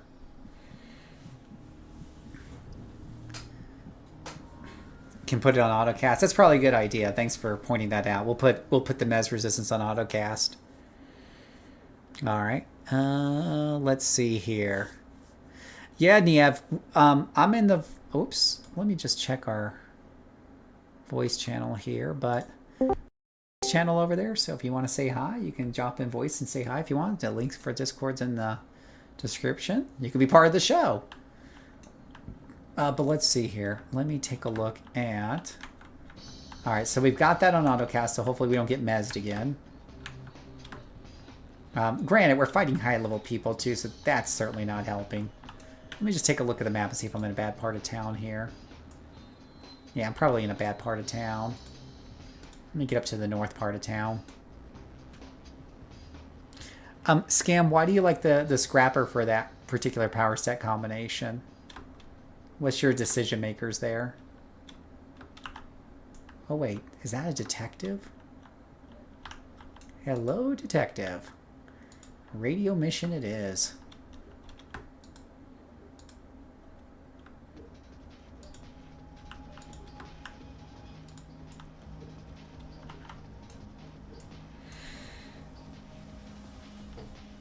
Reason number 500 Phil finds I'm making all just chatting with you guys and coming up with stuff like this, right? Let's see how this feels in a police mission.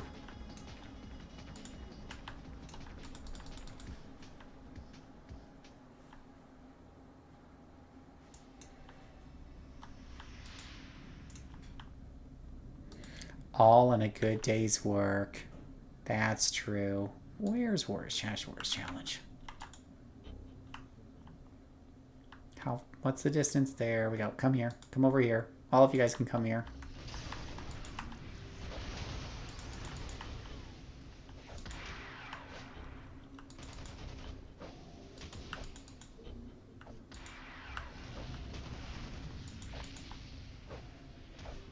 Oh, that looked like it hurt. Come back here. It's really funny how the Dominator martial arts has a few range attacks, but this one doesn't. Oh, I enjoy Joey Scrapper more, so I'm guessing you prefer first set. I don't know well. Masaritsu, okay. Why do you like the Scrapper more? I'm just curious. I love these kinds of conversations, so...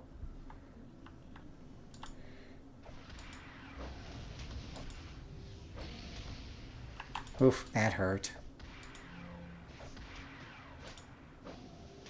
Oh, there's a... See, there's one... That's the thing about the Scrapper that sometimes a little makes me raise my eyebrow. So we did a big critical at the end, but the guy was already mostly dead. You really want that crit at the beginning. That's one of the things about Stalkers. Stalkers will give you that crit right at the beginning. Oh, no, he got it right there. See, that took off half his life with one... That was a small hit. That was a quick hit that just took off half of that poor guy's health. Most unfortunate for him. Seems like I always have to use the Q and E to turn around. Is there a way to do it with the mouse instead? Like if I want to turn around quickly, I think if I want to turn around really... So if I want to turn around real quick, I use the mouse. I'm kind of used to that. Yeah, I use mouse. But I think by default, it makes it the Q and E, right? I always switch it personally to A and D because I'm used to using Q and E to stealth or to strafe. So you can remap any of the keys in the key binding menu. But that's what I do. But you can use the mouse and hold down the mouse to look around quickly if you want.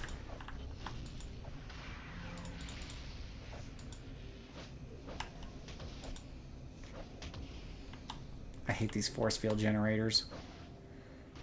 They are worthy of my disrespect. Oh, there's a critical there at the end, right? Yeah, most unfortunate for him. I think this could definitely benefit for some hasten, but there we go. Oh, do we have another freaking force field? No, I don't care about tip. We have another force field generator here.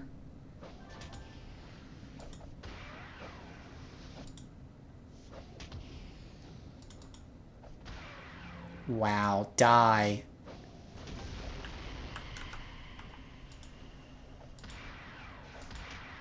There we go.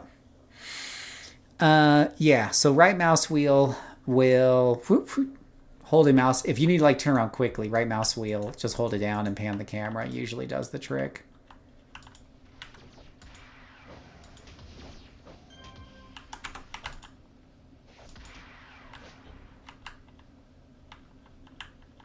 Super reflexes being defense base.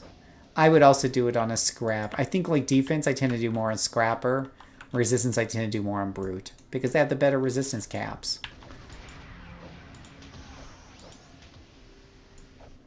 Oh, I should keep an eye on my endurance. Endurance definitely an issue there. But yeah, this seems pretty interesting. I can see this working. It feels a little bit better than Tinker, and I don't know why. Probably because it's just doing more damage. Which, be honest, you know, tankers, damage, meh. Now, I do have upfront damage. I usually play blasters, so I feel closer. I'm used to. Blasters are pretty cool. I love blasters. Blasters are good. Sentinels are good. I love them all. I'm gonna be honest. I don't hate too much. I don't like soloing controllers, defenders, and most tankers. I have found a tanker or two that I'm finally happy with. So there is that. So that's the good news. So I can show you guys either we got the tanker that I'm finally happy with, and then I haven't tried this one out enough yet to see whether I like him. This is a electric armor sonic melee, sonic melee. But this one here has been pretty fun. Scrapper wise, I've really been enjoying this War Mace. This War Mace Scrapper. This one has been pretty good. So I do like this one. But tanker wise... Oh, and then brute wise, we made this one. Oh, here's kind of interesting. Stalker wise, this kinetic melee. Have any of y'all ever played kinetic melee? This has been kind of interesting just because of the animations and the knockback on it. I'm not going to lie. I'm a sucker for knockback. If I can knock the bejesus out of somebody and just knock them back, it makes me happy. And so I was doing this one the other day. And this is like, I guess the concept here is a killer robot. If you ever played like Star Wars Knights of the Old Republic, you got the kind of the evil robot that calls all the humans meatbag, and he's really hilarious. So the concept behind this character is kind of off of that a bit. It's a murder robot. That's a bit on the stealthy side, kind of like a, you know, whatever it was called. I forget. Stealthy robot things. So the thing I like about Stalker Scam is they have the crits of the scrappers, but you manage the crits, right? So I'm going to fight like this guy right here. I'm going to kill him first with a crit because you coming out stealth, you crit, right? So you hit him with Assassin Strike. And she does the Hamakama High, and that's really cool. Now this guy here, I'm going to build up a combo meter. It's a lieutenant, so he should be pretty tanky. Got him disoriented for a bit. That gives me some breathing space. I got a free crit in there anyways that, you know. But then you can combo right into the Assassin Strike, which for whatever reason I think I missed. I don't know what happened there. But normally I would combo into the Assassin Strike. And the Assassin Strike is when you do it in a combo like that, is an automatic crit. You know? You made bots and Marine. Oh, that's really cool. I love bots. I love Marine. You know? So hopefully that's a great combination. I've been using Marine on those wolves you saw yesterday. And that's been really cool. I can show you my new mastermind too. But so again, Assassin Strike this guy. Hamakame High. Now over here, we're going to build up our combo meter or whatever it's called. Because you'll see this light up after the third hit. Of course, by the time I get to it, he'll be dead. Boom. Critical. You see there? And when you're overwhelmed, I've had situations where I've been like attacking 5 people at once because I got into a spot. And being able to manage that crit really well between multiple targets was very important to me pulling out ahead. And that poor guy, that's a lieutenant dead like that. Which is similar to a blaster using a sniper hit, right? You'll see that blaster just take out that first lieutenant just like that. Uh-oh. Now I kind of got myself into a little bit of trouble here. This is where we're going to use Placate as a get-out-jail-free card. You don't see me. And now I stab you in the abdomen.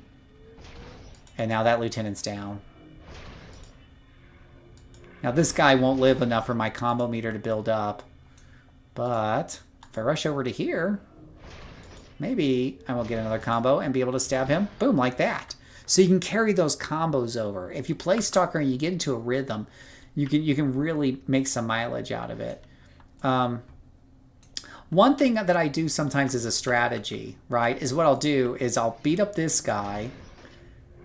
And even if I could kill him, as soon as that lights up, which it doesn't light up yet. I think it takes 4. Is it 4 hits? Then you assassin strike the next guy. And that might mean changing targets and then going back to this guy who's almost dead. Like if that guy only had 10 hit points left, I wouldn't finish him off. I would use my critical against this guy, then go back and finish this guy off, then come back and finish this guy. I know that's a lot to manage, but to me, like that's what's really kind of satisfying is when you do have to manage that stuff. To survive. Did he just call me out of stealth? Rude. Now you're gonna get a thing in the butt. A knife in the butt.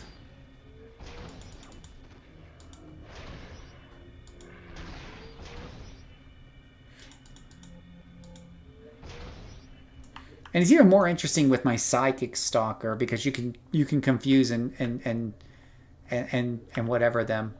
Anyways, I don't know what you guys thought, but I thought this was kind of an interesting stalker thing. I also think that the animations on it, being that it's kinetic melee, and it looks like they're doing like a Dragon Ball Z move every time she throws a punch.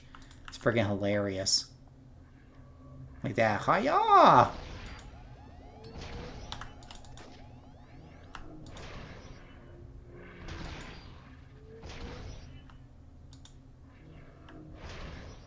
Now we're going to come over here and keep the combo going, like this.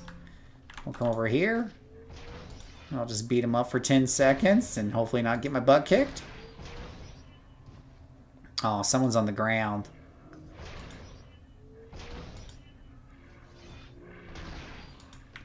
But yeah, I think it's interesting. Stalker's a good one. We like Stalker. We like Mastermind. We like them all. Except for Defender. Defender shouldn't solo, guys.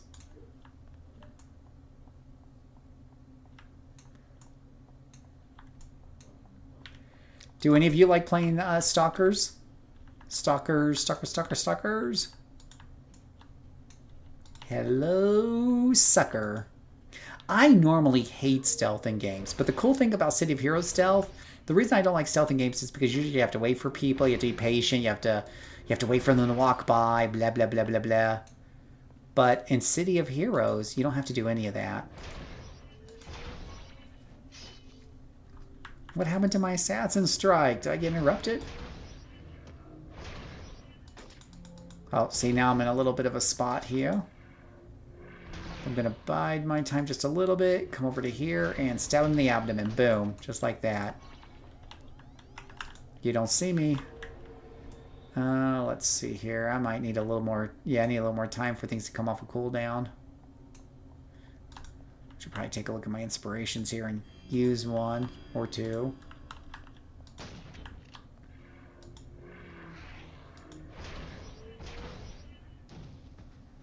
Get back up.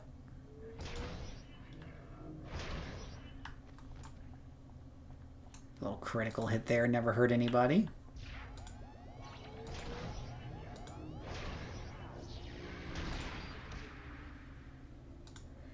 Yeah, I'm a little unclear as to why the assassin's blow didn't go off there.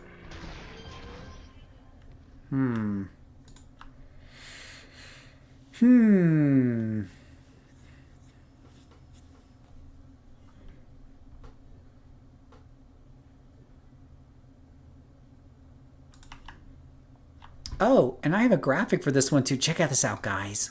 Check this out.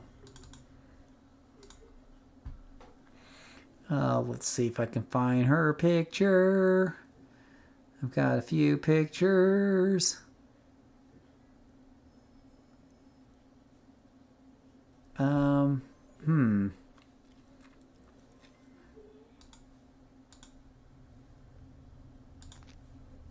The photon rush? Oh, that's my problem. There she goes. Look at that picture there, huh? Yeah, badass robot chick about to kick your ass.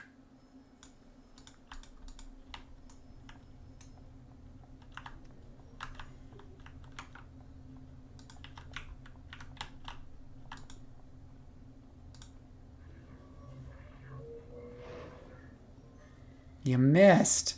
How did you miss that?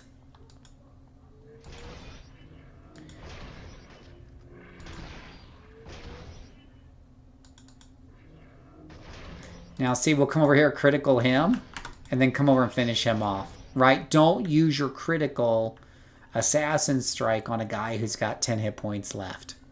Right?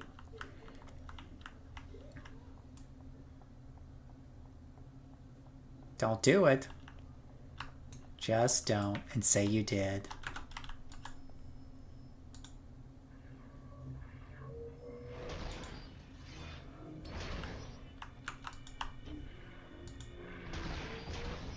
Ooh, and they get criticals too, like a scrapper. Did they do more damage than a scrapper? It seems like they get the scrapper criticals, and they get like the assassin strikes extra criticals.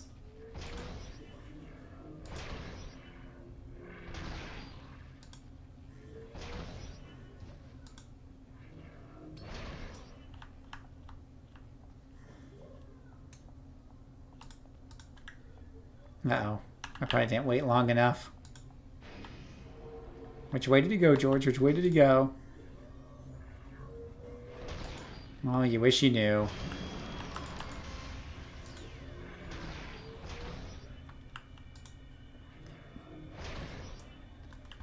Punch to the gut.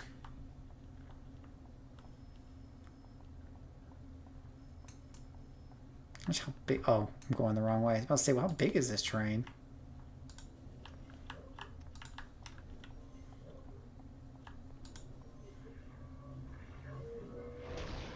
Oops.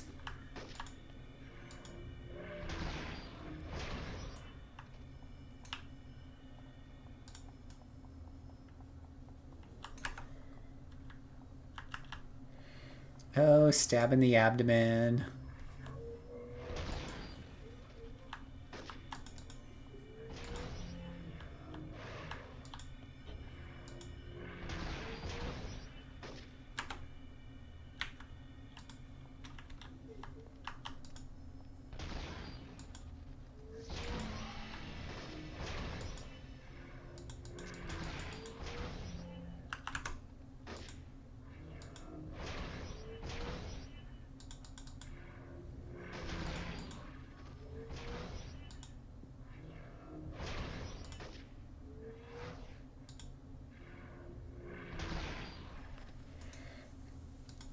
Dead.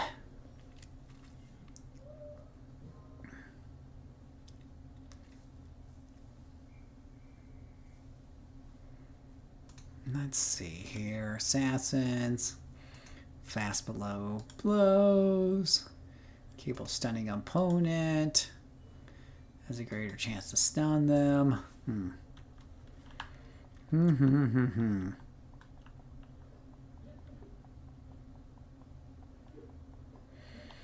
I have a Savage. Reg says undecided. Her Savage seems violent, but Regen, not sure. Only like level 20. Yeah, you know, we were having a lot of conversations about Regen, and it seems like at one point it was the meta. Now I don't hear such super great things about it.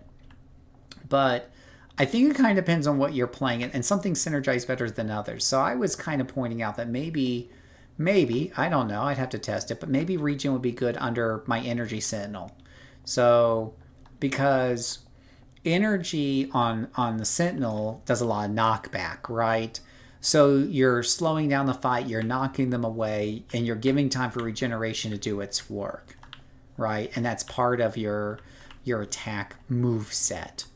So that's what we're thinking. Maybe that would be a good pairing. But yeah, we were definitely having some conversation about where does Regen fit in. Now, the one thing about Regen, the one thing that used to be, I think, part of the meta back in the day, and again, I'm not sure where it's at today, but think about this. So Regen gives you very good, overtime healing. That needs time to work. That's kind of, whatever. But it doesn't have a lot of defense or resistance in it at all, right? But you can get resistance and defense from other things outside of your main powers. Like the prestige power sets, right? Like with dodge or weave or whatever the hell it's called, toughness. You can find ways to get toughness. You can, to get resistance or defenses into your character. So I think a regeneration build might be one that probably gets those in earlier rather than later. I know for me, I usually, when I'm playing like, especially like a blaster or something, I don't think about putting defenses in until like later on in their career. But maybe you need to do that earlier there, you know? But I don't know. It's a great question. I think you know, yeah, and I don't know about a stalker, but yeah, it's a really good question. And I don't know enough about the meta and the melee's metas to be able to speak too intelligently on it. But I kind of think that anything that lowers the enemy damage output, like minus damage, attacks that do minus damage, and or like push them back, slow the pace of the battle down, can help regen to truly shine more. You know, yeah, I don't know. Like if it's a truly savage is putting you right in there, right? Like I have a savage fiery brute, and I understand because she jumps in there, she's gonna be right in the middle of it, and it's like rah, rah, rah, and it can be probably, you know, there's not a lot of knockback or anything. It's really kill or be killed, and something's gonna die. It's gonna die quickly. Um, but yeah, it's a good question. It's a really good question. Um, and I don't 100% know the answer to that one.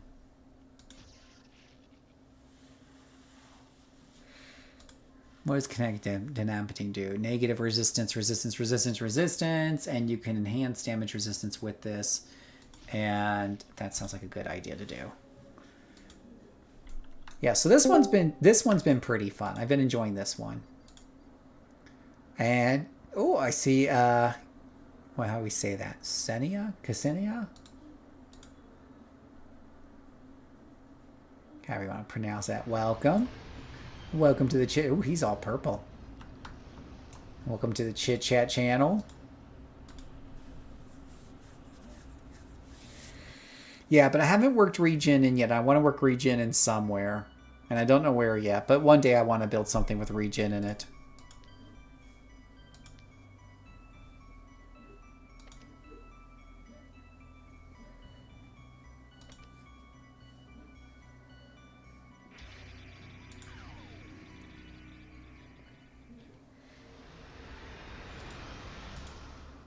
I do. Defenders assemble. Oh, you know, LD is so funny. So this is another stalker that I made. This was one of y'all's suggestions. This one is Street Justice.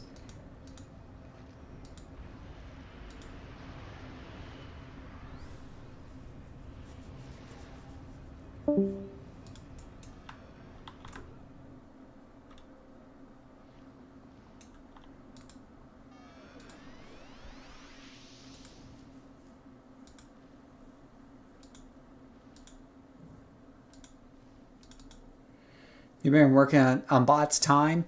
Time is a really good secondary.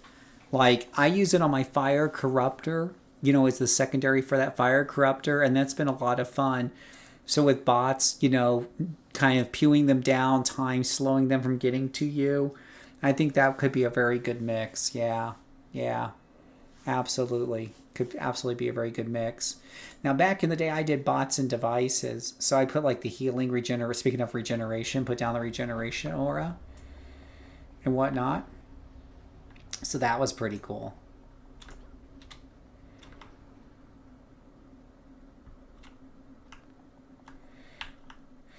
But now I use Dark Miasma. There's a story behind how I ended up with Dark Miasma.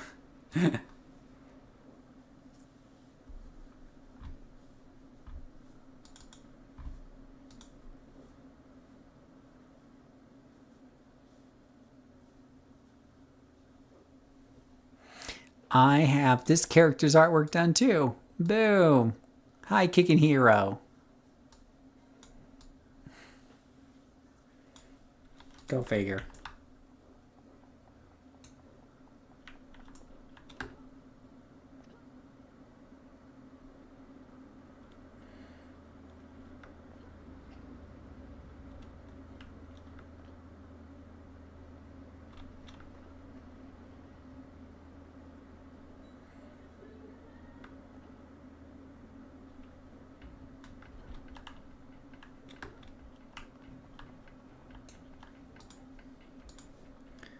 Ooh, let's take a look in there.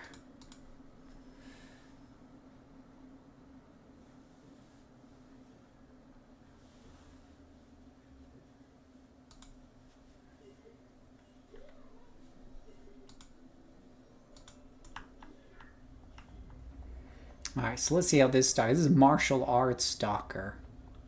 No, not martial arts. Street justice. Street justice. Street justice. Hello. Goodbye. Someone coming in chat, and then they were in, they were out. Is this the one that's kind of like... Oh, I do have super reflexes. I have super reflexes on this character.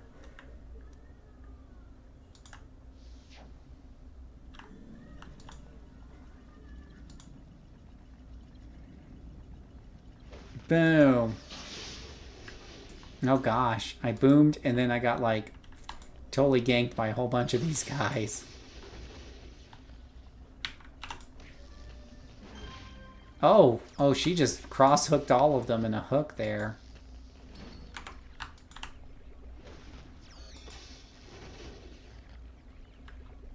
Combo level 3. I'm still a little confused on the combo system, so maybe somebody can explain that to me. Okay, we're hidden now. So we can jump up here, join these little guys, show them a Hawaiian punch, and miss. Most unfortunate.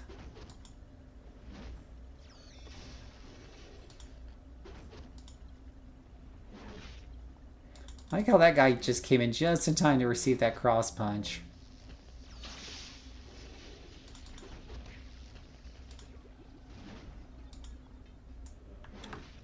Bye. Stupid clockwork. Nobody likes you. Alright, for those of you in the chat, do you prefer melee or range characters? Melee or ranged? That's the question. And why? I always like to hear the whys.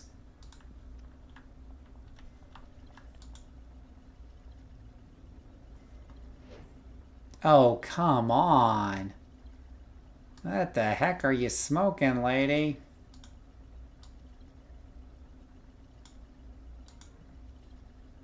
Start aiming these accuracies if you can't hit anything.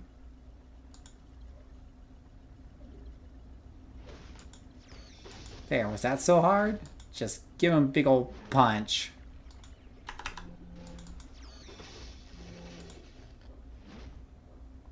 Bye. He went flying.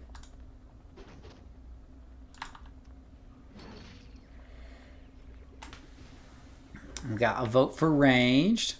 Both sometimes like to be up close and sometimes fire from the back like a basketball player. From the back.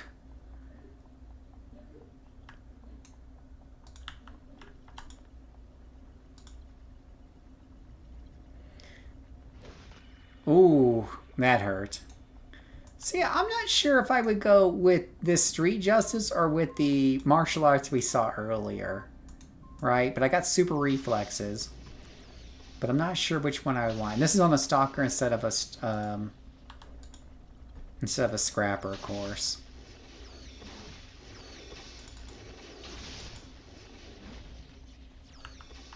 Stupid clockwork. Nobody likes you. Oh, that hurt. Ooh. Oh, yeah, there's still another one left. Take that. Mission complete. Range. Have a few melee, but range is so much more fun. I also like knockback. See, Mike, you're a man after my own heart, right?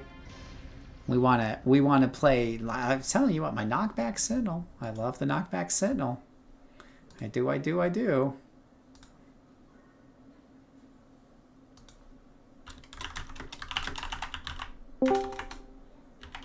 Oh, it's my good friend LD. Turn off your super jump. Nah, I like it. Helps me get around quick. Whee! You're blowing through your endurance. That's okay. She wasn't running out. That's how good she is. Whoa. Well, I'm done with the mission now, so it's a little too late. To find a new mission to get in trouble with. So what do you think? Martial arts or street justice? No, I don't know. I played martial arts and didn't care for it all that much, but I haven't tried street justice yet, so.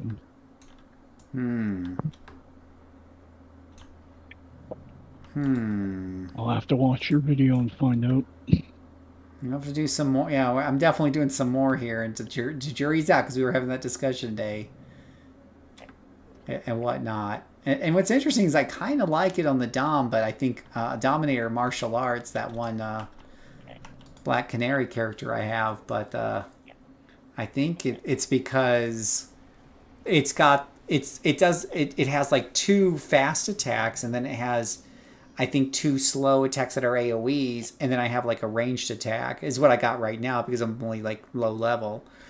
And I think well, you're also pairing it with a control set, so you're not getting punched back. Right, but but I think I'm talking about like the speed and feel of it, right? Like for some odd reason, I think it feels better on my Dominator than on my Tanker, but I think it's because the Tanker's attacks has a higher ratio of slow attacks because it has more attacks overall and no ranged attacks. It's all melee, but the melees are mostly slow. I think that's what's kind of killing it for me. So I'll return to contact. Let me return to contact, and then what are we saying in the chat? I'd rather be able to hit critters in sight than have to jog over to them. You don't like to jog to your critters? But it gives you exercise, right? Who doesn't like exercise when they're playing their game? Is martial arts the one? What's the stick behind street justice? You get a chance. Well, it looks like you do these combos. So we got clockwork over here, and it looks like you kind of hit them a couple of times, and it'll say combo level 1, combo level 2, combo level 3, and then this will light up, and I think it does buku damage, but I'm not 100% sure on that. 1, 2. I need something to survive long enough to actually science this out. Boom. There he goes flying. And let me just see what the info says. You execute a sweeping right hook that can strike multiple targets in a frontal arc. Sweeping cross deals high smashing damage and can disorient foes. Sweeping cross is a finisher and sets your combo level to 0. It will deal additional damage and have a greater chance to disorient depending on your combo level. At combo level 3, Sweeping Cross will have a chance to knock down targets. Critical damage is unaffected by your combo level. So it does 50 points, 47 points at combo level 0. And then it goes up to 53 points at combo level 1. Your chance to stun goes up by a whopping 3%. At combo level 2, it goes up to 57 damage with now a 30% chance to stun. And then at combo level 3, that's the big, well, that's not that big of a jump, but it goes up to 63 with a 50% chance for 51 smashing damage as well. So a 50% chance of even more critical damage, essentially. And more damage based on the number of allies that are nearby. So that's also super interesting. And a 40% chance to stun. So you definitely want to get that up to combo level 3, because you're going to go up from like 47 to 63 with a 50% chance of another 50 points of damage. So that's pretty good. That's the definition of nearby. Yeah, right. Was it nearby allies? They got to be really close. So let me see here. If I come to these guys here, are you a lieutenant? He's a lieutenant. We're gonna stab him in the kidney.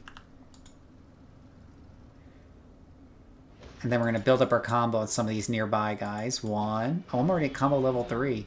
I guess it carried over from that fight of like 3 years ago. Oh, there he goes. Bye. That did some major damage there. Combo level 2. Combo level 3. Bye. I love knockback.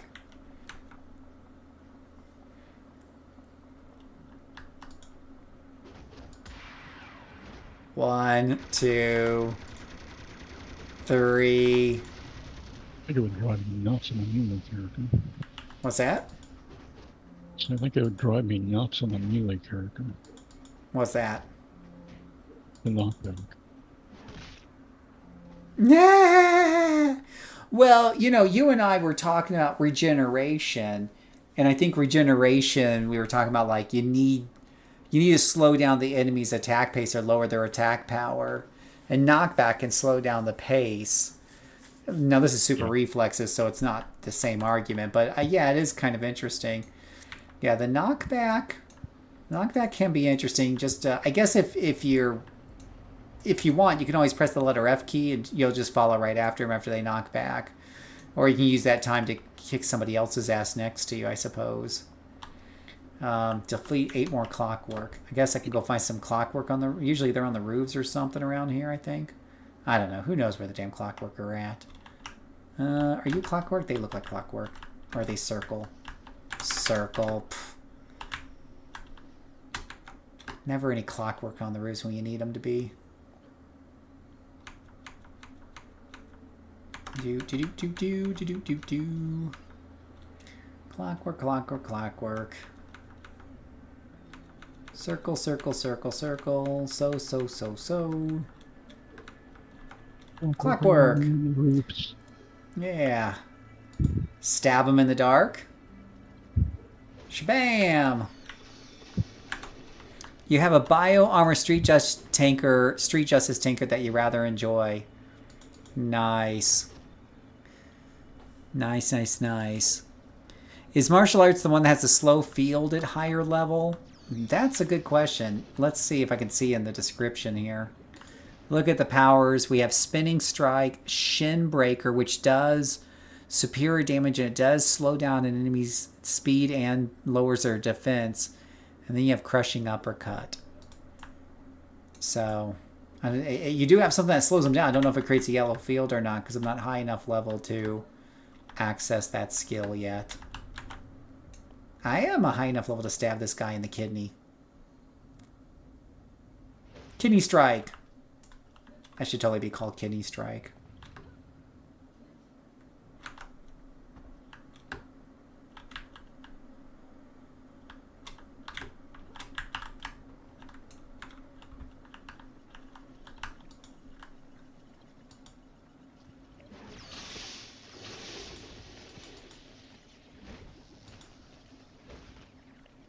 Yeah, it kind of tears through, definitely goes through minions pretty quick.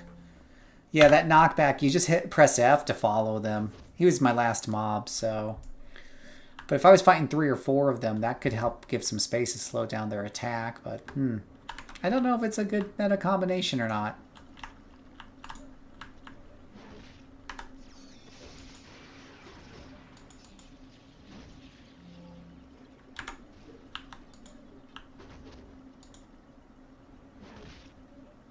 Well, that didn't knock him back because it didn't have the combo counter high enough.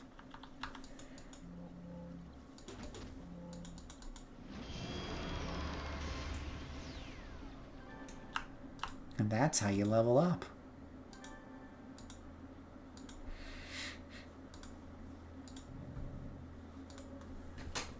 Do you faster? Oh my gosh, I cannot pronounce these names today. Faster. Do you you say yeah, bio armor street justice tinker that you enjoy? Do you solo them a lot or do you enjoy them mostly with other players and groups and the such? How have you been feeling today, LD? Are you doing okay? I just woke up, so... Fair enough. Taking the meds and living every day, so it's kind of a rough day this morning.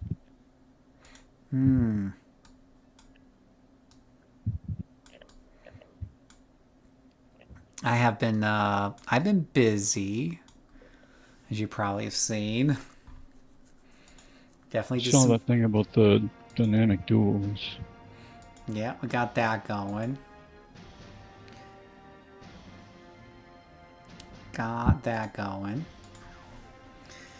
And I yeah, pretty much posted a thing about like we're just gonna focus on this, and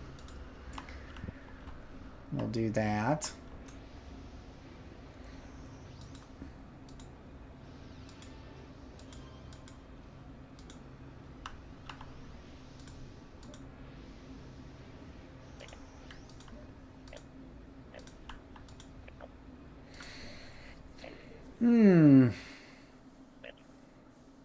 Here's fast. This is the tanker I've been enjoying. I normally don't like soloing tankers because again I think they just are a bit slow.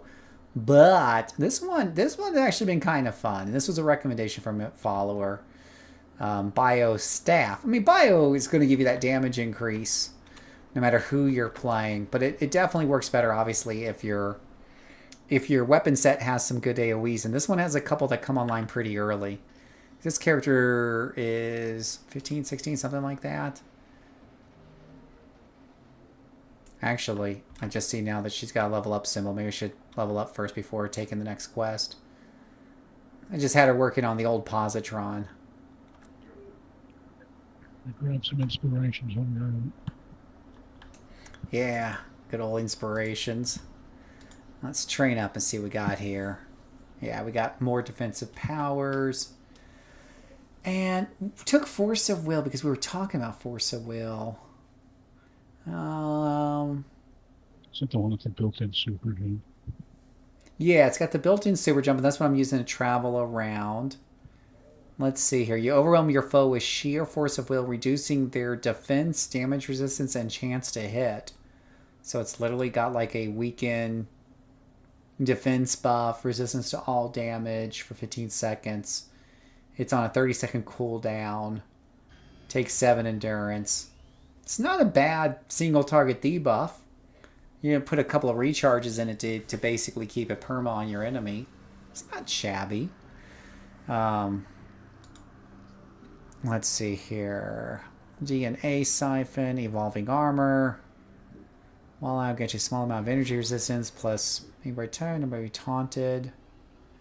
Alright, I'm going to do a blade of armor for now. Keep it simple. Check my hands to make sure they aren't broken. So we've had that happen before. I think that takes a heal, but I'll worry about that later. Oh, we're going to get an inspiration. Inspiration.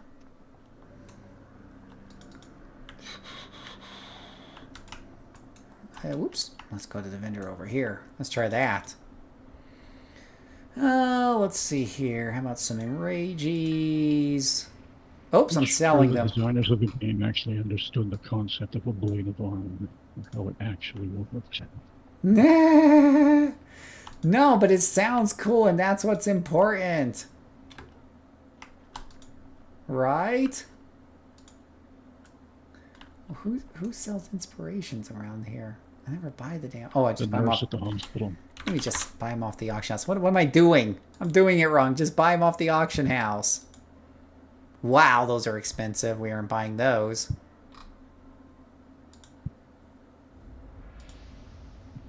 Those aren't too bad, but there's only 19 for sale. We'll just leave a bid in there in case those come free a little bit later on. Let's see, large duel. What about medium duel? Do we have any of these for sale? Oh yeah, that's what I'm talking about. Let's grab some of those. 77 for sale here. Grab some of these. Yeah. A couple of these. One for sale. Yuck. Let's just grab some emerges in case I get mezzed. Nobody likes to be mezzed. Grab those. Grab those. Grab those. Now we're feeling better. Alrighty. My staff fighter is a staff fighter fiery aura scrapper that can be entertaining as long as she doesn't get overwhelmed. Nice. Nice, nice, nice. Staff, you know, I wasn't a big fan. I tried it on, and I forget what it was. I tried on some character in the past, and I didn't like it, and I put that character in the trash. But this has been, like, pretty decent. I think part of what won me over is it made the tank actually do... Like, I seem to be getting through getting through things at a decentish clip. And part of it is the AoE just wearing everything down at once.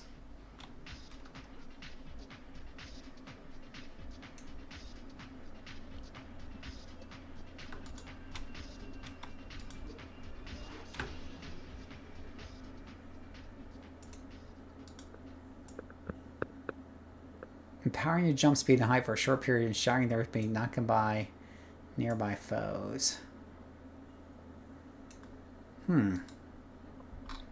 PBAOE, magnitude, knock. Doesn't seem to do any damage. That's a shame.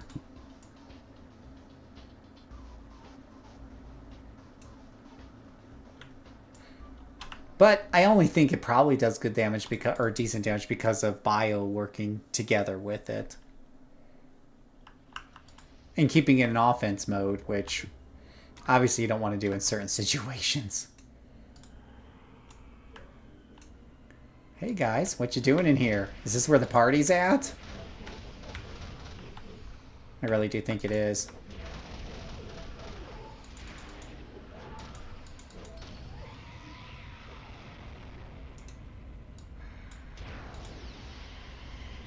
It's odd watching the stream being so far behind. It's what? It's odd watching the stream being so far behind. Yeah, YouTube streams are much worse than Twitch. Twitch keeps it up closer. I should try streaming on Twitch again just to see if people will watch. But the last time I tried, a lot of people weren't getting into it. I seem to get a lot more viewers on YouTube, but... Yeah, I think Twitch is a different crowd. Yeah, Twitch is a different crowd, and they aren't cool like us and play City of Heroes. They're too busy playing Minecraft. That's been my opinion. I don't think you're wrong there, LD.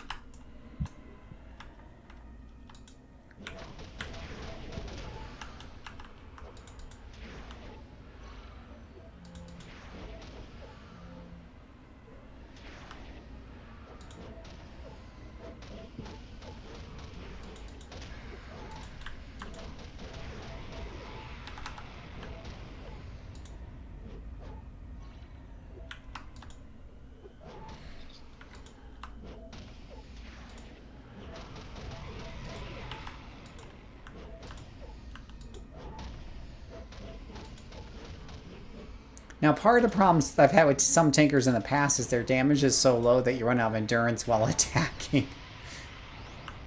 Because, you got their toggles on and things are running out of juice and all that other jazz. I wonder if I can find a lieutenant around here. Can we get a lieutenant somewhere? Anywhere, guys? No? No lieutenants? Well, Phil, if you were running at +4... Oh, this is true. I'll get a lieutenant and his friend. Yeah, you're right. I'll get a lieutenant and his friends. That's fair.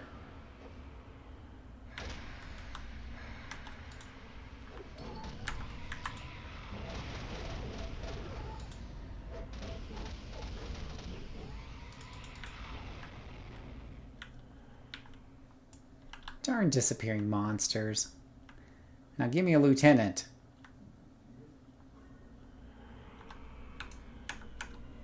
Sigh. No lieutenant.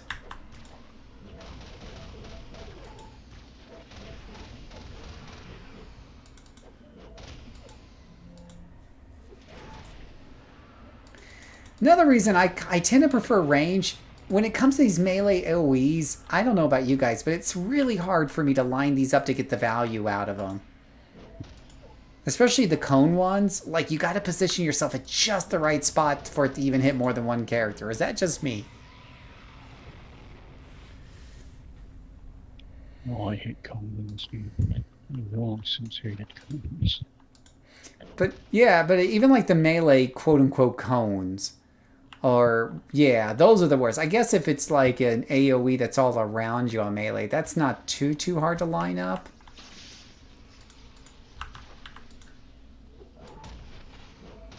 Be different if they gave you a visual indicator to help. Like, what Right. is this cone? How big is it?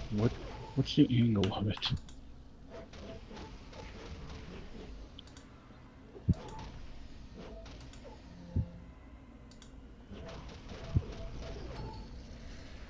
The smaller ones can be hard. The longer spine cones aren't bad. Oh, the spine cone, you're right. I think I was playing that ice spine, which now I've thrown him in the trash because I'm told he's horrible. But I heard that that's pretty good.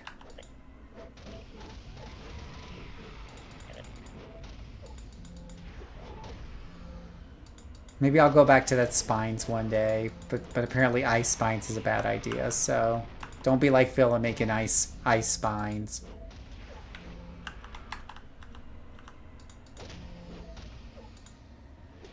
It turns out having a high defense. Just because it's subpar doesn't mean it's it's unplayable. It's totally unplayable. It's totally unplayable. A defensive set that has no resistance to defensive debuffs. Yeah. Sounds like you're just waiting to be turned into. You're waiting to be turned back into a blaster. Blaster defenses.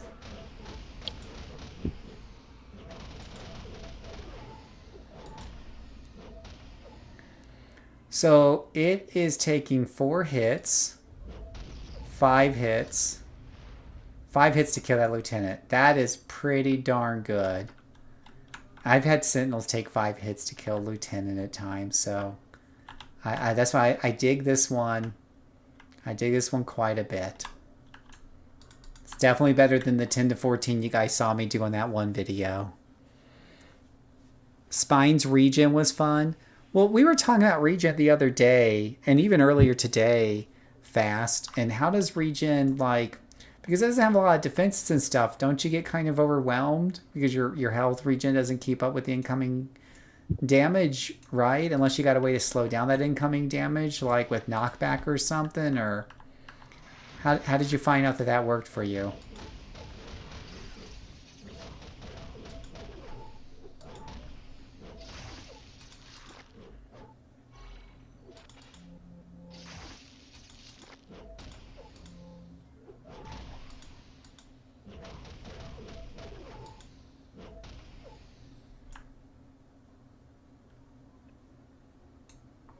Oh, give me 1 second, guys. I gotta get the cat. I think he's meowing.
Come on.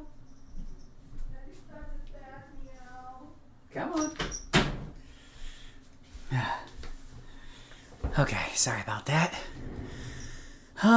Let's see here. My main back in okay, well, there was a bit of off rec with some spines, off recharge, bit of recharge with some spines. I had to use terrain and maneuver a lot.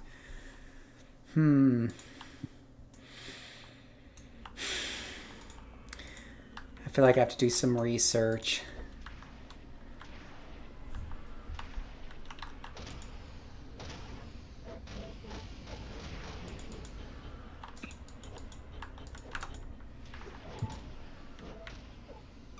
Research is needed. Sounds like a test subject for the dynamic duo program. Right.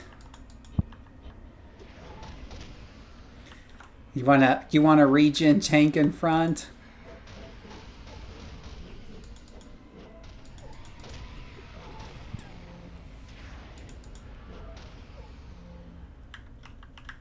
I still think that would work good with nature affinity. It's just those two seem to pair well together. Yeah, if you had like a regen, nature affinity laying down more regen, I'd assume it all stacks. And you just keep seeing that health bar just keep going back up and up and up and up.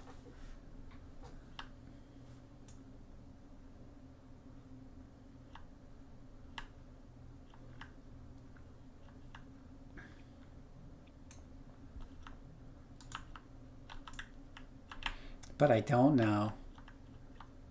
Like if you were going to triple team that, right? If you had your dude up front with regen or whatnot, and you had somebody, casting nature affinity, putting out like regen fields around you, and then somebody else casting like ice blanket or snowstorm, slowing down the amount of attacks and stuff. I think your regen guy would probably be near untouchable.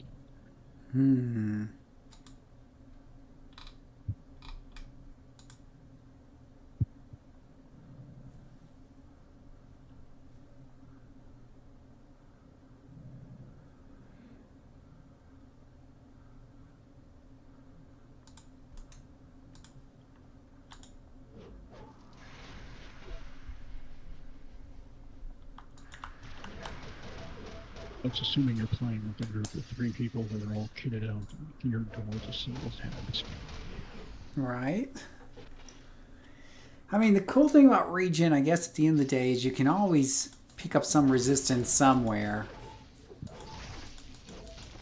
But you can't really pick up a lot of regen outside of regen. There's some sets that give some regen, though, but not nearly as much, is my understanding.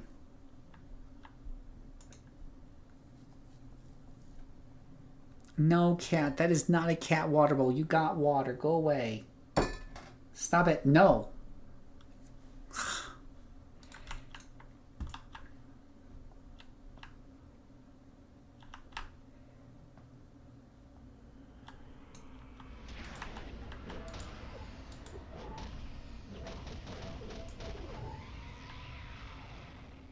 I hate Ghost.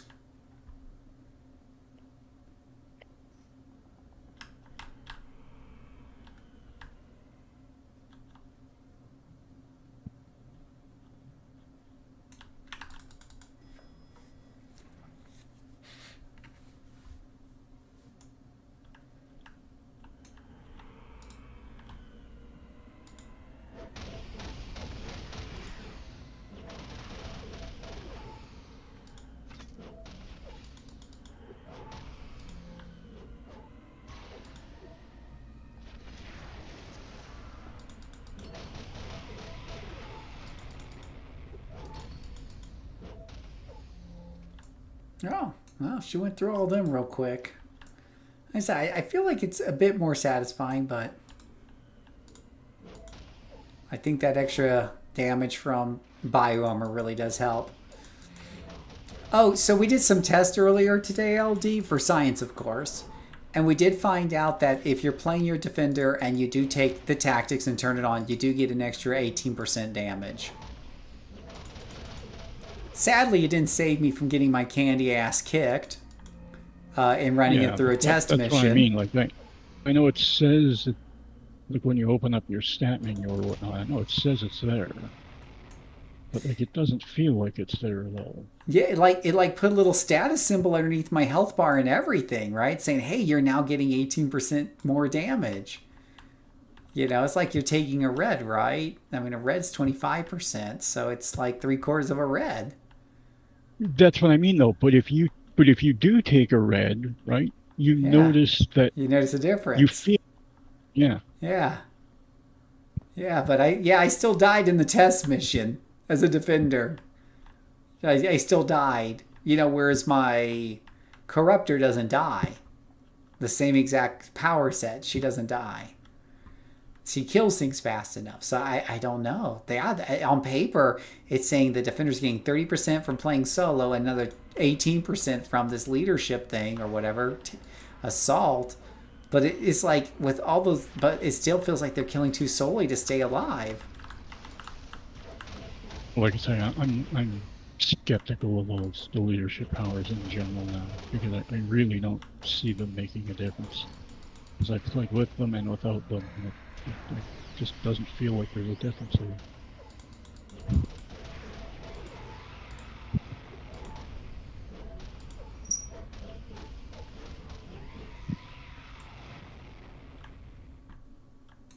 Stop it.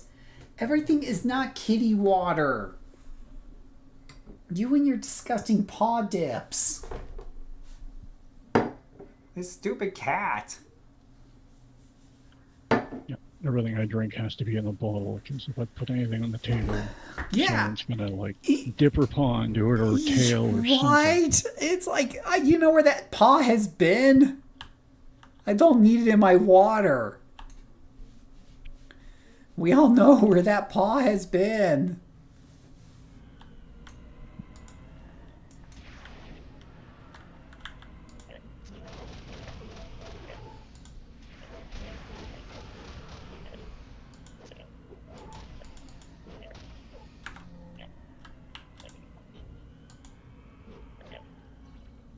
I do like how she taunts when she spins around the staff and then says, makes the motion to come get me. I think that's a nice animation.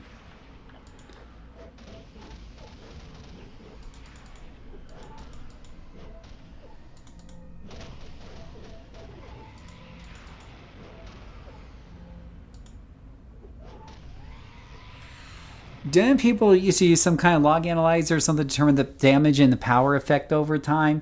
I guess you could. I guess I could go back to that defender and show you guys, but what you can do, I guess, is pay attention to your damage log and do the same power with the power on and with it off and see if you see a numerical difference, right? No, I think what that guy's talking about is there's a separate program out there that you captures your chat log and it measures like how much damage, how often you hit, and all that stuff. Can't remember his name. I watched a couple of his videos. He was talking about that kind of stuff. I don't know what that program's called. But it's way too complicated for me, man. I just punch people in the face. Right. Yeah, I mean, at the end of the day, I agree. Like, in Monster Hunter, they didn't put damage numbers above the monsters for the longest time. And so it was just basically a gut check when you did improvements of like, do you feel like you're killing faster? I think the problem with the Defender at the end of the day, no matter how much I break down the numbers, I'm with LD on this. It just feels like it's killing too slowly. And I know I'm dying more often. Like, there's just the reality of like, wait a minute, I'm the same player with the same skills. When I run this exact same mission with a Sentinel, with a Dominator, with a anything almost else, I don't die to lieutenants and minions. I may occasionally die to elite bosses because they're a little tricky for some classes, and that's understandable. They're called elite bosses. But lieutenants and minions, defenders are the ones I have trouble with, but I don't have problems with corruptors. And what's the difference between corruptors and defenders? Damage. Now on paper, and this is to LD's point, what I don't understand is when I look at the numbers in the system, my corruptors numbers for damage, by the way, we just did this earlier, LD, on the test server, is only like 15% higher or something like that. But in reality, when you're playing, it feels like night and day. Now, I know some of that is a Scourge mechanic that kicks in when a minion gets below like 50% or whatever it is, you're doing extra damage. So there is some different moving pieces there. Plus, if you have damage enhancements, right? Your damage enhancements are a percentage of your base damage, right? So if you have like 100% enhancement bonus to damage, and your base is higher, you're going to get a greater number above. And I don't know how resistances work exactly in this game, but But it is quite possible that what's happening is the resistances aren't just reducing everything by a percentage. I'm not sure. I don't know the secret to the formula. But to LD's point, at the end of the day, I just know it doesn't, at the end of the day, my corruptor kills fast enough that they don't kill me first. And that was the big difference with the blaster. The big difference with the blaster back live versus today. In live, I would have told you a blaster is a D- when it comes to soloing, because I kept getting killed over and over again. The reason I kept getting killed is I couldn't kill the monsters fast enough to stop them from killing me. Because a blaster is either kill or be killed. That's all there is to it. There's no and or bust. There's no middle ground. It's either killed or be killed. You either kill them fast enough that they can't kill you. And in live, that was almost impossible to do in solo on a consistent basis. I racked up so much dead on a blaster, I deleted the character. That's how bad it was. Whereas today, I have played now several blasters, and I died once, maybe once a mission. And granted, XP's better on these servers, so the dead isn't as bad either. But I don't die very often, not as often. And the reason for that is, simply put, we kill things before they get to us nowadays. Absolutely. It's called Sithlin's DPS tool. Being able to figure out stats from like an hour of missioning. Yeah. So usually what I do is I'll do the same. There's one mission that I run at level 20. That's a three-door mission with an elite boss at the end, the one on the ship. And I just ran that on Brute. It took less than 20 minutes because Brutes are awesome. And I got through the elite boss with no big issue. I did on Mastermind, took me longer, but it was even easier because it's Mastermind. I think 3 wolves died and I just resummoned them and the fight continued. Right? I didn't even have to use inspirations. The Mastermind was easy. Do it on the Corruptor, it was rough. The Fire Time Corruptor, it was rough. I don't think I went to the hospital though, and I did beat it. Defender, I died on the very first fight. I'm not talking about the very first fight with the elite boss. On the very first fight in the first door against the lieutenant and minion that's in the front. Something that any other class...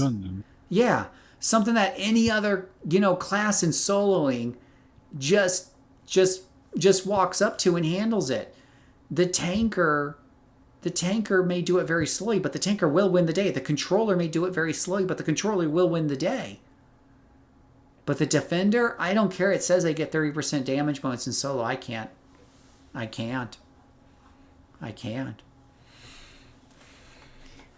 And the only reason to say, hey, they've got this ability to have 30% more damage in solo is it sounds like the devs are trying to say we're trying to make this class soloable. But they failed. I don't know. We can come up with tricks to make it work. But we're talking things like using smart vendor items, bigger consumables. We're talking, trying to take some of the prestige powers early and getting in some defenses early, maybe. Things like that. That's why we've been talking about using assault. We don't have these discussions about any other class outside maybe getting maybe controller to get them some of the start vendor weapons. Like controllers, maybe one of those classes where you talk about at least. But it's not with the controller. It's not because you need those things to survive and get through the missions. It's just so you get through them in a half. Yeah, just to speed it up, 100%. So I would much rather, if you're holding a gun to my head, I'd much rather solo a controller than defender any day of the week. Because as long as I can go by start vendor, right? Yeah, you can buy start vendor items.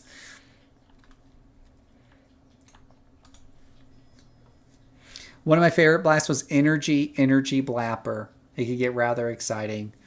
I love energy, but I don't want to blap. I hate blapping. Sentinels makes it okay for me to be a melee range, but I don't. Yeah, boy, oof.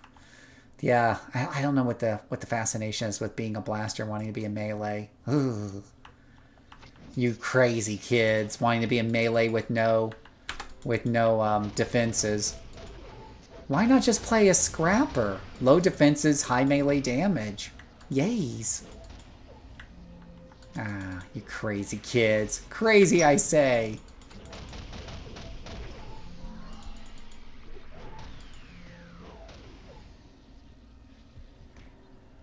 So we got a really nasty pull here, but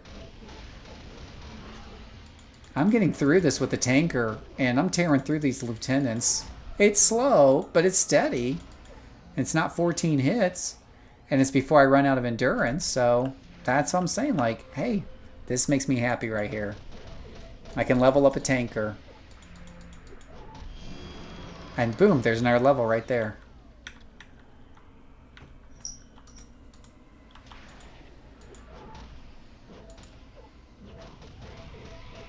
A FEMA worker. FEMA worker. Yeah, but you can see this tanker here is obviously not as fast as a scrapper brute, but I would say it's adjacent at least.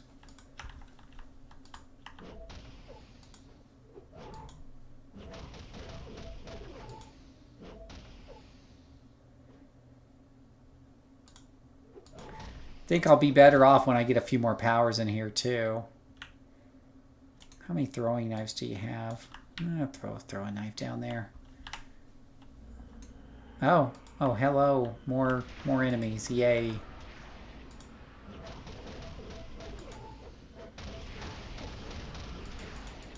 I love how she does like a break dance there. Why the hell not?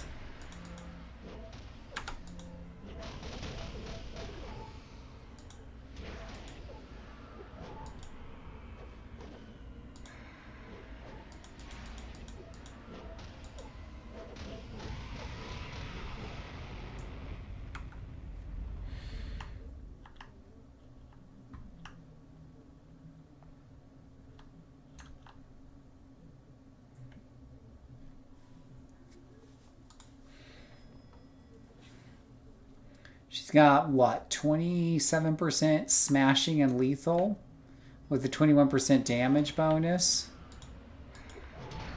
But if you change it into defensive posture, you go to 40% smashing and lethal. But now you have a 25% damage penalty. And if you go in the middle, you got 32% smashing and lethal with a 0% damage bonus. Let's play with the character for a bit without the damage bonus and see how it feels.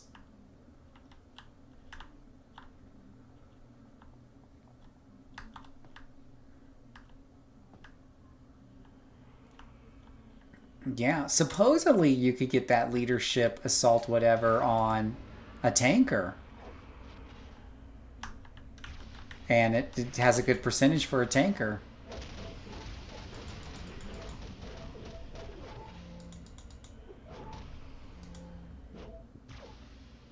Although it is yet another toggle that you have to maintain.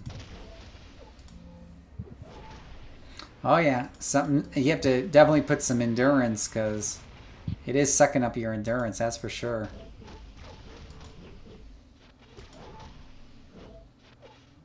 I definitely feel like it's taking a bit longer to get through these guys. Wow, she just totally missed that.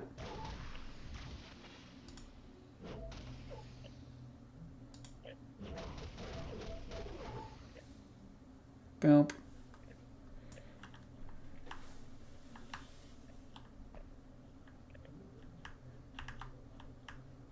So I had a whole argument fast with people, with a group of people back in the day about blappers. And what was it about?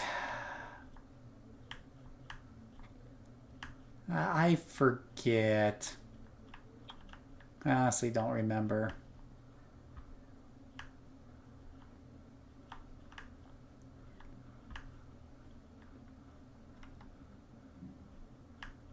But if a power set, if a secondary has melee attacks on a blapper, I almost never take them. I avoid them like the plague. Because if a bad guy's in front of me, the only thing I want to do is run away. I could see maybe taking one on the chance that the guy's in front of you and you know that this one more attack will kill him. So you click that button, that melee attack button. Because you know it's going to do more damage than your flares. And it's going to finish the guy off. So, okay. That could be, for one to have as an emergency situational thing could be a good, strategy. But these guys who build blappers from the ground up just go pow, pow, pow. Whew, God bless their hearts. They must be running with some good tanker friends.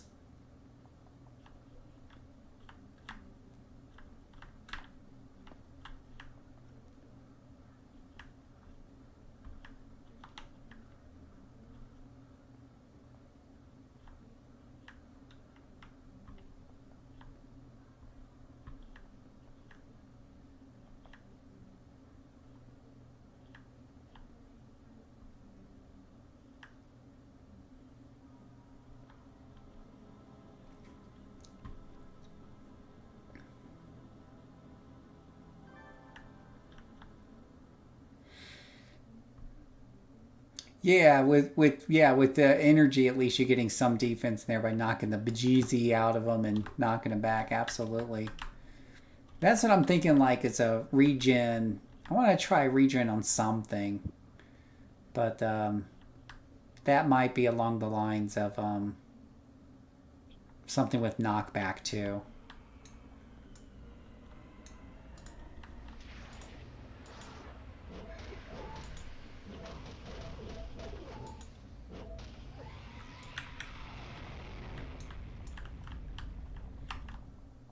Yeah, it's a shame, but I guess this works.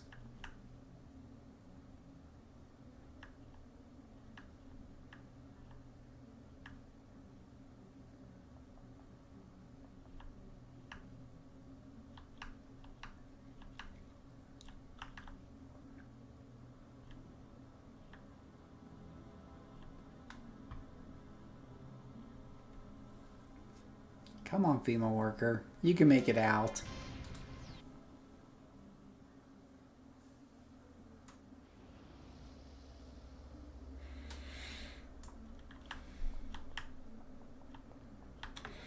Well, guys, on those of you on YouTube, I'm going to head it out for tonight. I might stream some more tomorrow. You never know. Sunday, you never know. So if you're subscribed, you'll get the notification when I stream. But otherwise, I usually stream on Mondays, if nothing else, Monday night. So you'll see more. And of course, we're in the Discord channel, and you're welcome to swing by. I'm often in the voice there. You're welcome to come by and say hi if you want and talk about builds and talk about what you're working on. Especially if you're a more casual gamer, more laid back, and you just like to have fun and play with a lot of ults. That's the kind of guys we tend to be. So that's the kind of guys that tend to have the most fun with our uncanny little group. You're not going to find a whole lot of us pushing plus 7 4-star content, sadly, though. That's not what we do. Where do I get the art? That is through our good friends at Gemini, right? Gemini AI art. It has gotten really, really good. It looks like something from Marvel Comics. I'll give you, since you brought it up. Here is, remember Danzig from earlier? That's Danzig. Look at that. It is just really, really well detailed. Really well done. That's my robot Dark Miasma Mastermind. If you hey, and have a good night too, Mike. If you go back in the video list there and you just look up the Christmas video I did a few weeks ago, Christmas. Was it Christmas? Yeah, right before Christmas. It was a Christmas present video. I show you examples of exactly how I do that. And then I do a little editing with a graphic editing program that I use.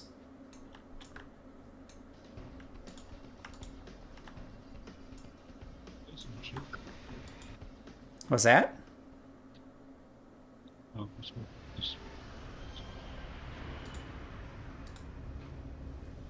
yeah.